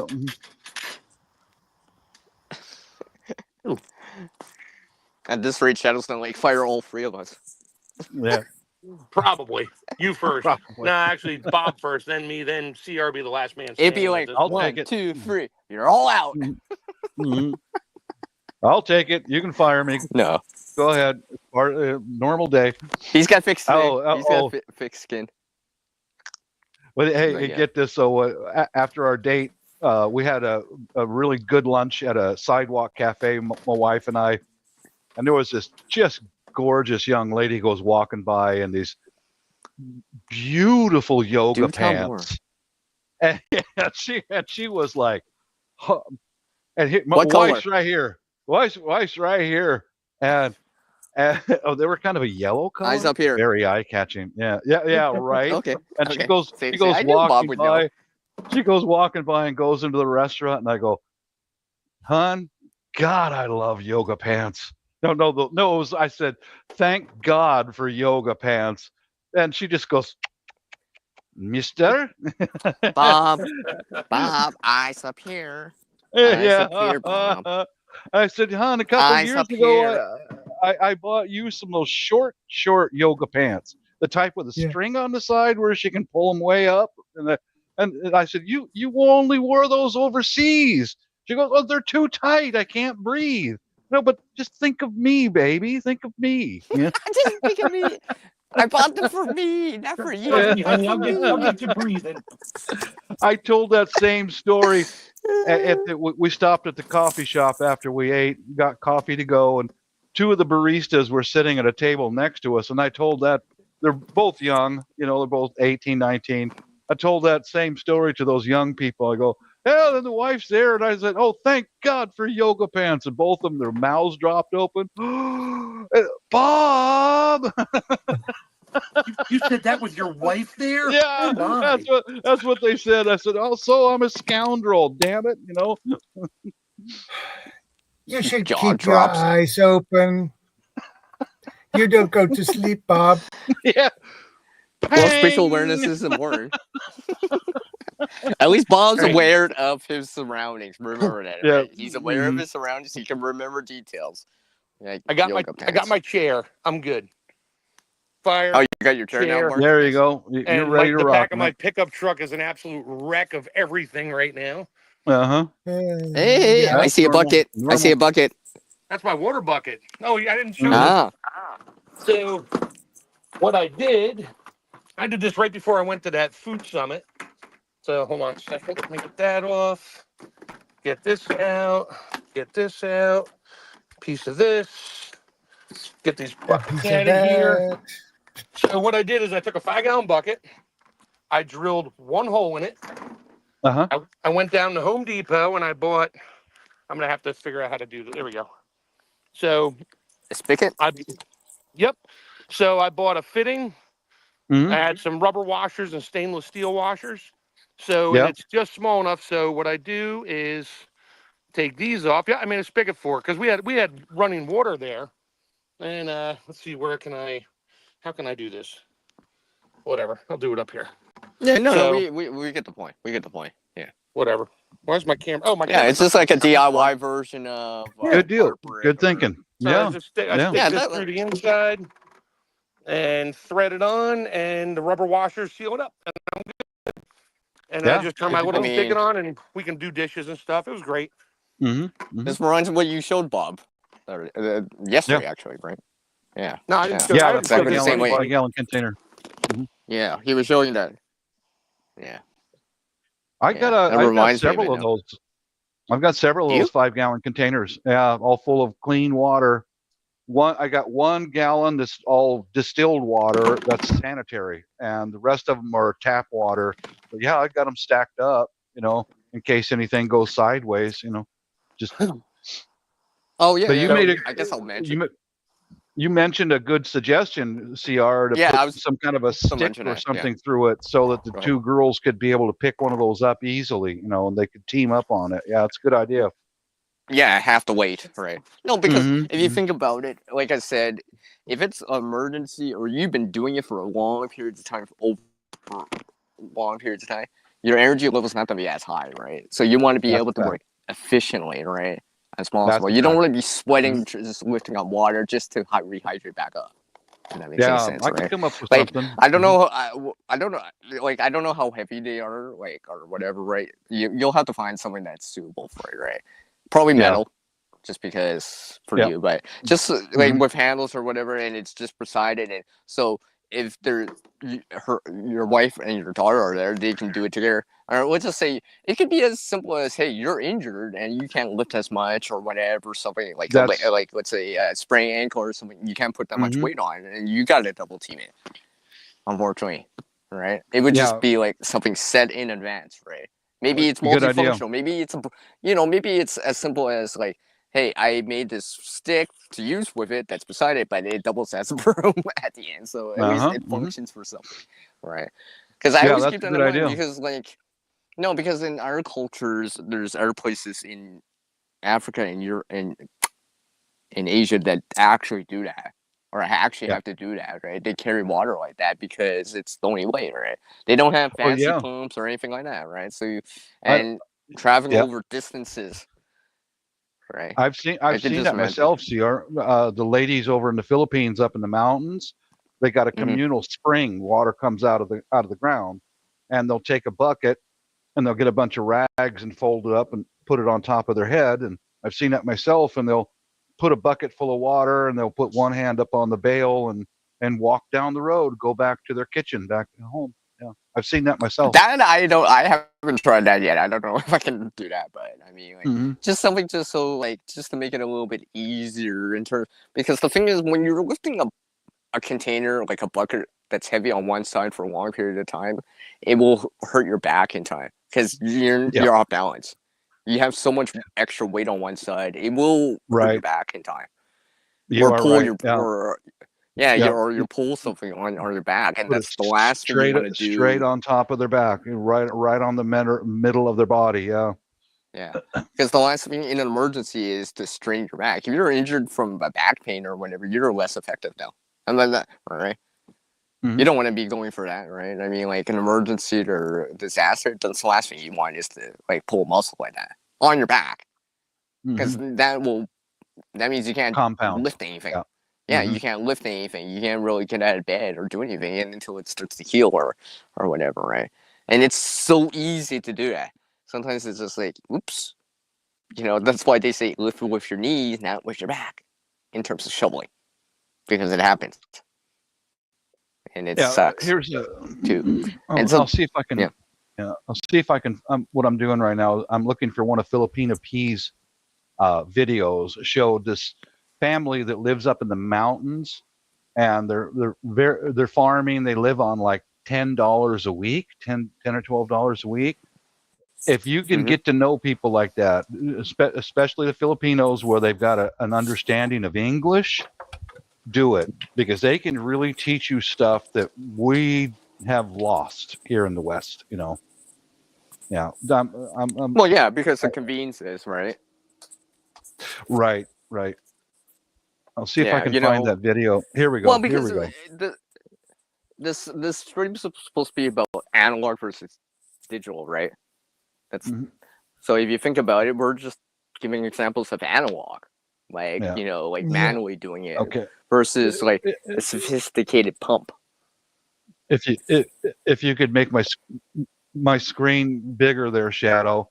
This is how a family lives up in the Philippines. That's their house. I've seen that Oh yeah. many times, but I've never filmed it. But they grow their own food. But we'll go back to their house real quick here. There's Filipina P. But dude, if I could spend a month up in those mountains and learning from these people, shit, man. Yeah. There we go. There's their little house, bamboo floor. And that would suck if a typhoon came through. Oh yeah, but they're used to it, Mark. I mean, they just kind of go, oh well, Build another time, one. yeah, rebuild, Adapt. just deal with it. Yeah. Yeah, that's one thing I really respect about those people. Man, they can handle anything. And that house that you just showed, they got ears of corn hanging up drying in the house, But the guy who built that is their dad husband, and he does it with just a machete. He can build that whole freaking house with just a machete and some weaving some vines together from out in the jungle. It's like, I hope someday I can go up there and spend some time with those people and learn. You know, mankind is capable maybe of make anything. a mini. Maybe make a mini version just for fun. Just be like, hey, I did this once now, at least. Yeah, I know it's possible. Obviously, it's possible because Mhm. someone else has done it. It's like I think it's that knowledge of like understanding how to like get the cordage to tie something like roots or whatever, right? And like picking up the bamboo, right? I guess if you look at cultures in the past, right, before modern age, let's say the 19th century, right? Like let's say medieval times and such, right? Housing was made of like what dirt, soil, roots, grass, dung, Yep. all the stuff that were materials, right? Whatever the materials were available in the area, right? For that area, it would be bamboo from the jungle, right? All the materials come from the jungle, right? A simple tool, a tool, a standard machete or whatever, a cutting tool like that, invaluable, right? Because it allows you to do all that stuff. If you have the knowledge and the skill to put it together, you can make shelter, right? In this small zone. Obviously, it's time consuming and energy intensive, right? But, you know, and stuff like that. But, you know, obviously, you're not making that in like a couple hours. It's going to take a little bit of time to set up, right? But, you know, you're not doing that. It's not an emergency shelter, right? That's a long term shelter that you're setting up. I'll go back to her video here. But see what's in the mom's hands when they went outside to show her garden. See what's in the mama's hands? A little bolo, and mom carries that everywhere she goes. Even for like taking out little animals. Yeah, and for protection and whatever else. My wife did that when she was growing up. You take your bolo with you and you put it on your hip. You keep it with you.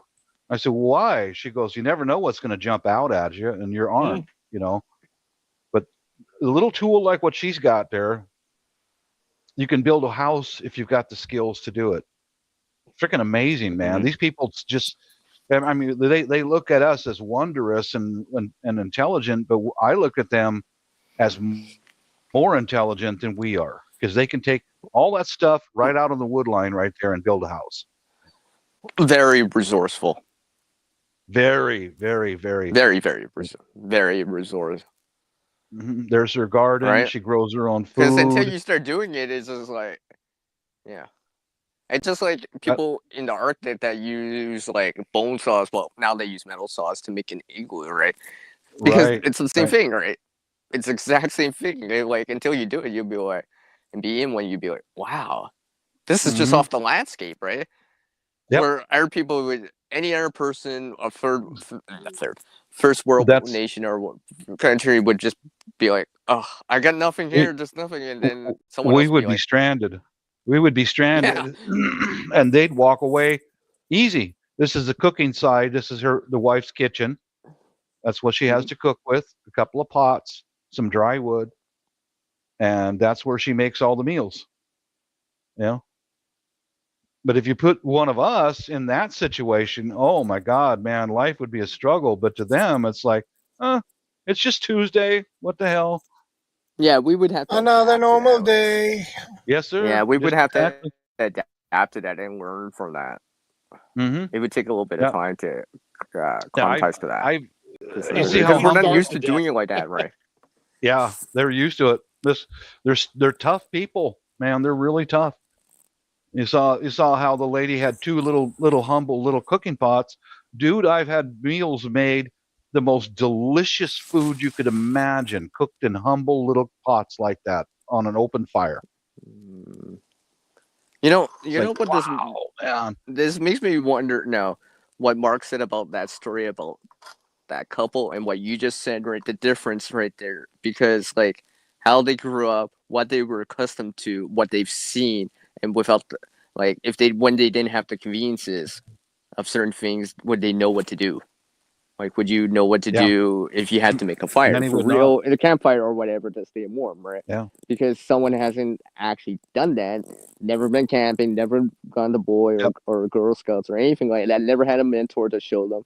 They just like, isn't it? Yeah, I know fire. Yeah, just light a lighter and some wood, Yeah, right? just take a log and throw a match on it. It's fire. Yeah, Yay. Yeah, there you go. Yeah. Yeah. Right. Become complacent. I saw it on a YouTube video once. Yeah. Yeah. I remember a friend of ours. She came to our wedding. She was from one of the tiny islands in the Philippines called off the coast of Bohol, which is the only thing on that island was fresh water and fishermen. That's it. And she grew up that way. And we were discussing one time watching these survival shows, and she was laughing at us Westerners. Like, my God, you people would die because you don't even know how to use a machete. And, that's how she grew up. Yeah, man, I admire the hell out of those people. Yeah. Yeah, they have knowledge and skill, right? Correct. With basic hand tools, analog tools, right? We're not even talking about electric Analog chainsaw tools. or anything like that, right? Yeah. Yeah. I mean, obviously, you give someone an electric chainsaw or whatever, yeah, you can do the task faster. Obviously, that's a given, right? But, just because someone can use a chainsaw doesn't mean someone can use a machete or a knife or an axe. It's totally different. It is. Right? It's totally different. That's why I just like, I've been trying. Yeah, I've used a few hand tools every so often, power tools, but I'm always like, oh yeah, there is a difference between them.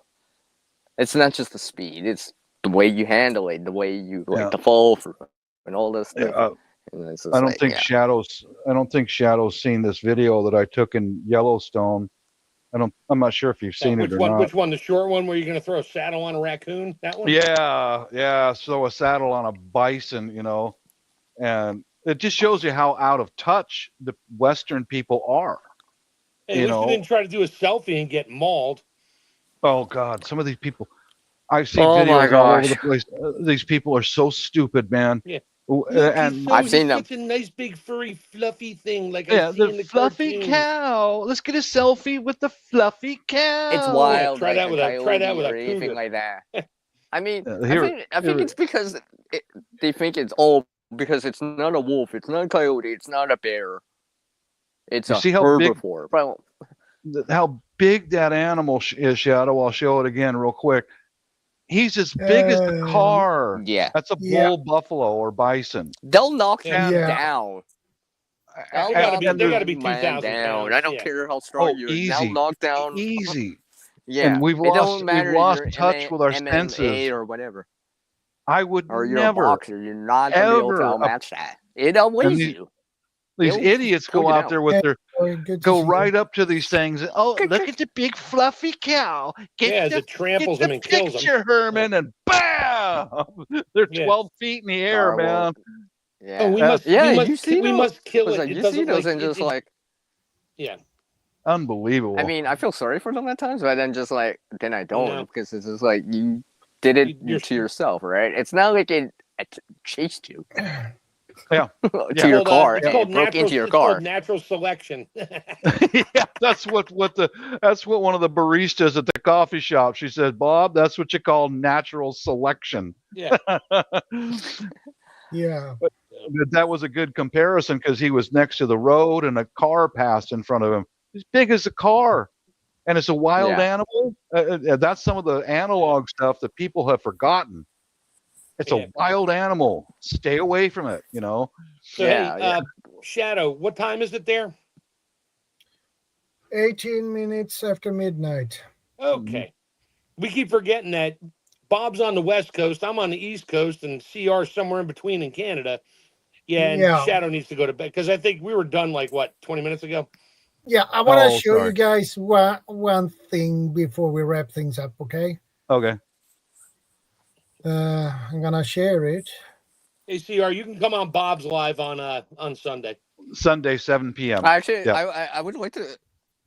I would like guys. to talk to you guys after the stream from. Oh shit! Water spout. Oh. Nice. Oh. That is a tromb. Ooh. Yeah. Tromb. They call it a Tromb? tromp. Yeah, we call it a water spout, which is a tornado on the water. Oh. Oh, one of those? Yeah, yeah. Yeah. Yeah, I mean, and they're that it less was on the deadly, west honestly. coast here in Sweden. Oh shit. Oh. Yeah, they're less That- destructive because it's just that- a little bit of water, but Yeah, but what if that thing It looked hits cool. land? It turns into a tornado, so it doesn't matter. Well, it And just it goes to show you that Swedes are smarter than Americans, because Americans will want to go out there and stand next to it. Get a selfie here, man. Yeah. Let me drive my boat out there and see if I can get in the center of it where it's calm. Well, Yeah. a tromb is weaker than a tornado. yeah, it's well, much yeah. weaker than it is. Yeah, it's much weaker. It's much safer, but Did you still. take that picture? No, it's from the west coast. So that was another another guy who took that picture. Oh, that's awesome. That's a good picture. Yeah, it Well- is. I just wanted to show you guys. Yeah, that's cool. Yeah. So, all right, I'm gonna continue cleaning my truck out so I can cook my dinner before it gets dark. And Well, I have Shadow's a gonna go to topic. sleep 'cause he's I have got a topic for you guys now. I now that I think Uh-oh. about complacency, or assuming that you can do this at times without actually trying beforehand or practicing. Yeah. Yeah. Like with the fire starting and stuff like that. Assuming wait, because you prep- saw I got it something for or you. whatever. new prepper complacency. How's that? Yeah, okay. Oh, what? I'll be going live. NPC. I'll be going live tomorrow, and I came up with a topic of music that can change your mood, because when I get too tired of seeing the Antifa and the da da da da da and the on, I turn on cool. music and it changes your Yeah. mood. Just think of some of your favorite songs, something like that. Yeah. I have a spin on that for tomorrow night. It's a good spin. Okay. But we'll that sounds like I'll I like definitely that be on, because I've been like bugging you going, are you alive? Are you okay? Oh yeah. I just took a step back even from And the live. I had to stuff, think about it. I'm like, why am I Yeah. bugging Bob? It's his channel. He does what he wants when he wants. Yeah. When I get too fed up with the YouTube stuff, I put on music and go outside and just step Yeah, I away from gotcha. it for a while. Yeah. Yeah, I gotcha. Well, I'm gonna Clear your bounce, head. fellas. Clear. Yeah. All right. Clear your head. Clear your Thank head. you, Shadow. Thanks, Well, You're very Shadow. like welcome, always, thanks for Mark, having us on. Bob. Yeah. Peace Thanks, out, CR. guys. Later. See everyone. Thank you guys for stopping by. I appreciate it. And I will see you next week, same time, same channel. Don't forget, stay safe, take care, and remember, be part of the solution, not the problem. Strength and honor, guys. And we are out.